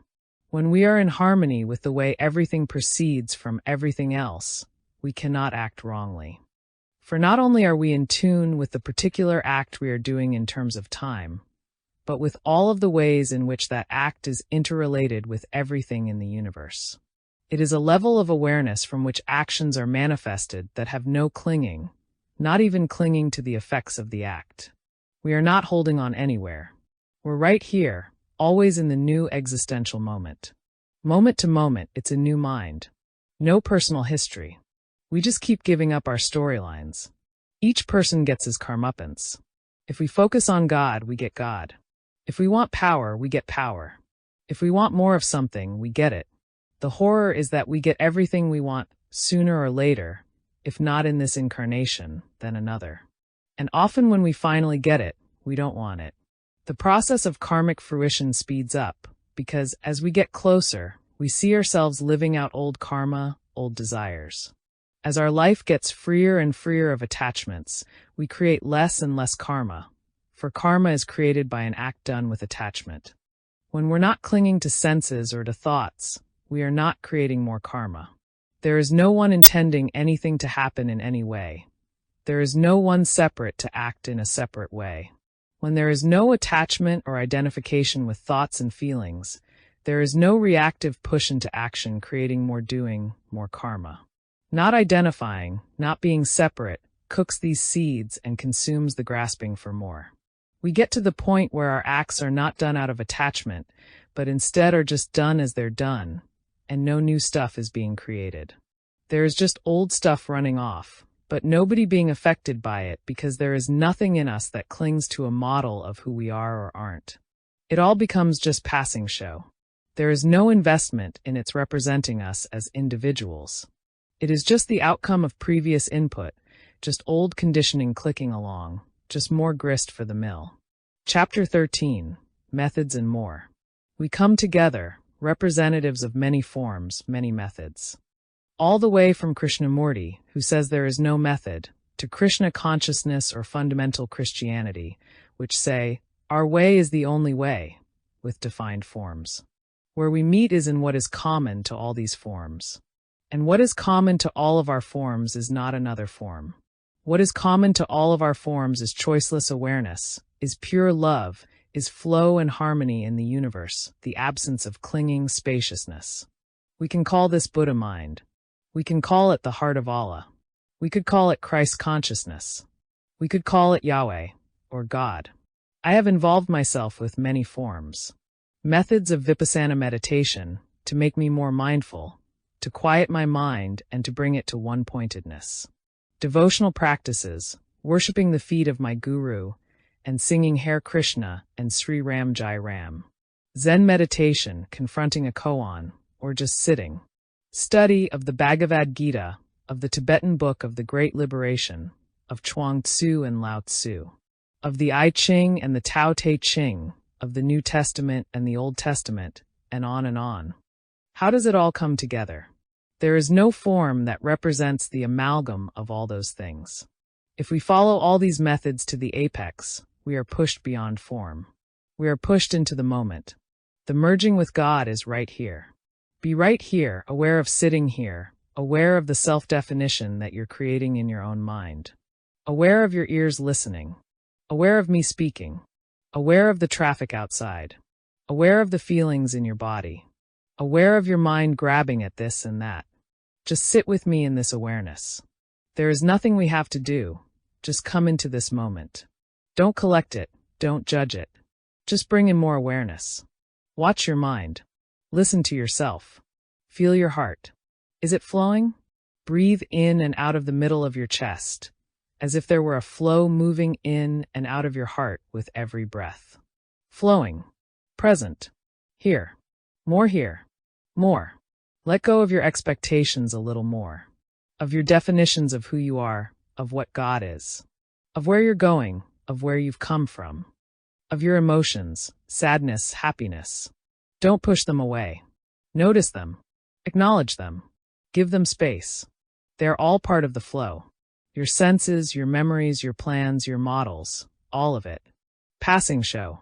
Forms being created, existing, and disappearing back into formlessness. Here in the moment. Right here. For the end result of everything that you and I have been sharing for years and years is not there or then or maybe, or perhaps, or if only, or as soon as this is it. Look at the stuff in you that's keeping you from being here at this moment. Judging. Waiting. Trying to experience. I can't get it. I still feel separate. That thought, there's the problem right there. Let it go. The quiet mind. Choiceless awareness. Perfect flow and harmony. Know you. No self-consciousness. Not, I am trying to become enlightened. In meditation, there is no meditator. Meditation just is. Meditation is the act of openness, of spaciousness, of presence. of his ness. So why are we joining all these clubs? Why are we paying all these heavy dues? What is it all about? Are all methods to be avoided? It doesn't seem so. But it does seem useful to see them in perspective. Methods are the ship crossing the ocean of existence. If we're halfway across the ocean, it's a little silly to decide methods are unnecessary if we don't know how to swim. But once we get to the far shore, it would be useless to keep carrying the boat. The game seems very simple. Methods are not the thing itself. Methods are traps. We entrap ourselves in order to burn out things in us that keep us from being free. And ultimately the methods spew us out at the other end, and the method disintegrates into nothingness. Every method, the guru, chanting, study, meditation, practices, all of it. For the end result is nothing special. If we take knowing God as being always in meditation as we act all day long, as choiceless awareness, as being clear with no attachments, judgments, or opinions, no clinging, no pushing and pulling, no this or that, we will experience what it means to know and be in God.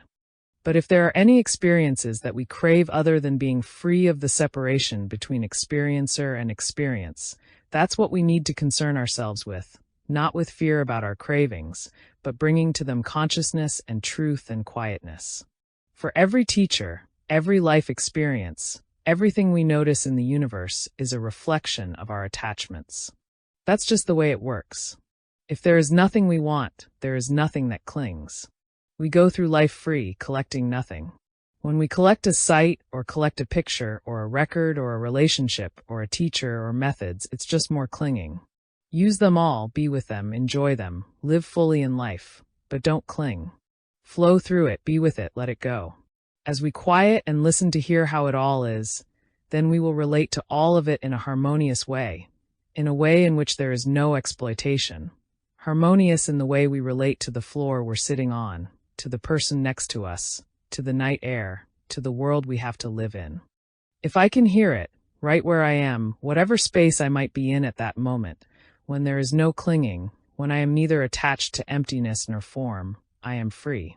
If I push away the physical existence in order to get into a space, if I'm only comfortable when I'm hanging out with Krishna and I can't stand my mother-in-law, I'm trapped.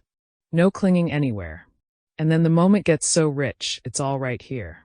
Every astral plane, physical plane, every level of consciousness, every mental state, all the emptiness, all of it, right here. Only a quiet mind hears it all. It's our purity that calls forth the teachings. It's our acknowledgement of who we are. It's our quietness. It's just opening ourselves to the space we exist in. Instead of judging and pushing and pulling, opening to it, just consuming the stuff, letting it all flow through us and in and out of us, just allowing it to pass. If our method is Vipassana meditation, we're just noticing everything in the universe around us with bare attention. Maybe starting with the simple thing of noticing the breath go in and out of our nostrils, or go up and down in the solar plexus. The things we'll have to let go of are self-pity, feelings of unworthiness, feelings of inadequacy, clinging to a judging mind, attachments to desires that see things as objects, which push the universe away. There is simply awareness, noticing each element of the mind-body process as it comes and goes, but nobody watching. If our method is the guru, then we look at the guru, and the guru keeps changing before our eyes. First we've got this form, and then this form falls away, and then that form falls away.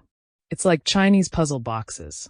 We keep opening them, and there's more inside. And we keep going until we realize we're just looking at a mirror. And all we're doing is cleaning. We're peeling ourselves like an onion. And as we get purer, we see more of our guru until, finally, it's just one mirror looking at another, and no dust anywhere. Then there's no mirror. There's nothing. Our guru disappeared into our own enlightenment. We and the guru became one in God. That's the way the game works. That's the method of the guru. We should be open to all teachers and all teachings, and listen with our hearts. With some we will feel we have no business. Others will pull us. We must trust ourselves. We have everything in us that Buddha has, that Christ has, we've got it all. But only when we start to acknowledge it will it get interesting. Our problem is we're afraid to acknowledge our own beauty. We're too busy holding on to our unworthiness. We'd rather be a schnook sitting before some great man. That fits in more with who we think we are. Well, enough already. We are beautiful. Do you realize historically how rare it is that this kind of a dialogue has existed, with this much consciousness in it? Once we find our lineage, and we can't go looking for it, we will be drawn to it, and it may not be in the form of a single teacher. It may simply be a way in which we view the universe. And through surrender into this lineage, every act we do will be done from a space of greater clarity, will be an act determined not by our personal desires, but by the dharmic moment. It will be pulled forth from us, just as these words are pulled forth from me by you. I have no identification with them. This book is just the transcript of words spoken to us listening, demanding that they be spoken. So whose book is it? When beautiful music is played on a violin, would you go up and thank the violin? I'm just the mouthpiece for a process. What we're doing through this book is touching ourselves. Forget me, I am passing show. We're touching ourselves. Sooner or later, we're going to have to acknowledge our beauty. But that acknowledgement isn't the end point. That's merely to override the acknowledgement of our ugliness, to which we've been clinging. Then both of them are going to have to go, for the end point isn't self-consciousness, sitting around like Narcissus saying, "Look how beautiful I am." The end point is just being in the present moment. When we finish with our lineage and we get spewed out the other end, then we'll look around, and we'll see that all methods get to the top of the mountain, and that we can find God in everyone. Then we no longer are Buddhists or Hindus or Christians or Jews or Muslims. We are love. We are truth. And love and truth have no form. They flow into forms. But the word is never the same as that which the word connotes. The word God is not God. The word mother is not mother. The word self is not self. The word moment is not the moment. All of these words are empty. We're playing at the level of intellect, feeding that thing in us that keeps wanting to understand. And here we are. All the words we've said are gone. Where did they go? Do you remember them all? Empty, empty. If we heard them, we are at this moment empty. We're ready for the next word. And the word will go through us. We don't have to know anything. That's what's so funny about it. We get so simple. We're empty. We know nothing. We simply are wisdom. Not becoming anything, just being everything. Chapter 14. God and Beyond. All the time I was with Maharaji, he never had me meditate.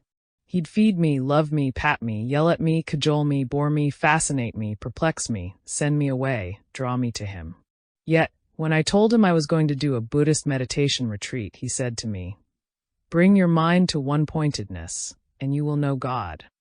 When somebody showed him a book in which there was a picture of Kalu Rinpoche on one side and him on the other, he pointed to one picture and said, "Buddha," and then pointed to the other and said, "Buddha." One morning when I was in Allahabad at a house where Maharaji was staying, maybe 15 or 20 Indian devotees came to see him. About 30 Westerners sat around the outside of the circle. One of the Indians who came in was obviously a very important man. I never could get clear whether he was a Supreme Court judge or an administrative director of the court. When he came in, I was very content being in the back with all of the Westerners and watching the whole process. Suddenly Maharaji started to build up my image to this man, saying, "This is Dr. Alpert from America. He is a professor at Harvard. A great saint." And the Supreme Court judge turned and said, "Well, perhaps you'd like to visit the court." Now, I come from a family of lawyers, and I've spent more than enough time in courts.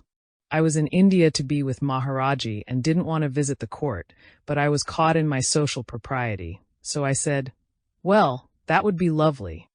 And then he said, "Well, tomorrow at 10? And I felt I was being trapped from the abstract to the concrete, so I said, "Well, you'll have to ask my guru," figuring that he would get me off the hook. But Maharaji said, "If Ram Dass said it'd be lovely, it'll be lovely. He'll go at 10. And then he pointed at me like, "Watch it, baby. You lie, you'll pay. Captain Karma will get you." So I went to the court and watched a murder trial, and then went to the law library, and the librarian was a great student of the Ramayana. We talked about Ram and Hanuman, Then we went into the bar review room where all the lawyers hang out. And all the lawyers saw me, a Westerner, being escorted by this very important man whom they were all being very obsequious to. So they came over and tried to discuss Nixon's China policy with me. At that moment it was of great concern to India, and I had just read Time magazine, so I was in a perfect position to be an expert. So I discussed power blocks, Russia, and alignments. I did a perfect snow job. When I came back, Maharaji kept asking me, "Well, what happened at the court?" And every time I'd go to tell him, he'd tell me because he obviously had watched the whole process from some other level. So I thought it was over, and I had learned my lesson. Well, that evening the head of the Law Association came to have darshan with Maharaji. And he said to me, "We were thinking that you might perhaps address the Rotary Club and the Honorary Legal Society." I thought, oh no, I'm going to end up on the creamed vegetable circuit. So I said, "I really don't want to. You'll have to ask Maharaji." I didn't even get into being nice. I thought I'd be really truthful. But I thought if Maharaji tells me I've got to do it, I'll do it. So he goes up and says, "Maharaji, we would love to have Dr. Alpert address the Honorary Legal Society and the Rotary Club." Maharaji looked delighted. When you knew Maharaji, who sat with a blanket and a watering pot and couldn't care less, you knew it was all nonsense from where he was sitting. But oh, he was fascinated. And he was saying to everybody, "Ram Dass is going to speak at the Rotary Club." As if to say, this is it. We've finally broken through. We're going big time now. And my heart was sinking. For half a moment, I thought, he just was hustling me. He wants to exploit me to become big time in India. Oh damn it, I've been had again. And then he said to me, "Well, what are you going to talk about?" He was terribly interested. And I said, "Well, I don't know, Maharaji. I guess I'll talk about law as dharma." I was grasping at something quick to be cute about. And he says, "Are you going to talk about Hanuman?" And I said, "Oh, of course, Maharaji." He said, "That's good." And I saw the lawyer's face take on a peculiar change. And then Maharaji said, "Are you going to talk about me?" "Of course, Maharaji," I said. "You're my guru." "Well, that's good. Are you going to talk about Christ?" "Absolutely." So the lawyer said, "Well, we kind of thought he'd talk about Nixon's China policy." And Maharaji turned to him and said, "Oh no, Ram Dass is not to be trusted about worldly things. He can only talk about God.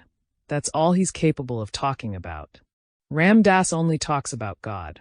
I said, "That's right. I only talk about God." And the lawyer said, "Well, in that case, perhaps he shouldn't speak to the group. Maybe I'll have a few lawyers who are interested come by my house." Suddenly the whole thing lost its interest to a very worldly group of people. And I thought, perfect. I've just been given my instructions. All I've got to do is talk about God for the rest of my life, and I'm protected. I don't have to get lost in all the worldly stuff. But I came back to the West, and it's funny to talk about God in the West. It's not easy to talk about. It's not that God is dead. It's just that God is not a viable concept. I still talk about God a lot, but it's tricky because I am more than superficially trained in Buddhism. And Buddhist philosophy does not really involve itself with the concept of God. I am very attracted to the simplicity and cleanness of Theravada and Zen Buddhism. So on the one hand, I'm faced with the Zen part of myself, which finds the concept of God an unnecessary addition to a simple universe. And on the other, I have my guru who says, speak only about God. Now the world, the universe, looks different as our consciousness shifts. Most of us start as psychological beings identified with our psychological accumulations. We are emotional, thinking, feeling entities. In Buddhism, we learn about anicca, dukkha, anatta, the changeability, unsatisfactoriness, and emptiness of all phenomena. We learn about the impermanence of things, of thoughts, the passing nature of all states of being, feelings, concepts. We learn about the suffering that is caused by clinging to these concepts. And finally, with anatta, we find that even the concept of self must go, whether that self is physical self, or psychological self, or astral self, or soul self, or the eternal self. Concepts are concepts, and concepts must go. And even the concept of enlightenment or nirvana, or that which is beyond self, is just another concept. So why would we as psychological beings who are here with all of our problems and melodramas and attempts and strivings and awakenings and all that, why would we want to buy into more concepts when the game is to get rid of them and go beyond concepts? God is a concept. Soul is a concept. And when I say I am a spiritual entity who has taken birth in order to work out my karma, there is no me, in truth, whose karma must be worked out. There is only an apparent grouping of events, one of which is the concept we have of ourselves. And it all dissolves through deeper and deeper meditation, and more emptying. We disappear along with the universe into the void. Well, what I have come to understand is that my path involves my heart, involves flow. It can't come after the fact. It has to be the leading edge of my method. And in a devotional path, we work with forms in order to transform our own identities. And in the process, we break the habits we've held as our realities and our own self-definitions. And the new realities, the new concepts we take on, because they were taken on intentionally, don't have the same hold over us that the old ones had. It's using a skillful means to get rid of one thing, when later we will get rid of that aid as well.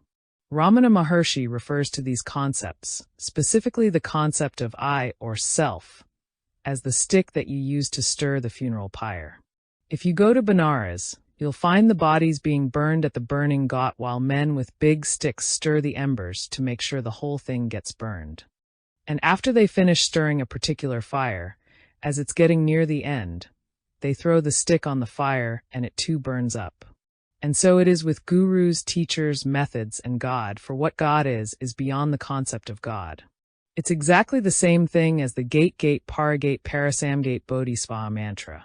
It's beyond the concept of beyond. Now in Judaism, except in the Hasid tradition a bit, the closest you get to God is coming into his presence, but dualism remains right to the end. It's ultimately still dualistic, I and thou. It is blasphemy within traditional Judaism to conceive of merging with God. For God is unknowable, it's God, it's unspeakable. It's the word that can't be spoken. From my point of view as a heart being, as a devotional being, I have a guru, and there is Hanuman, there is Durga, there is Krishna, there is Ram, there is Jesus, there is Buddha, there is Ramakrishna, there is Ramana Maharshi. My universe is peopled with these beings. They are no less real than we are. The only difference between them and us is that they know they are not real and are free. We are still thinking, attached to what we think. And they aren't. They are what's called the Sangha in Buddhism, or Satsang in Hinduism, the community of beings that I hang out with. There is nothing that comes out of them that is going to entrap me because they know it's all Lila, all just the cosmic dance of being. I sat before Maharaji, before this man in a blanket, just loving him. All I wanted to do was caress his foot. It's extraordinary to love somebody that much. I was in ecstasy just looking at him. I'd been doing that for months and months, and finally I thought, maybe this is just the veil. I've got to go beyond the veil. One day I was sitting across the courtyard from him, and everybody was up around him, and I thought, I don't have to be around him. This is just form. Look, they're all worshipping the form. The form isn't it. I don't have to be here. Just then Maharaji turned and looked at me, and then sent an old man over to touch my feet. I asked him why he did it, and he replied, Maharaji said, go over and touch Ram Dass's feet because he and I understand each other perfectly. Because at that moment I was seeing through the method that I was using. I wasn't stopping my love for him, but I wasn't trapped by it anymore. Now, I could talk about the dharmic law, but it's very hard for many people to fall in love with a dharmic law. But it's very easy for me to fall in love with God. But the concept of God is very much the same as the concept of the dharmic law. It's the law of the relationship of things. It's the original consciousness. It's the one mind. It's the ancient one. It's that which at its heart is empty. I'd sit before Maharaji and think, I'm not going to be taken by the form. So while he'd be handing out stuff, I'd be meditating with my eyes closed, focusing on my third eye, and I would start to feel this change coming over my body, and I'd feel more and more energy. And suddenly, with my eyes closed, I would meet him on a different astral plane. Now, you can get fascinated with that. That's the whole world of the occult, all those forces and beings to play with. But Maharaji, that isn't who you are either. And I'd go right through that one too. It's like going through infinite doorways. You come to another one, and you think that door is the final temple, and then you see it's just another doorway, and you go through it. And you go through another, and another. And if you go through far enough, you come right back to yourself, which isn't either. The whole thing, method and all, just disintegrates before your eyes. When I sit with Maharaji, my heart flows. I flow into the universe of forms, and the universe of forms flows into me. As that flow gets greater and greater, the boundaries between Maharaji and me disappear. For me, Maharaji is the universe, so that the differentiation between me and the universe disappears into a flow of energy. As I open more and more through my heart, and thus become more and more of the flow of the universe in its energy form, I start to rise. It's as if it's a fuel. And I rise into states of consciousness that are known as jhanic states or samadhi states. Each experience is another form of Maharaji, or the mother, and must be consumed, for Maharaji must be consumed by me, taken into myself. I must surrender into him until there is no boundary. He is not only all the forms that are available to my physical eye, but also those I perceive with my spiritual eye. And as I go into higher and higher states, there are fewer and fewer forms. And many of the forms are only half-formed, for they are on the edge of where the form and formless meet. On the way through these planes are experiences of emptiness and coldness and impersonality. They are not empty because they are experiences of emptiness. That's different. There are planes or states of incredible bliss and rapture, where your whole body is writhing in delight. It's as though every cell were having an orgasm.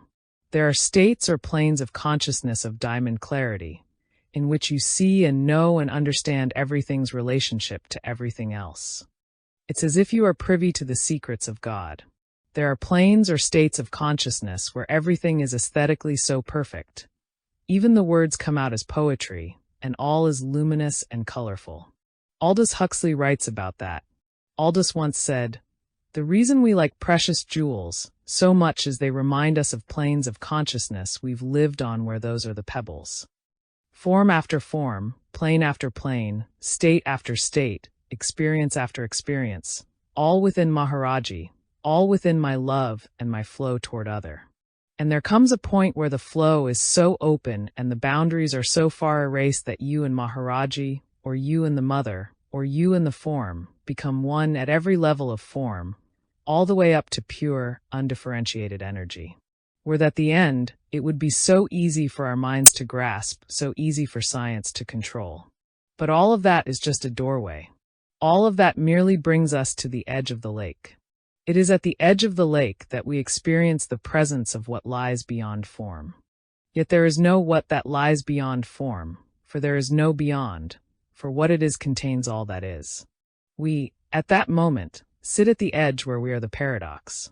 All of the forms disappear into the lake of emptiness, and yet they are not lost. It's at the edge of the lake that someone whose path is the path of the heart will say, "I am experiencing the presence of God." For one more step into the lake, and the experiencer and the experience have merged, and we have become God, and the concept of God is long gone. As we merge into God, we have entered into what the Buddhists call nirvana. The game is not to know God. The game is to be God. To be God is to be nobody, and yet there is nothing that we are not. If we come back into form from having merged with God, we are in the world, though not of it. We play the cosmic sport. We fill the forms, though there is no one home. It is just more Lila, the dance of God. There are beings who have roamed and do roam, this earth and other planes of consciousness, who have entered into that ocean and returned. Their existence liberates all who recognize them. We may have in our midst such a being, but we would never know it, because we are attached to the form. We might be like someone catching an apple from Maharaji and failing to recognize that there is nobody throwing the apple.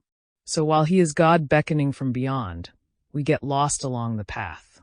And because God does not exist in time, he doesn't push us, for sooner or later, one lifetime or another, we get home. And when we get home, we will realize that we have always been God, that we created our own separateness for the sport. The difference between us and a guru or a perfected being is that they aren't, and we still think we are. Christ said, "I have come to bring you to the Father. I am in the Father is in me. You know not who I am. Let those that have ears hear. Quiet the mind. Be free of clinging to molds and models and thought forms. Open the heart. Consume the emotions into the flow of all forms of life, until you are just flowing in and out." As we get more disciplined, we keep the energy moving toward that point where form and formless meet. Were we to stay in the formless, our bodies, which we left behind, would disintegrate, for there would be no consciousness to keep them going. There are all gradations, and some beings are 99% in that ocean of formlessness and leave behind just a thread in form. There was a being walled up in a cave for 20 years. Every year devotees would go to see him and have darshan with what was a skeleton, except the hair and the nails kept growing. He just left a thread behind to give darshan to the devotees. Krishna, Christ, Hanuman, all of them the same. The ocean made manifest in different forms. Different strokes for different folks. Each a form we need, if we need form. Chapter 15. Questions and Answers. I really want to be a good yogi, and I am trying very hard to purify myself, but it's so hard. What's wrong? Purification is an act of letting go. In one of the Gospels it says that men need not disfigure their faces in order to know God. There is a type of righteousness and seriousness that creeps in the minute we decide we're going to do spiritual practices. Suddenly it's serious work, and we have to be a certain kind of way, sort of tight-assed. We may find that, though it looks good from the outside, it begins to feel kind of lousy from the inside. And there is a way in which denying too much stops the flow of spiritual energy. There are a lot of people who are really good meditators, who sit perfectly and their minds get very quiet. But they aren't liberated because they have pushed away form, they've pushed away the earth, they've pushed away the heart, they've pushed away flow. If I understand this game at all, it's a game of exquisite balancing. And the balancing can be understood within different systems. For example, in Southern Buddhist meditation, Theravada Buddhist meditation, 3 components are emphasized. One is called sila, one is called samadhi, and one is called panna. Sila is the purification, non-killing, non-stealing, non-lying, right speech, right livelihood, and so on. Samadhi is concentration and mindfulness. And panna is right understanding and right thought, or the wisdom connected with it. Now, if we watch the way the game works with those 3 components, purification, concentration, and wisdom, we'll see that we wouldn't even start this dance without a little bit of wisdom. We have to understand a little bit of what the game is about even to want to sit and meditate. So we have a little bit of panna, and then we try to do samadhi, concentration. But every time we try to concentrate, all of our other desires, all of our other connections and clingings to the world keep pulling on us all the time. So we have to clean up our game a little bit. That's called sila purification. We clean up our game a little bit, and then our meditation gets a little deeper. As our meditation gets a little deeper, we are quieter and we are able to see more of the universe so that wisdom gets deeper and we understand more. The deeper panna makes it easier to let go of some of the attachments, so it makes it easier to increase the sila. And the increased sila allows the samadhi to get deeper. So we begin to see the way these 3 things all keep interweaving with one another. They're a beautiful balancing act. Now, in the same way, in other lineages, there are balancings that can be understood in other ways. One way is to talk about the heart and the mind, that is, flow and quietness. Another balance is to talk about form and formless. Another way of saying that is to talk about the mother and the father. Still another way of talking about a balance is talking about Shakti and love or power and flow. Some people get symptoms of Shakti, pressure in the head, shaking, movements, twitching, nausea, pains in the back, all kinds of symptoms because of the lack of the balance, because they're too much into the Shakti realm without the flow. But we begin to be able to diagnose our own predicament in our own bodies, in our own beings, to ascertain what is out of balance and to come back into the flow. Because getting the powers, the yogic powers, the siddhis, without the love, without the flow, without the compassion, makes you just another power tripper. Our society is full of people who have siddhis, who have powers. They have power of the intellect, and they have power of the mind to control others. But the compassion isn't there. The heart isn't open.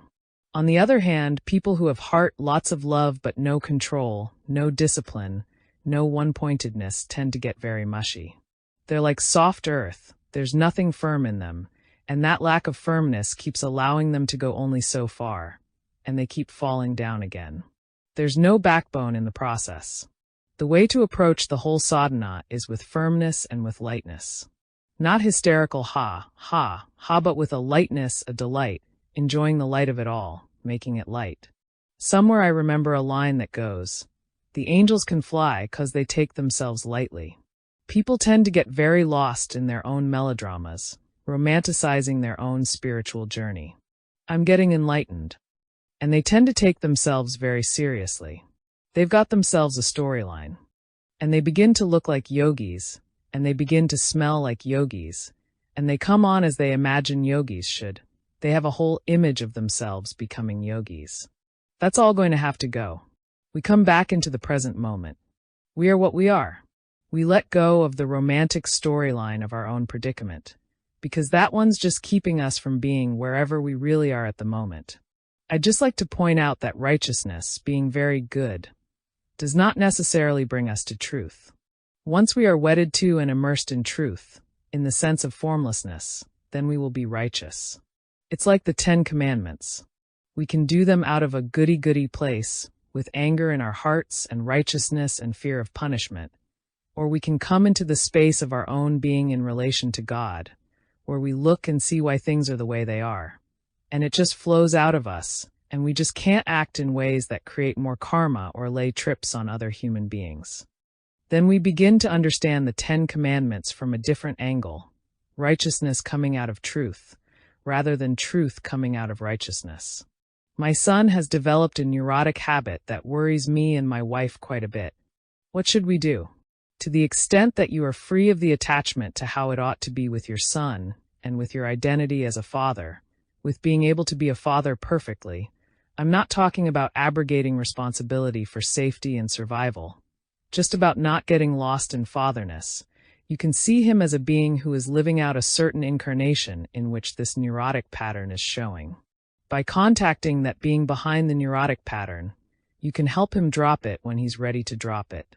My understanding of the way a child grows is that you create the garden, you don't grow the flower. You can merely fertilize the earth and keep it soft and moist, and then the flower grows as best it can. You create a space with your consciousness that determines whether the neurotic pattern gets deeper into that child, or whether it's seen as something that can be cast off when the time comes. If you define this being as my child who has this habit, and that's the major reality of the relationship between you and the child, that's catching him in the habit. The minute you see him as a soul who's incarnated in this situation in which he's working through this stuff, he's free to drop it whenever he needs to, because you're not attached to his having it or not having it. It's an interesting one, because people get guilty that they're not doing enough about their children, and they tend to get caught in this sort of predicament. You don't change your wife or your child. You just keep working on yourself until you are such a clear mirror reflection, such a supportive rock of love for all those beings that everybody is free to give up their stuff when they want to give it up, your wife, her anxiety, your child, that habit. You keep creating a space in which people can grow when they're ready to grow. The predicament is that a child and a parent may be at very different levels of evolution in terms of their ages of being. A child could be much older than the parent or much younger than the parent, in an evolutionary sense. There are many old beings being born into this culture at this moment. They have been looking to take birth in a conscious environment, so that some of you have babies that don't particularly want to be incarnated because they're almost beyond it. They're just doing some little cleanup operation. The minute we do a take of beings as souls rather than personalities and bodies, we don't cling to the incarnation that hard. We understand its function, and we don't demand that the incarnation be other than it is. We understand that births are consciously chosen to work out specific karmic necessities, and we don't get as lost in the melodrama on this plane. It's very tricky which level of reality you climb into. The power of conscious beings is that they don't use one against the other. They keep all those levels of consciousness going simultaneously. So if somebody is brought in on a stretcher to see me and she's in terrible pain, and she has been for years, and at one level I can see that she's doing a tremendous amount of work in this life, and at another, God, this person is suffering so badly. Can I do anything to relieve the suffering? Both of those thoughts occur at the same moment consciously. And if that person who is brought to me is somebody who says, I wish to awaken during this lifetime, DASS, help me, then I say to her, well, you're really feeling sorry for yourself. You've really got a good birth. You're cleaning up a lot of stuff.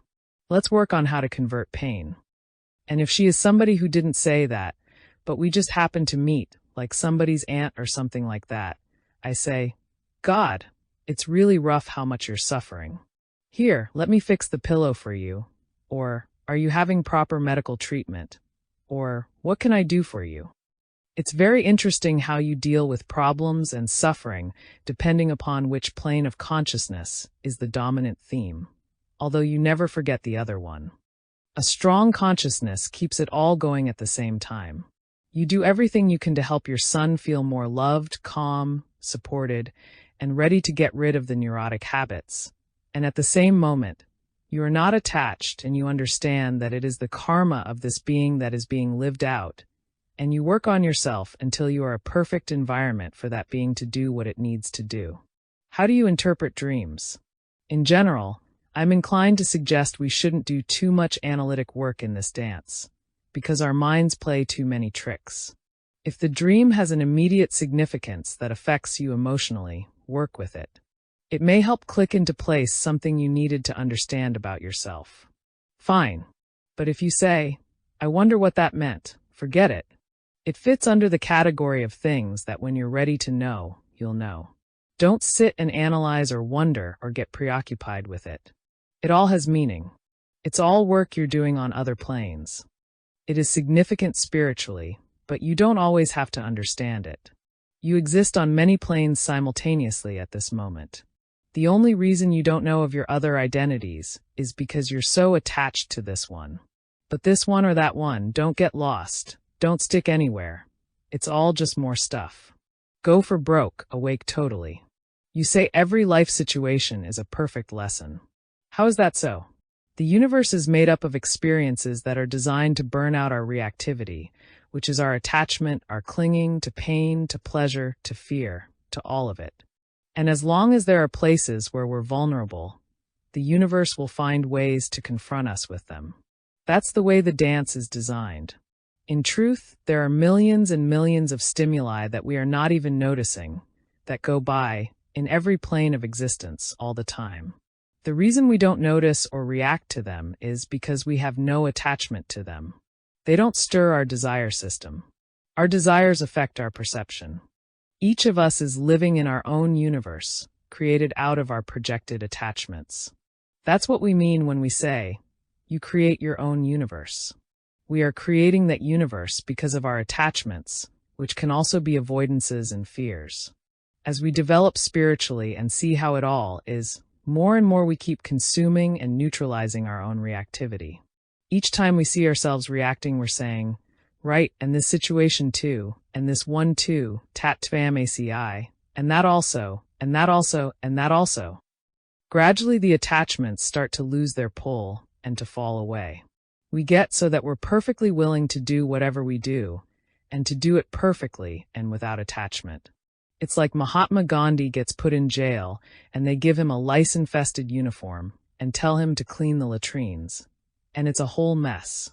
And he walks up to the head of the guards and he says, in total truth, thank you.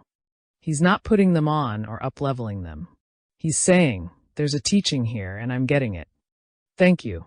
What's bizarre is that we get to the point where somebody lays a heavy trip on us and we get caught, and then we see through our caughtness and we say, thank you.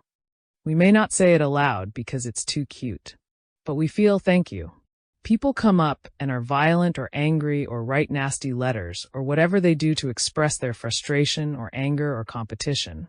And all I can say is thanks. When an oppressor or an oppressive economic system is causing people suffering, it seems to me not enough to love the individual who is oppressing along with those who are being oppressed. It seems that if one were to really love them, one would speak out. I fear that many of us who seek feel that it is no longer necessary to criticize in such a manner. You are raising the question about our social responsibility for political inequities, social inequities. Where is our responsibility? Is it enough to meditate? Is it enough to become a loving person? Well, our predicament is this. We are in an incarnation. We can't make believe we're not. We must honor the attendant responsibilities that go along with that incarnation, parents, political identities, social identities, and work, in form, in order to alleviate the suffering at whatever level we find it. Now, the peculiar predicament is that when we see any kind of injustice in the world, if we are attached to anger about it, or are attached to it being any other way, we are at one level perpetuating the polarization, even as we are working to end it. In Patanjali's Ashtanga Yoga, it says there is no giving and no receiving. Does that mean that nobody gives and nobody receives? No. It means that when we give, we are not attached to being the giver. Thus, we do not force the other person to be the receiver. Their political inequities are our political inequities. There is no them in the universe. There is only us, more or less pure. And we, as a collectivity, must purify ourselves. Each individual must hear her or his dharma, that is, the way in which the manifestation must come forth in order to relieve suffering. Until we are enlightened, all action is an exercise in working on our own consciousness. The forms, however, will differ. For example, if somebody comes up to me as my friend Wavy Gravy did once and tells me that it only costs 10 cents a day to keep a starving person alive in a third world country, his coming along and telling me that creates a new situation in which I now exist. That situation elicits from me a set of behaviors to do what I can do. So I do a benefit to raise money to help and have that money go to help feed starving children. If Wavy had not said that to me, I probably would not have done that. We can't walk away from life on this plane. For instance, I feel it is dharmic for me to be involved in politics to the extent that I vote, make my opinions known to my congressional representatives, and sometimes join political actions. There are 1,001 ways in which humans are unjust to fellow humans. Which ones will we work to change? Which are our particular dharmic paths? As we work to alleviate suffering, will we be careful that the way in which we do it doesn't create more suffering in the long run? Be conscious. Since we're not fully enlightened, everything we do must be done as work on ourselves. At the same moment, we must listen to hear what form our efforts must take to relieve suffering. You may run a nursery, you may just help an elderly lady across the street, you may go into the Peace Corps, you may join a community service, you may go to Washington and work actively in politics, you may work in a free health clinic, you may become a concert guitarist, or you may raise your children with great love and consciousness. We are not in the position of judging each other. Each person must hear his own dharmic way. What you feel is most important may not be seen as most important to someone else. This is a very complex society we are a part of. Stay in the world, do your part, raise your children, earn your living, and assume your responsibility at every level. Do it all as an exercise to bring you to God, because until you are one with God, every act you perform will both liberate and entrap. And if you are really interested in ending suffering, you recognize that the end of suffering is full awareness. And only an aware person can help another person become aware. It's only because we forgot the first commandment in the first place that we're dealing with all this right now. So now we're in the process of remembering. It's very simple. What's the best way to deal with the judging mind? Watch it. Watch it do its thing. There it is judging again. Very simple. If we're working with Christ, we can offer it up to Christ. If we're working with Vipassana meditation, we would merely take the primary object of meditation, which might be following the breath, and then every time a judgmental thought came up, we'd note, judgmental thought, or something like that, and then we'd go right back to the breath. It's just another thought. Thoughts keep clothing themselves in all kinds of silk and glitter, and they say, I'm not just another thought. I'm you. You know, I'm real. This judgment is the real thought. But it's just another thought. This whole game is just thought. After a really good meditation, I feel like I'm not in my body. You very well may not be. It's true. I must admit that I am of the school of hard knocks. I'm not going to protect us from confronting all of our attachments. The reason we may not be in our bodies after meditation is because we don't want to come back into our bodies. We're attached to the high. Okay, confront it. If we're aware of it enough to complain about it, we're seeing our own predicament. I think that we are not brought through by a spoon-fed operation. Maharaji would allow me to enter absorption states in which my body would be shaking and the breath would become all but non-existent. Then he'd say to the interpreter, Ask Ram Dass how much money Stephen makes. I'd struggle to ignore him, but he'd demand I come back immediately. We learn after a while that we have control, that we can do all this stuff. There's no real need to protect us from ourselves. We're just seeing our own attachments. Why did it all begin? Why did we leave God in the first place? That is the question which is the ultimate question, and Buddha's answer to that question was, it's none of our business, which is not a facetious answer. He's saying our subject-object mind can't know the answer to that question. It's an answer that we can be, but we can't know, because in order to know that, we would have to be that from which it started, but we aren't it as long as we're asking the question. It's one of those kinds of absurdities that we get caught in. There are a dozen different answers, all of which are equally real and unreal. We might say God took form in order to know himself, that he had to become separate in order to see himself. Or it could be said that since there is no time at another level of reality, nothing happened anyway. That's a real answer too. These are all valid answers within one level of reality or another. Every level has its own answer to that question, but the answer is not truly knowable until we have transcended those levels, because any answer we give is just feeding our minds from one level or another, and they're all only relatively true. Now, that all sounds like words, which means it's not an appropriate question. We keep asking it, but we won't get an answer. I mean, not only from me, the answer is not in words. What is Shakti or Prana? Shakti or Prana is the universal stuff from which it all comes. Everything here is Shakti. It's all just Shakti, patterns of Shakti. It's the stuff of the universe, finer than quanta of energy in the physical, scientific realm. We can ignore it if our method does not involve focusing on energy, or we can work with it, draw it in, mobilize it, direct it, and use it as a force. We can use it in the same way we might use electricity. We can collect it in the same way. It feels the same, except it is much finer. We can draw it in and draw it in and draw it in, and we will experience new realms of perception and new powers. Before we are done, we will be subject to, or must surrender to, intensities of energy that grow and grow and grow, until they are nothing short of all of the energy of the universe. And to the extent that there are impurities within us, or paranoia, or a body that is not kept in a good shape, when we start to tune in on these higher energies, we can really blow our circuits or shake ourselves very badly. When we see people shaking, all that bouncing energy stuff, that doesn't have to be. That is because the person is trying to put 220 volts into a 110-volt system. The process of purification is preparing ourselves as containers to handle more and more energy, more and more love, and for that we need quieter and quieter minds and stronger bodies and more open hearts. There are a lot of different traditions, some of which are very much oriented around Shakti, Kundalini Yoga, for instance. Others recognize and use these energies in another manner. When we just work with Shakti, we get great power.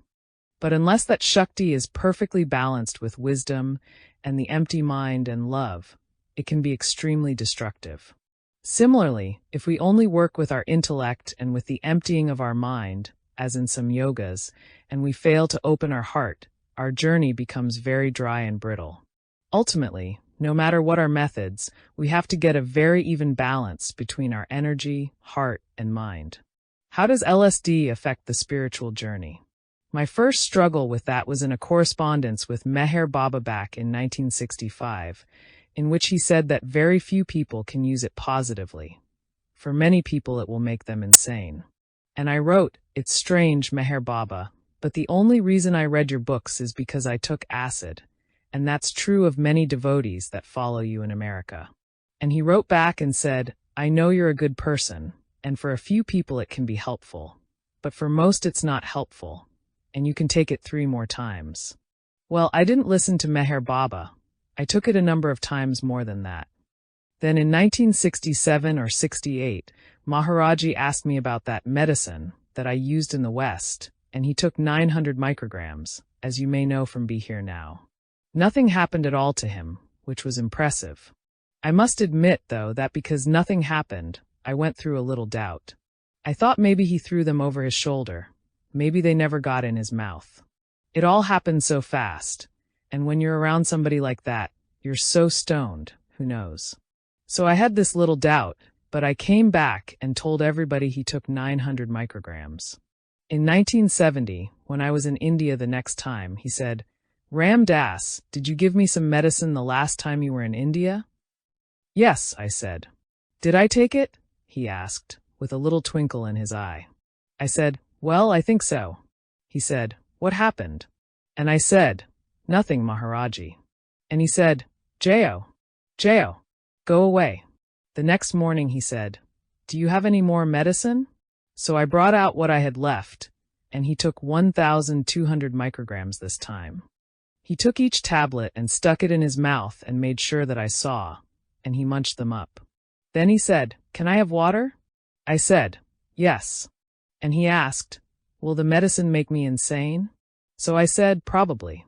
So he said, "How long will it take?" I said, "An hour at the most." So he got an old man up there with a watch, and he was holding it and looking at it. And he drank a lot of water.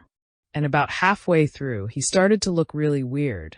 He even went under his blanket, and he came up looking totally insane. Oh my God, I thought. What have I done to this sweet old man? He probably threw it over his shoulder last time, and he wanted to show me what a big man he is. At the end of an hour, he looked at me and said, "You got anything stronger?" Because nothing had happened, obviously. Then he said, "This was known in the Kulu Valley long ago, but most yogis have forgotten it." On later questioning, he said, "Well, it could be useful in a cool place where you are feeling much peace and your mind is turned toward God, and when you're alone." He said that it would allow you to come in and pranam or bow to Christ, but you could only stay for 2 hours, and then you would have to leave again. He said, "It would be much better to become Christ than to just visit with him. But your medicine won't do that, because it's a false samadhi," which was exactly what Meher Baba had said to me. "Though," he said, "it's useful to visit a saint, it strengthens your faith." Then he added, "But love is a stronger medicine." After that, once each year or 2 I would take LSD when I was peaceful and was alone and my mind was turned toward God, to sort of find out what was happening, and each time was profound in some way. With time, however, the relevance of psychedelics has diminished in my life to the point where I have no great desire to experiment further, though at times I still do it to see if I forgot anything. For those who don't know about other levels of reality, LSD could, under proper conditions, where they feel safe and are truly turned towards spiritual life, show them that possibility. It did so for me. Once they know of the possibility and really want to get on with it, the game is not just to get high again, but to be, and be includes high and low. It is also true that now the culture has shifted and different kinds of realities are more accepted in everyday life. Many young people who never took acid and never smoked grass float in and out of planes. Perhaps that's partly because of music, partly a result of the cultural shift that emerged from their parents' use of acid in the 60s. Don't underestimate the social changes that occurred as a result of psychedelics. I don't deem that, for a being on the spiritual path, the LSD experience is necessary any longer. It is very clearly not a full sadhana. It won't liberate us. Because there is a subtle way in which there is attachment. in the sense of feeding our unworthiness because we aren't it without it, and we have to look outside ourselves to get hold of it. As a method, it also has the limitation that it temporarily overrides stuff that we would best deal with. Grabbing at experiences and pushing aside old habit patterns in order to get high is just delaying the process, because ultimately we have to confront those habit patterns and purify them. After we know of the possibility, we get on with it, and any time we're just after another experience, we're just getting more hooked on experiences, and all experiences are traps. The game is to use a method, and then, when we're finished with it, to let it go. This isn't a good and evil matter. It's just a question of honesty with ourselves as to whether in fact we are using our opportunities as effectively as we can in order to awaken. Because of the rampant use of opiates, cocaine, amphetamines, and prescription painkillers, our society is running scared about all chemicals that alter consciousness. It's too bad that psychedelic, mind-manifesting chemicals are being grouped together with the opium derivatives and other drugs that are primarily used for pleasure or escape. Psychedelic chemicals such as psilocybin, peyote, mescaline, LSD, 25-DMT, MDA, and other tryptamines could play a profoundly beneficial role therapeutically and spiritually in our society if we approach their use with educated discrimination instead of categorizing them as illegal, ergo bad. Because of their illegal status, there is a certain amount of paranoia associated with their use. If people are going to experiment, they must keep this in mind as something which affects their mindset. There is probably an appropriate stage in life to consider the use of psychedelics as a spiritual practice. It seems to be most disruptive for younger people who are still in the process of ego development, of becoming somebody. On the other hand, there is potential spiritual value from this method for those who have developed good ground, i.e., they have their psychological, economic, and social act together on the physical plane, and who are able to create a supportive setting for this work in the kind of context Maharaji suggested. How do you open your heart? A good exercise is to do deep breathing in and out of the heart as though it had nostrils, right in and out of the heart. You can use that breath to ferret out those places in you where there is a deep sadness or some deep attachments that are slowing your progress. Let them come forth and let them go. Give them up to Kali or Christ or Guru or God. Keep bringing them out, the sadnesses deep within your heart that have closed you off. Keep bringing them forward. Keep going in and in until you're all the way back to your spine. Keep allowing the breath to more deeply fill this area, and then breathe it all out again. Another way is to go out into the woods or to the ocean, and with concentration make the gestures of opening the heart space, like Hanuman does when he tears open his chest to show Ram and Sita residing in his heart. We open the heart with breath or thoughts, and we call upon whomever we're in close contact with as a spiritual guide, perhaps Christ. We might say, "Christ, let me feel your love." We're not asking him to love us. We're asking to be allowed to feel the love he has for us. If we really open ourselves and ask that in truth, we can possibly feel a warmth starting to touch us, which will permeate us and start a process of our opening. Or we can sit with a picture of a being like Christ and just experience that love flowing back and forth between us and the picture. It is just so incredibly gentle and beautiful starting a dialogue of love with a being who is love. Some of us have known Meher Baba, who is such great love, or Christ, who is a statement of love, who is love itself. We just open ourselves. We sit in a little meditation area with a picture of a being whose love is pure, whose love is in the light of God. It's not the love of personality. It's not the love of romance. It's not the needful love. I need you. Romantic love is jealous and possessive because the object of that relationship becomes our connection to that place in us that is love. The kind of love that Christ gives is conscious, unconditional love. He just is love. And ultimately we become that kind of love. Then we're living in that space, and we don't need anybody to turn us on to love because we are it, and everybody who comes near us drinks of it. And as we become more and more the statement of love, we fall in love with everyone. When we feel love when we are with each other, that opens us to the place in ourselves that is love. Sometimes when we feel that, we want to cling to each other, because it's a love connection. But what we find is that we don't stay open to that place by collecting our connections. The only way to do it is to become love ourselves. Otherwise, we're always going to be looking for connections. Most people want a guru because they want a lover or a father. In fact, the guru can be the guide to the beyond. Don't listen to what other people say about the guru, or even what the guru says about the guru. We must listen to what our hearts say about the guru. If we follow our heart, there is nothing to fear. As long as our actions are based on our pure seeking for God, we are safe. And any time we are unsure or frightened about our situation, there's a beautiful and very powerful mantra. The power of God is within me. The grace of God surrounds me, which we can repeat to ourselves. It will protect us. Grace will surround us like a gentle force field. Through an open heart, one hears the universe. How do you interpret statements like, "No man comes to the Father except through me"? In almost all holy books, and especially in the words of holy beings, we are dealing with transmissions to different levels of disciples and devotees who can hear different things. Who is Jesus talking to? Are these the words of Jesus or of the Christ?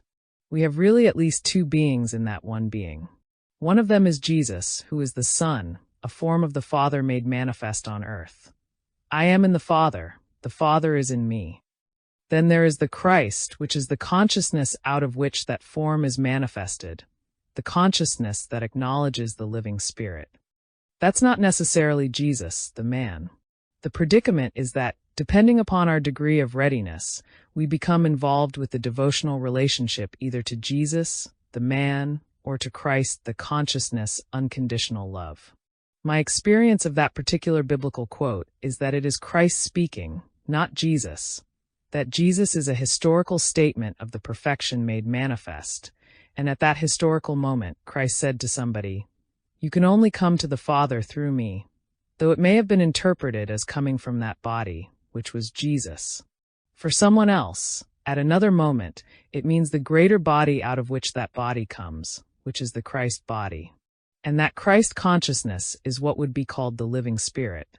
It's like the statement, "Eat of my flesh, drink of my blood." He didn't expect people to come up and tear off his arms or drink out of his veins. That is the universal form speaking, saying, "Consume the universe into yourself. Drink of the universe so that you may know the Father." That's not Jesus speaking, that's the Christ. The problem is that so much violence has been done by interpreting that initial statement as a statement of Jesus rather than as a statement of the Christ. Its misinterpretation has led to proselytizing, and a lack of acknowledgement of other people's ways of meeting the Christ other than through the form of Jesus. A standard criticism not only of spiritual practice but of all forms of religion is that it's an opiate of the masses. It's a way of escape. It's a tool of the ruling class to take people's minds off of the social struggle and put it on some pie in the sky that they think will solve their problems, but won't really. What about it? That's a very complex issue. In one sense, they're absolutely right, in that when we enter into these other realities, the social, psychological, economic preoccupations and hardships look entirely different. I have met beings who live in conditions that I would consider subhuman, who are totally radiant, luminous, fulfilled, happy beings. Nobody's exploiting them. This is the way they are. They have choices, but it just doesn't matter to them. I look at them, and I don't see somebody who is drugged in the sense of the opiate of the masses. I don't see somebody who has lost their freedom. That being has found something that makes worldly concerns less relevant to them. That doesn't make them bad or good, or weaker or stronger. However, if spiritual seeking is used by one group of people to control another, that's another matter.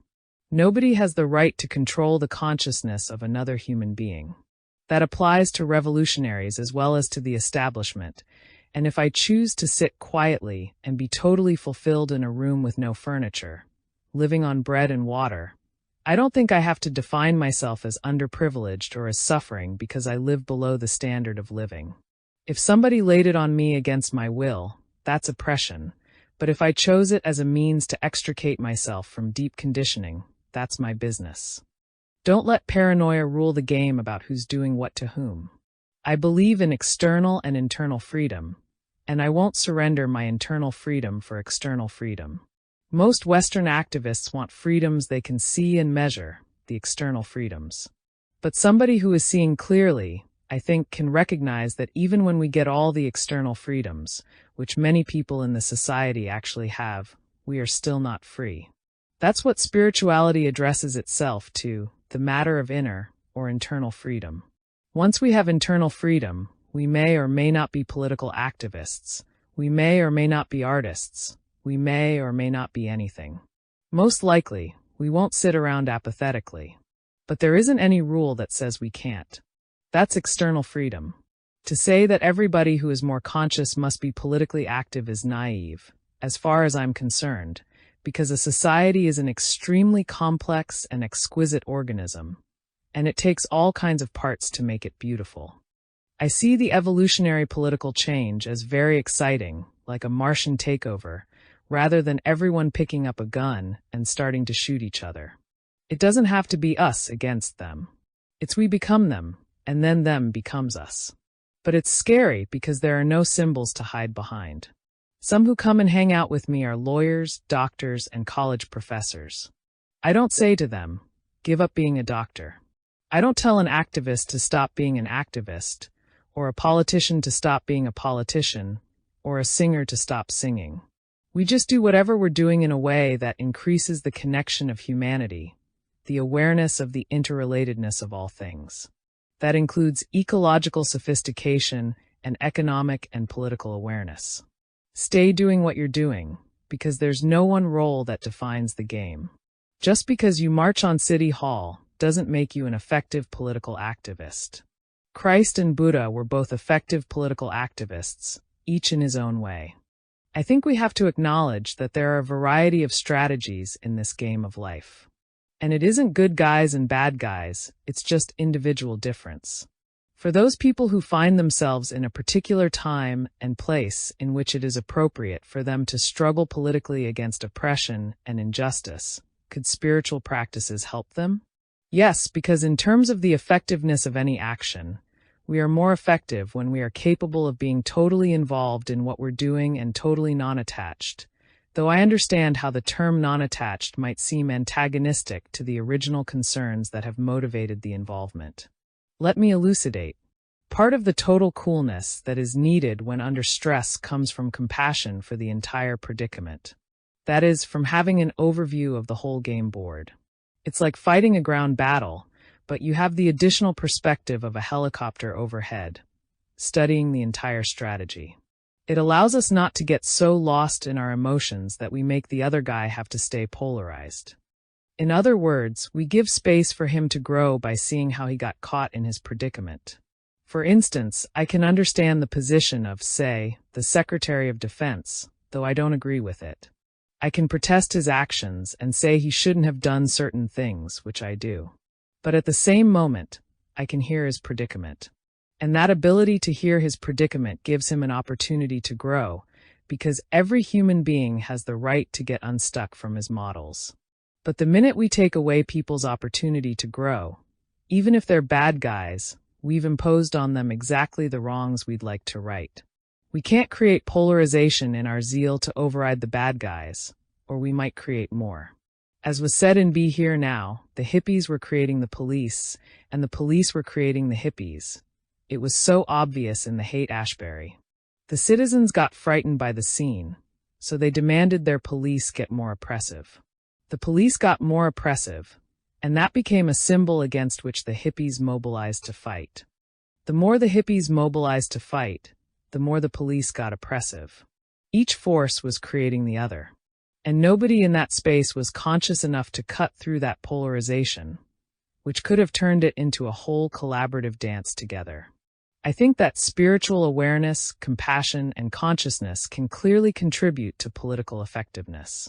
You know, Allen Ginsberg was incredible at the 1968 Democratic National Convention in Chicago. He just went and chanted OM right in the middle of the scene. Now that's a very interesting mixed game. At the time, I was sitting in a temple in India. I read some clippings about Allen in Chicago, and I went through a few changes like, am I copping out? I mean, here's my buddy right there being maced and beaten.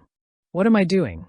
I'm sitting in a temple in the Himalayas in this room, huddled in a blanket and making tea for myself. Is this a cop-out, or am I confronting other subtle demons for all of us, which in a way is as difficult as the demons, the bad guys of the external physical plane? What can I bring to my fellow man? And it turns out that I do have something to offer political activists, or perhaps anyone who might share these words. It seems that a lot of revolutionary tactics in this country have won the battle but lost the war. If we alleviate human suffering on one level, but our act doesn't allow it to be alleviated at another level, then we haven't accomplished the goal of ending suffering.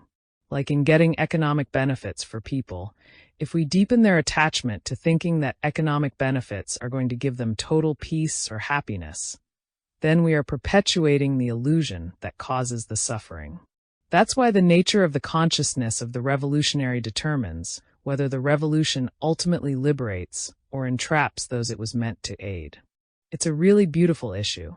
Really, it's like the Europeans who originally came to America and thought that if they got political and religious freedom, they would have it made. Well, they came here and they got it, and they didn't have it made. How does one decide to get rid of sexual desires? I'd like to give them up, but I don't know how. We have finally found out in America that there really is nothing wrong with sex. We don't have to be Victorian about it. We've gone from neurotic sex to reasonably healthy sex, and that's really good. And if we're living in the world, sex is a very beautiful part of existence. However, if we in truth want to realize God in this lifetime, then we start to direct our energies toward getting there. The predicament with sexuality is that no matter how nice our intentions are, the act itself is so powerful that it catches us in the gratification that comes from our separateness, the extreme of sensual gratification. And in that sense, it's reinforcing our separateness. We don't give up sex because it's bad or wrong, no guilt, nothing like that. What we don't do is give up sex. What we do is acknowledge how much we want God, and we turn our hearts and minds in that direction without sounding like we're coming on for Barnum and Bailey. We can't get into a struggle against it, because every time we're busy struggling against something, we're reinforcing its reality. The game is just to go into the reality where sex is, like rubbing sticks together to make a fire. We get to the point where we're already existing in that place we were having sex to get to. At times couples have said to me, "What's happening?" As we get more into spirituality, our sex life means less and less to us. Something's wrong. Isn't sex divine? Yes, sex is divine, but the reasons for having sex were falling away. Later they could have sex without any opposition or drain on their inner work. High beings can have the most incredibly beautiful sex imaginable because their hearts are open, which most people having sex in this culture don't experience.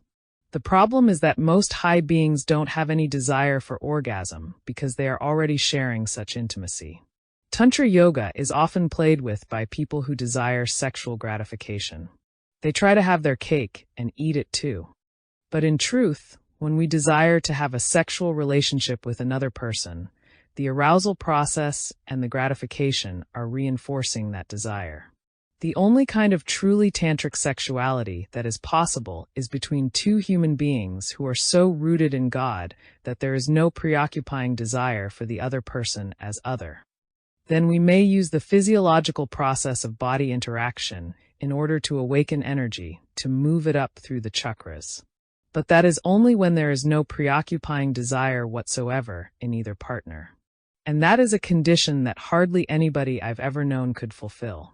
Short of that, let's just be honest with ourselves. Sexuality is sexuality, not Tantra. The true Tantra is basically the relationship between Radha and Krishna, between the seeker and the mother, where you open your soul and become both the lingam and the yoni, both the phallus and the vagina. You are both entering into the universe and drawing spirit into yourself, because the soul is neither male nor female. And when you have identified yourself as an awakening soul, the sexual dance starts to lose its pull. But now I must caution you on what I'm saying. Each of us is at a different stage in our evolutionary cycle. Many of us have much work to do in interpersonal relations, sexual gratification, and so on. That is the stage where we want God, but we have other business to attend to first. To make believe we are done with something we are not done with will slow us down in our spiritual journey. To try to hold on to something we are done with will equally slow our journey. There is no simple rule of the game of who becomes Brahmacharya and who doesn't. Some people do it, and some don't. Married couples may be Brahmacharya, or they may not. Brahmacharya couples have sex in order to produce a child, and that's it, not once a month on the new moon or by any formula. We don't discard our sexuality. It's all part of the dance. And just like ultimately we can eat whatever we want, ultimately we can do whatever we want. This isn't a moral issue at all. If we can hear and be honest with ourselves, we'll know when we are done and when we are not done, and when one desire system is stronger than another. We just have to be straight with ourselves. Don't make believe. Phoniness is the worst part of spiritual life, people trying to be something they're not. While some folks I encourage to be Brahmacharya, others I encourage to have sex. There are many horny celibates in this world who are not going anywhere except to psychiatrists. And there are a lot of people having sex who wish they weren't anymore, but can't stop because they think they ought to be. They've already entered into planes of consciousness where it's irrelevant. Trust yourself. Allow your desires to fall away when it's appropriate. What part does diet play in spiritual work? As I hear it about diet, at different stages of our sadhana, different diets are indicated. We start to be pulled toward them. These are not based on morality. They are based on what vibratory rates we can ingest and transmute. And there are stages where we can't handle meat because of the vibratory rate, the rajasic active quality of it, the hot intense passion of the stuff. We can't get calm enough through it. So our diet starts to lighten up to fish and eggs and vegetables and grains, dairy products and fruit. When we can't handle that, pretty soon we might get down to grains and dairy products, vegetables and fruit. Then there are times when we can't handle anything but fruit. And then we may go through a stage where we are so connected and clear and beyond it that we can eat anything again. Certain diets will help purify the system when it's full of toxins from the kind of stuff we usually eat. They're really generally useful. Simple vegetarian diets often help. But don't get into a good and evil trip about it. It doesn't work. It's just getting caught in a lot of righteous morality. A lot of people are more preoccupied with what goes in their mouth than what comes out of it. I must honestly tell you that people have been liberated eating anything. So the game is clearly not going to be that simple. The Native Americans consumed buffalo, and there have been some very high mystics and saints among them. The Tibetans eat meat and honor the animals, and it is all part of the karmic working through for all of them. And the way they do it is not spoiling or wasteful or angry or anything. It is in the way of things. I remember meditating in Big Sur in a house that was loaned to me by Esalen Institute, and it came with a cat. Every morning the cat would go out and get its prey to eat. And it would come in, and because it loved me, it would come over to me and sit between my legs as I meditated. There, it would chew on the skull of a mouse or a lizard, which would sometimes still be alive and flapping. And I wouldn't know who to hate or who to love, or what to do. I learned a great deal. I was taken through a tremendous understanding of one level of our existence. My diet has recently been modified vegetarian. That is, I eat fish and eggs, and now and then chicken.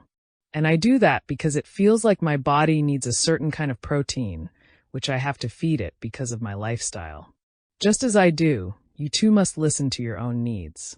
As a woman psychotherapist, I'm having a difficult time integrating what you teach with my daily work with my patients.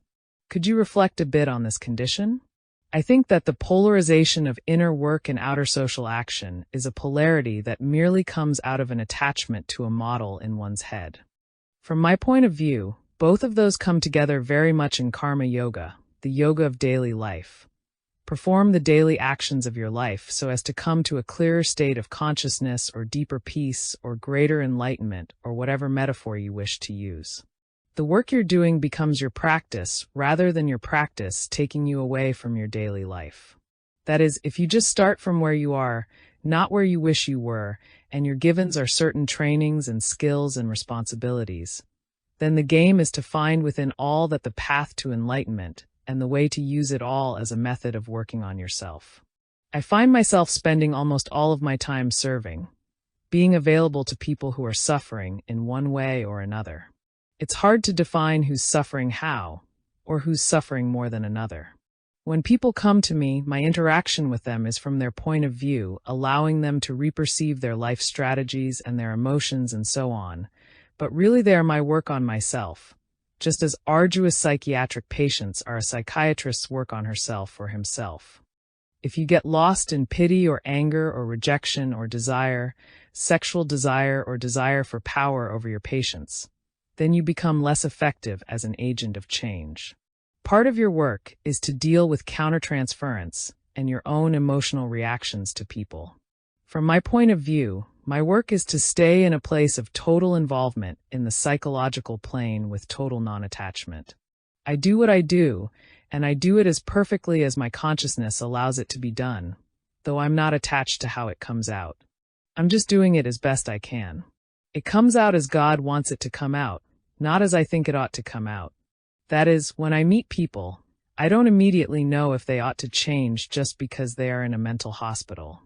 I have no reason to say that how I think they ought to be is better than how they are. I just share my being with other beings, and they change to the extent they are capable and ready and can change, using my consciousness as an instrument. Your struggle happens because a model of being a psychiatrist or being a woman or being any label is entrapping, because labels are limiting. They are finite. They have suffering connected with them. And part of the work of consciousness is to redefine your own being, your own nature, to the point where you are. Then there's psychiatrist-ness, and there's woman-ness, and there's personality-ness, and there's opportunity-ness, and so on. These are like phenomenal rings around your essence rather than who, at center, you really are. As long as you think you're somebody who's doing something, you're lost in the illusion and can't really offer anyone else the space to extricate themselves from their negative realities. Now, the optimal strategy in behavior change, with yourself and every other human being, is compassion. That means, as far as I understand it, the ability to see how it all is. As long as you have certain desires about how you think it ought to be, you can't hear how it is. As long as I want something, I can't really understand it, because much of what I can see is just my own projective system. You come to see every human being, including yourself, as an incarnation in a body or a personality, going through a certain life experience, which is functional. You allow the incarnation to be just the way it is at this moment, seeing even your own confusion and conflict and suffering as functional rather than as dysfunctional. The greatest thing you can do for any other being is to provide the unconditional love that comes from making contact with that place in them that is beyond conditions, which is just pure consciousness, pure essence. That is, once we acknowledge each other as existing, just being here, just being, then each of us is free to change optimally. If I can just love you because here we are, then you are free to grow as you need to grow, because none of it's going to change my feeling of love.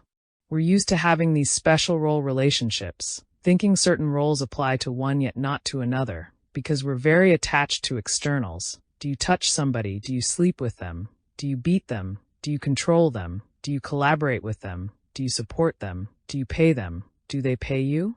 That's all stuff of the interaction between two beings. It isn't the essence of the matter. As you work on yourself through your daily life, more and more you see your own reactions to things around you as sort of mechanical rip-offs. You get much calmer in the space behind it all, and you're able to hear more how it all is, including your own personality as a part of nature. The deeper you are in that space, the more there is available for everybody you meet who is capable of coming into that space. You are the environment that allows them to do that. And from within this space, all change is possible. The minute you identify yourself or anyone else with models, roles, or any characteristic, any individual difference, change is really fierce. When you live in a universe where you experience even your living and dying as relative rather than in absolute terms, it's all free to change. There's nowhere you have to go to work on yourself other than where you are at this moment, and everything that's happening to you is part of your work on yourself. Different ones of us are different parts of the corpus of civilization, and no one act is any better than any other. If you didn't have the shoemaker, we would go unshod.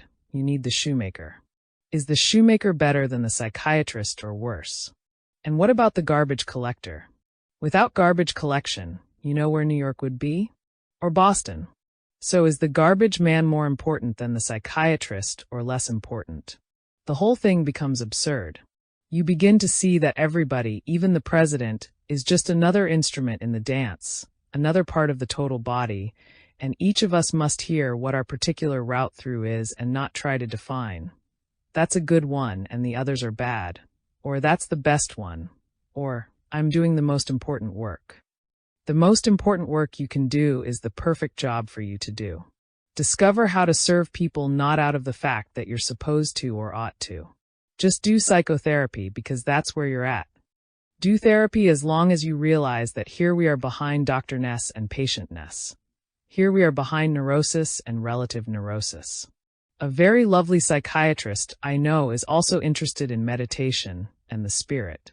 It's remarkable because his teacher is a black 70-ish automobile mechanic who, from 8 in the morning until 6 at night, works on cars and then comes home to his apartment, sits and drinks wine, and all these kids come and hang out around him because he's a wise man.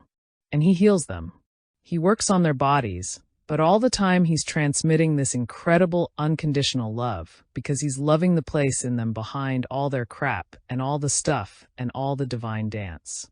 And here's a psychiatrist who's willing to sit at the feet of this automobile mechanic because he's knowledgeable enough to respect wisdom. I have 3 major instructions for my life from my guru. Love, serve, and remember. Love everyone, serve or feed everyone, and remember God. My own yoga seems to be doing every day whatever it is that I do, being with people, sharing time with them in whatever way. I don't demand they call themselves patients. We may meet under any circumstances, in a restaurant or somewhere, maybe a bus, and be with one another in whatever way we need to be with one another. In all cases, it's my work on myself, because I am loving, serving, and remembering, but what I love and serve is a function of what I remember. What I remember is who we all are. I remember the self, and that remembering means that my love and service toward another being are directed toward the place in them in which they are already free. A few years ago, I used to meditate and I felt wonderful. Then my life changed, and now I look back and wonder what happened to that beautiful state of mind I had. One difficulty most of us have is interpreting our suffering and our doubt and our confusion and our loss of faith as part of the process of awakening. We keep feeling we fell out of grace, we blew it. Why aren't I high? What happened? Life stinks. Before, it used to be all sweetness and light, and now it's so heavy for me. Not for all of us at all moments, but every one of us has those moments. I sure do. It's like when Christ comes forth and performs all these miracles and says, "Look, it isn't the way you think it is at all. You aren't who you think you are. I'm not who you think I am. We are all in the Father. Come on, wake up. Let go of all your worldly nonsense. Let's get on with it." And everybody around him gets hooked on him because he's got all this power. Then he leaves them, and everybody gets depressed. They got hooked on their method of getting high, and their method left. If you're a druggie, you ran out of drugs. Or, for me, my guru left his body. Or a method that's been getting you high for years, singing to Krishna or following your breath, suddenly turns to straw in your mouth. It doesn't work anymore. What about all those lows?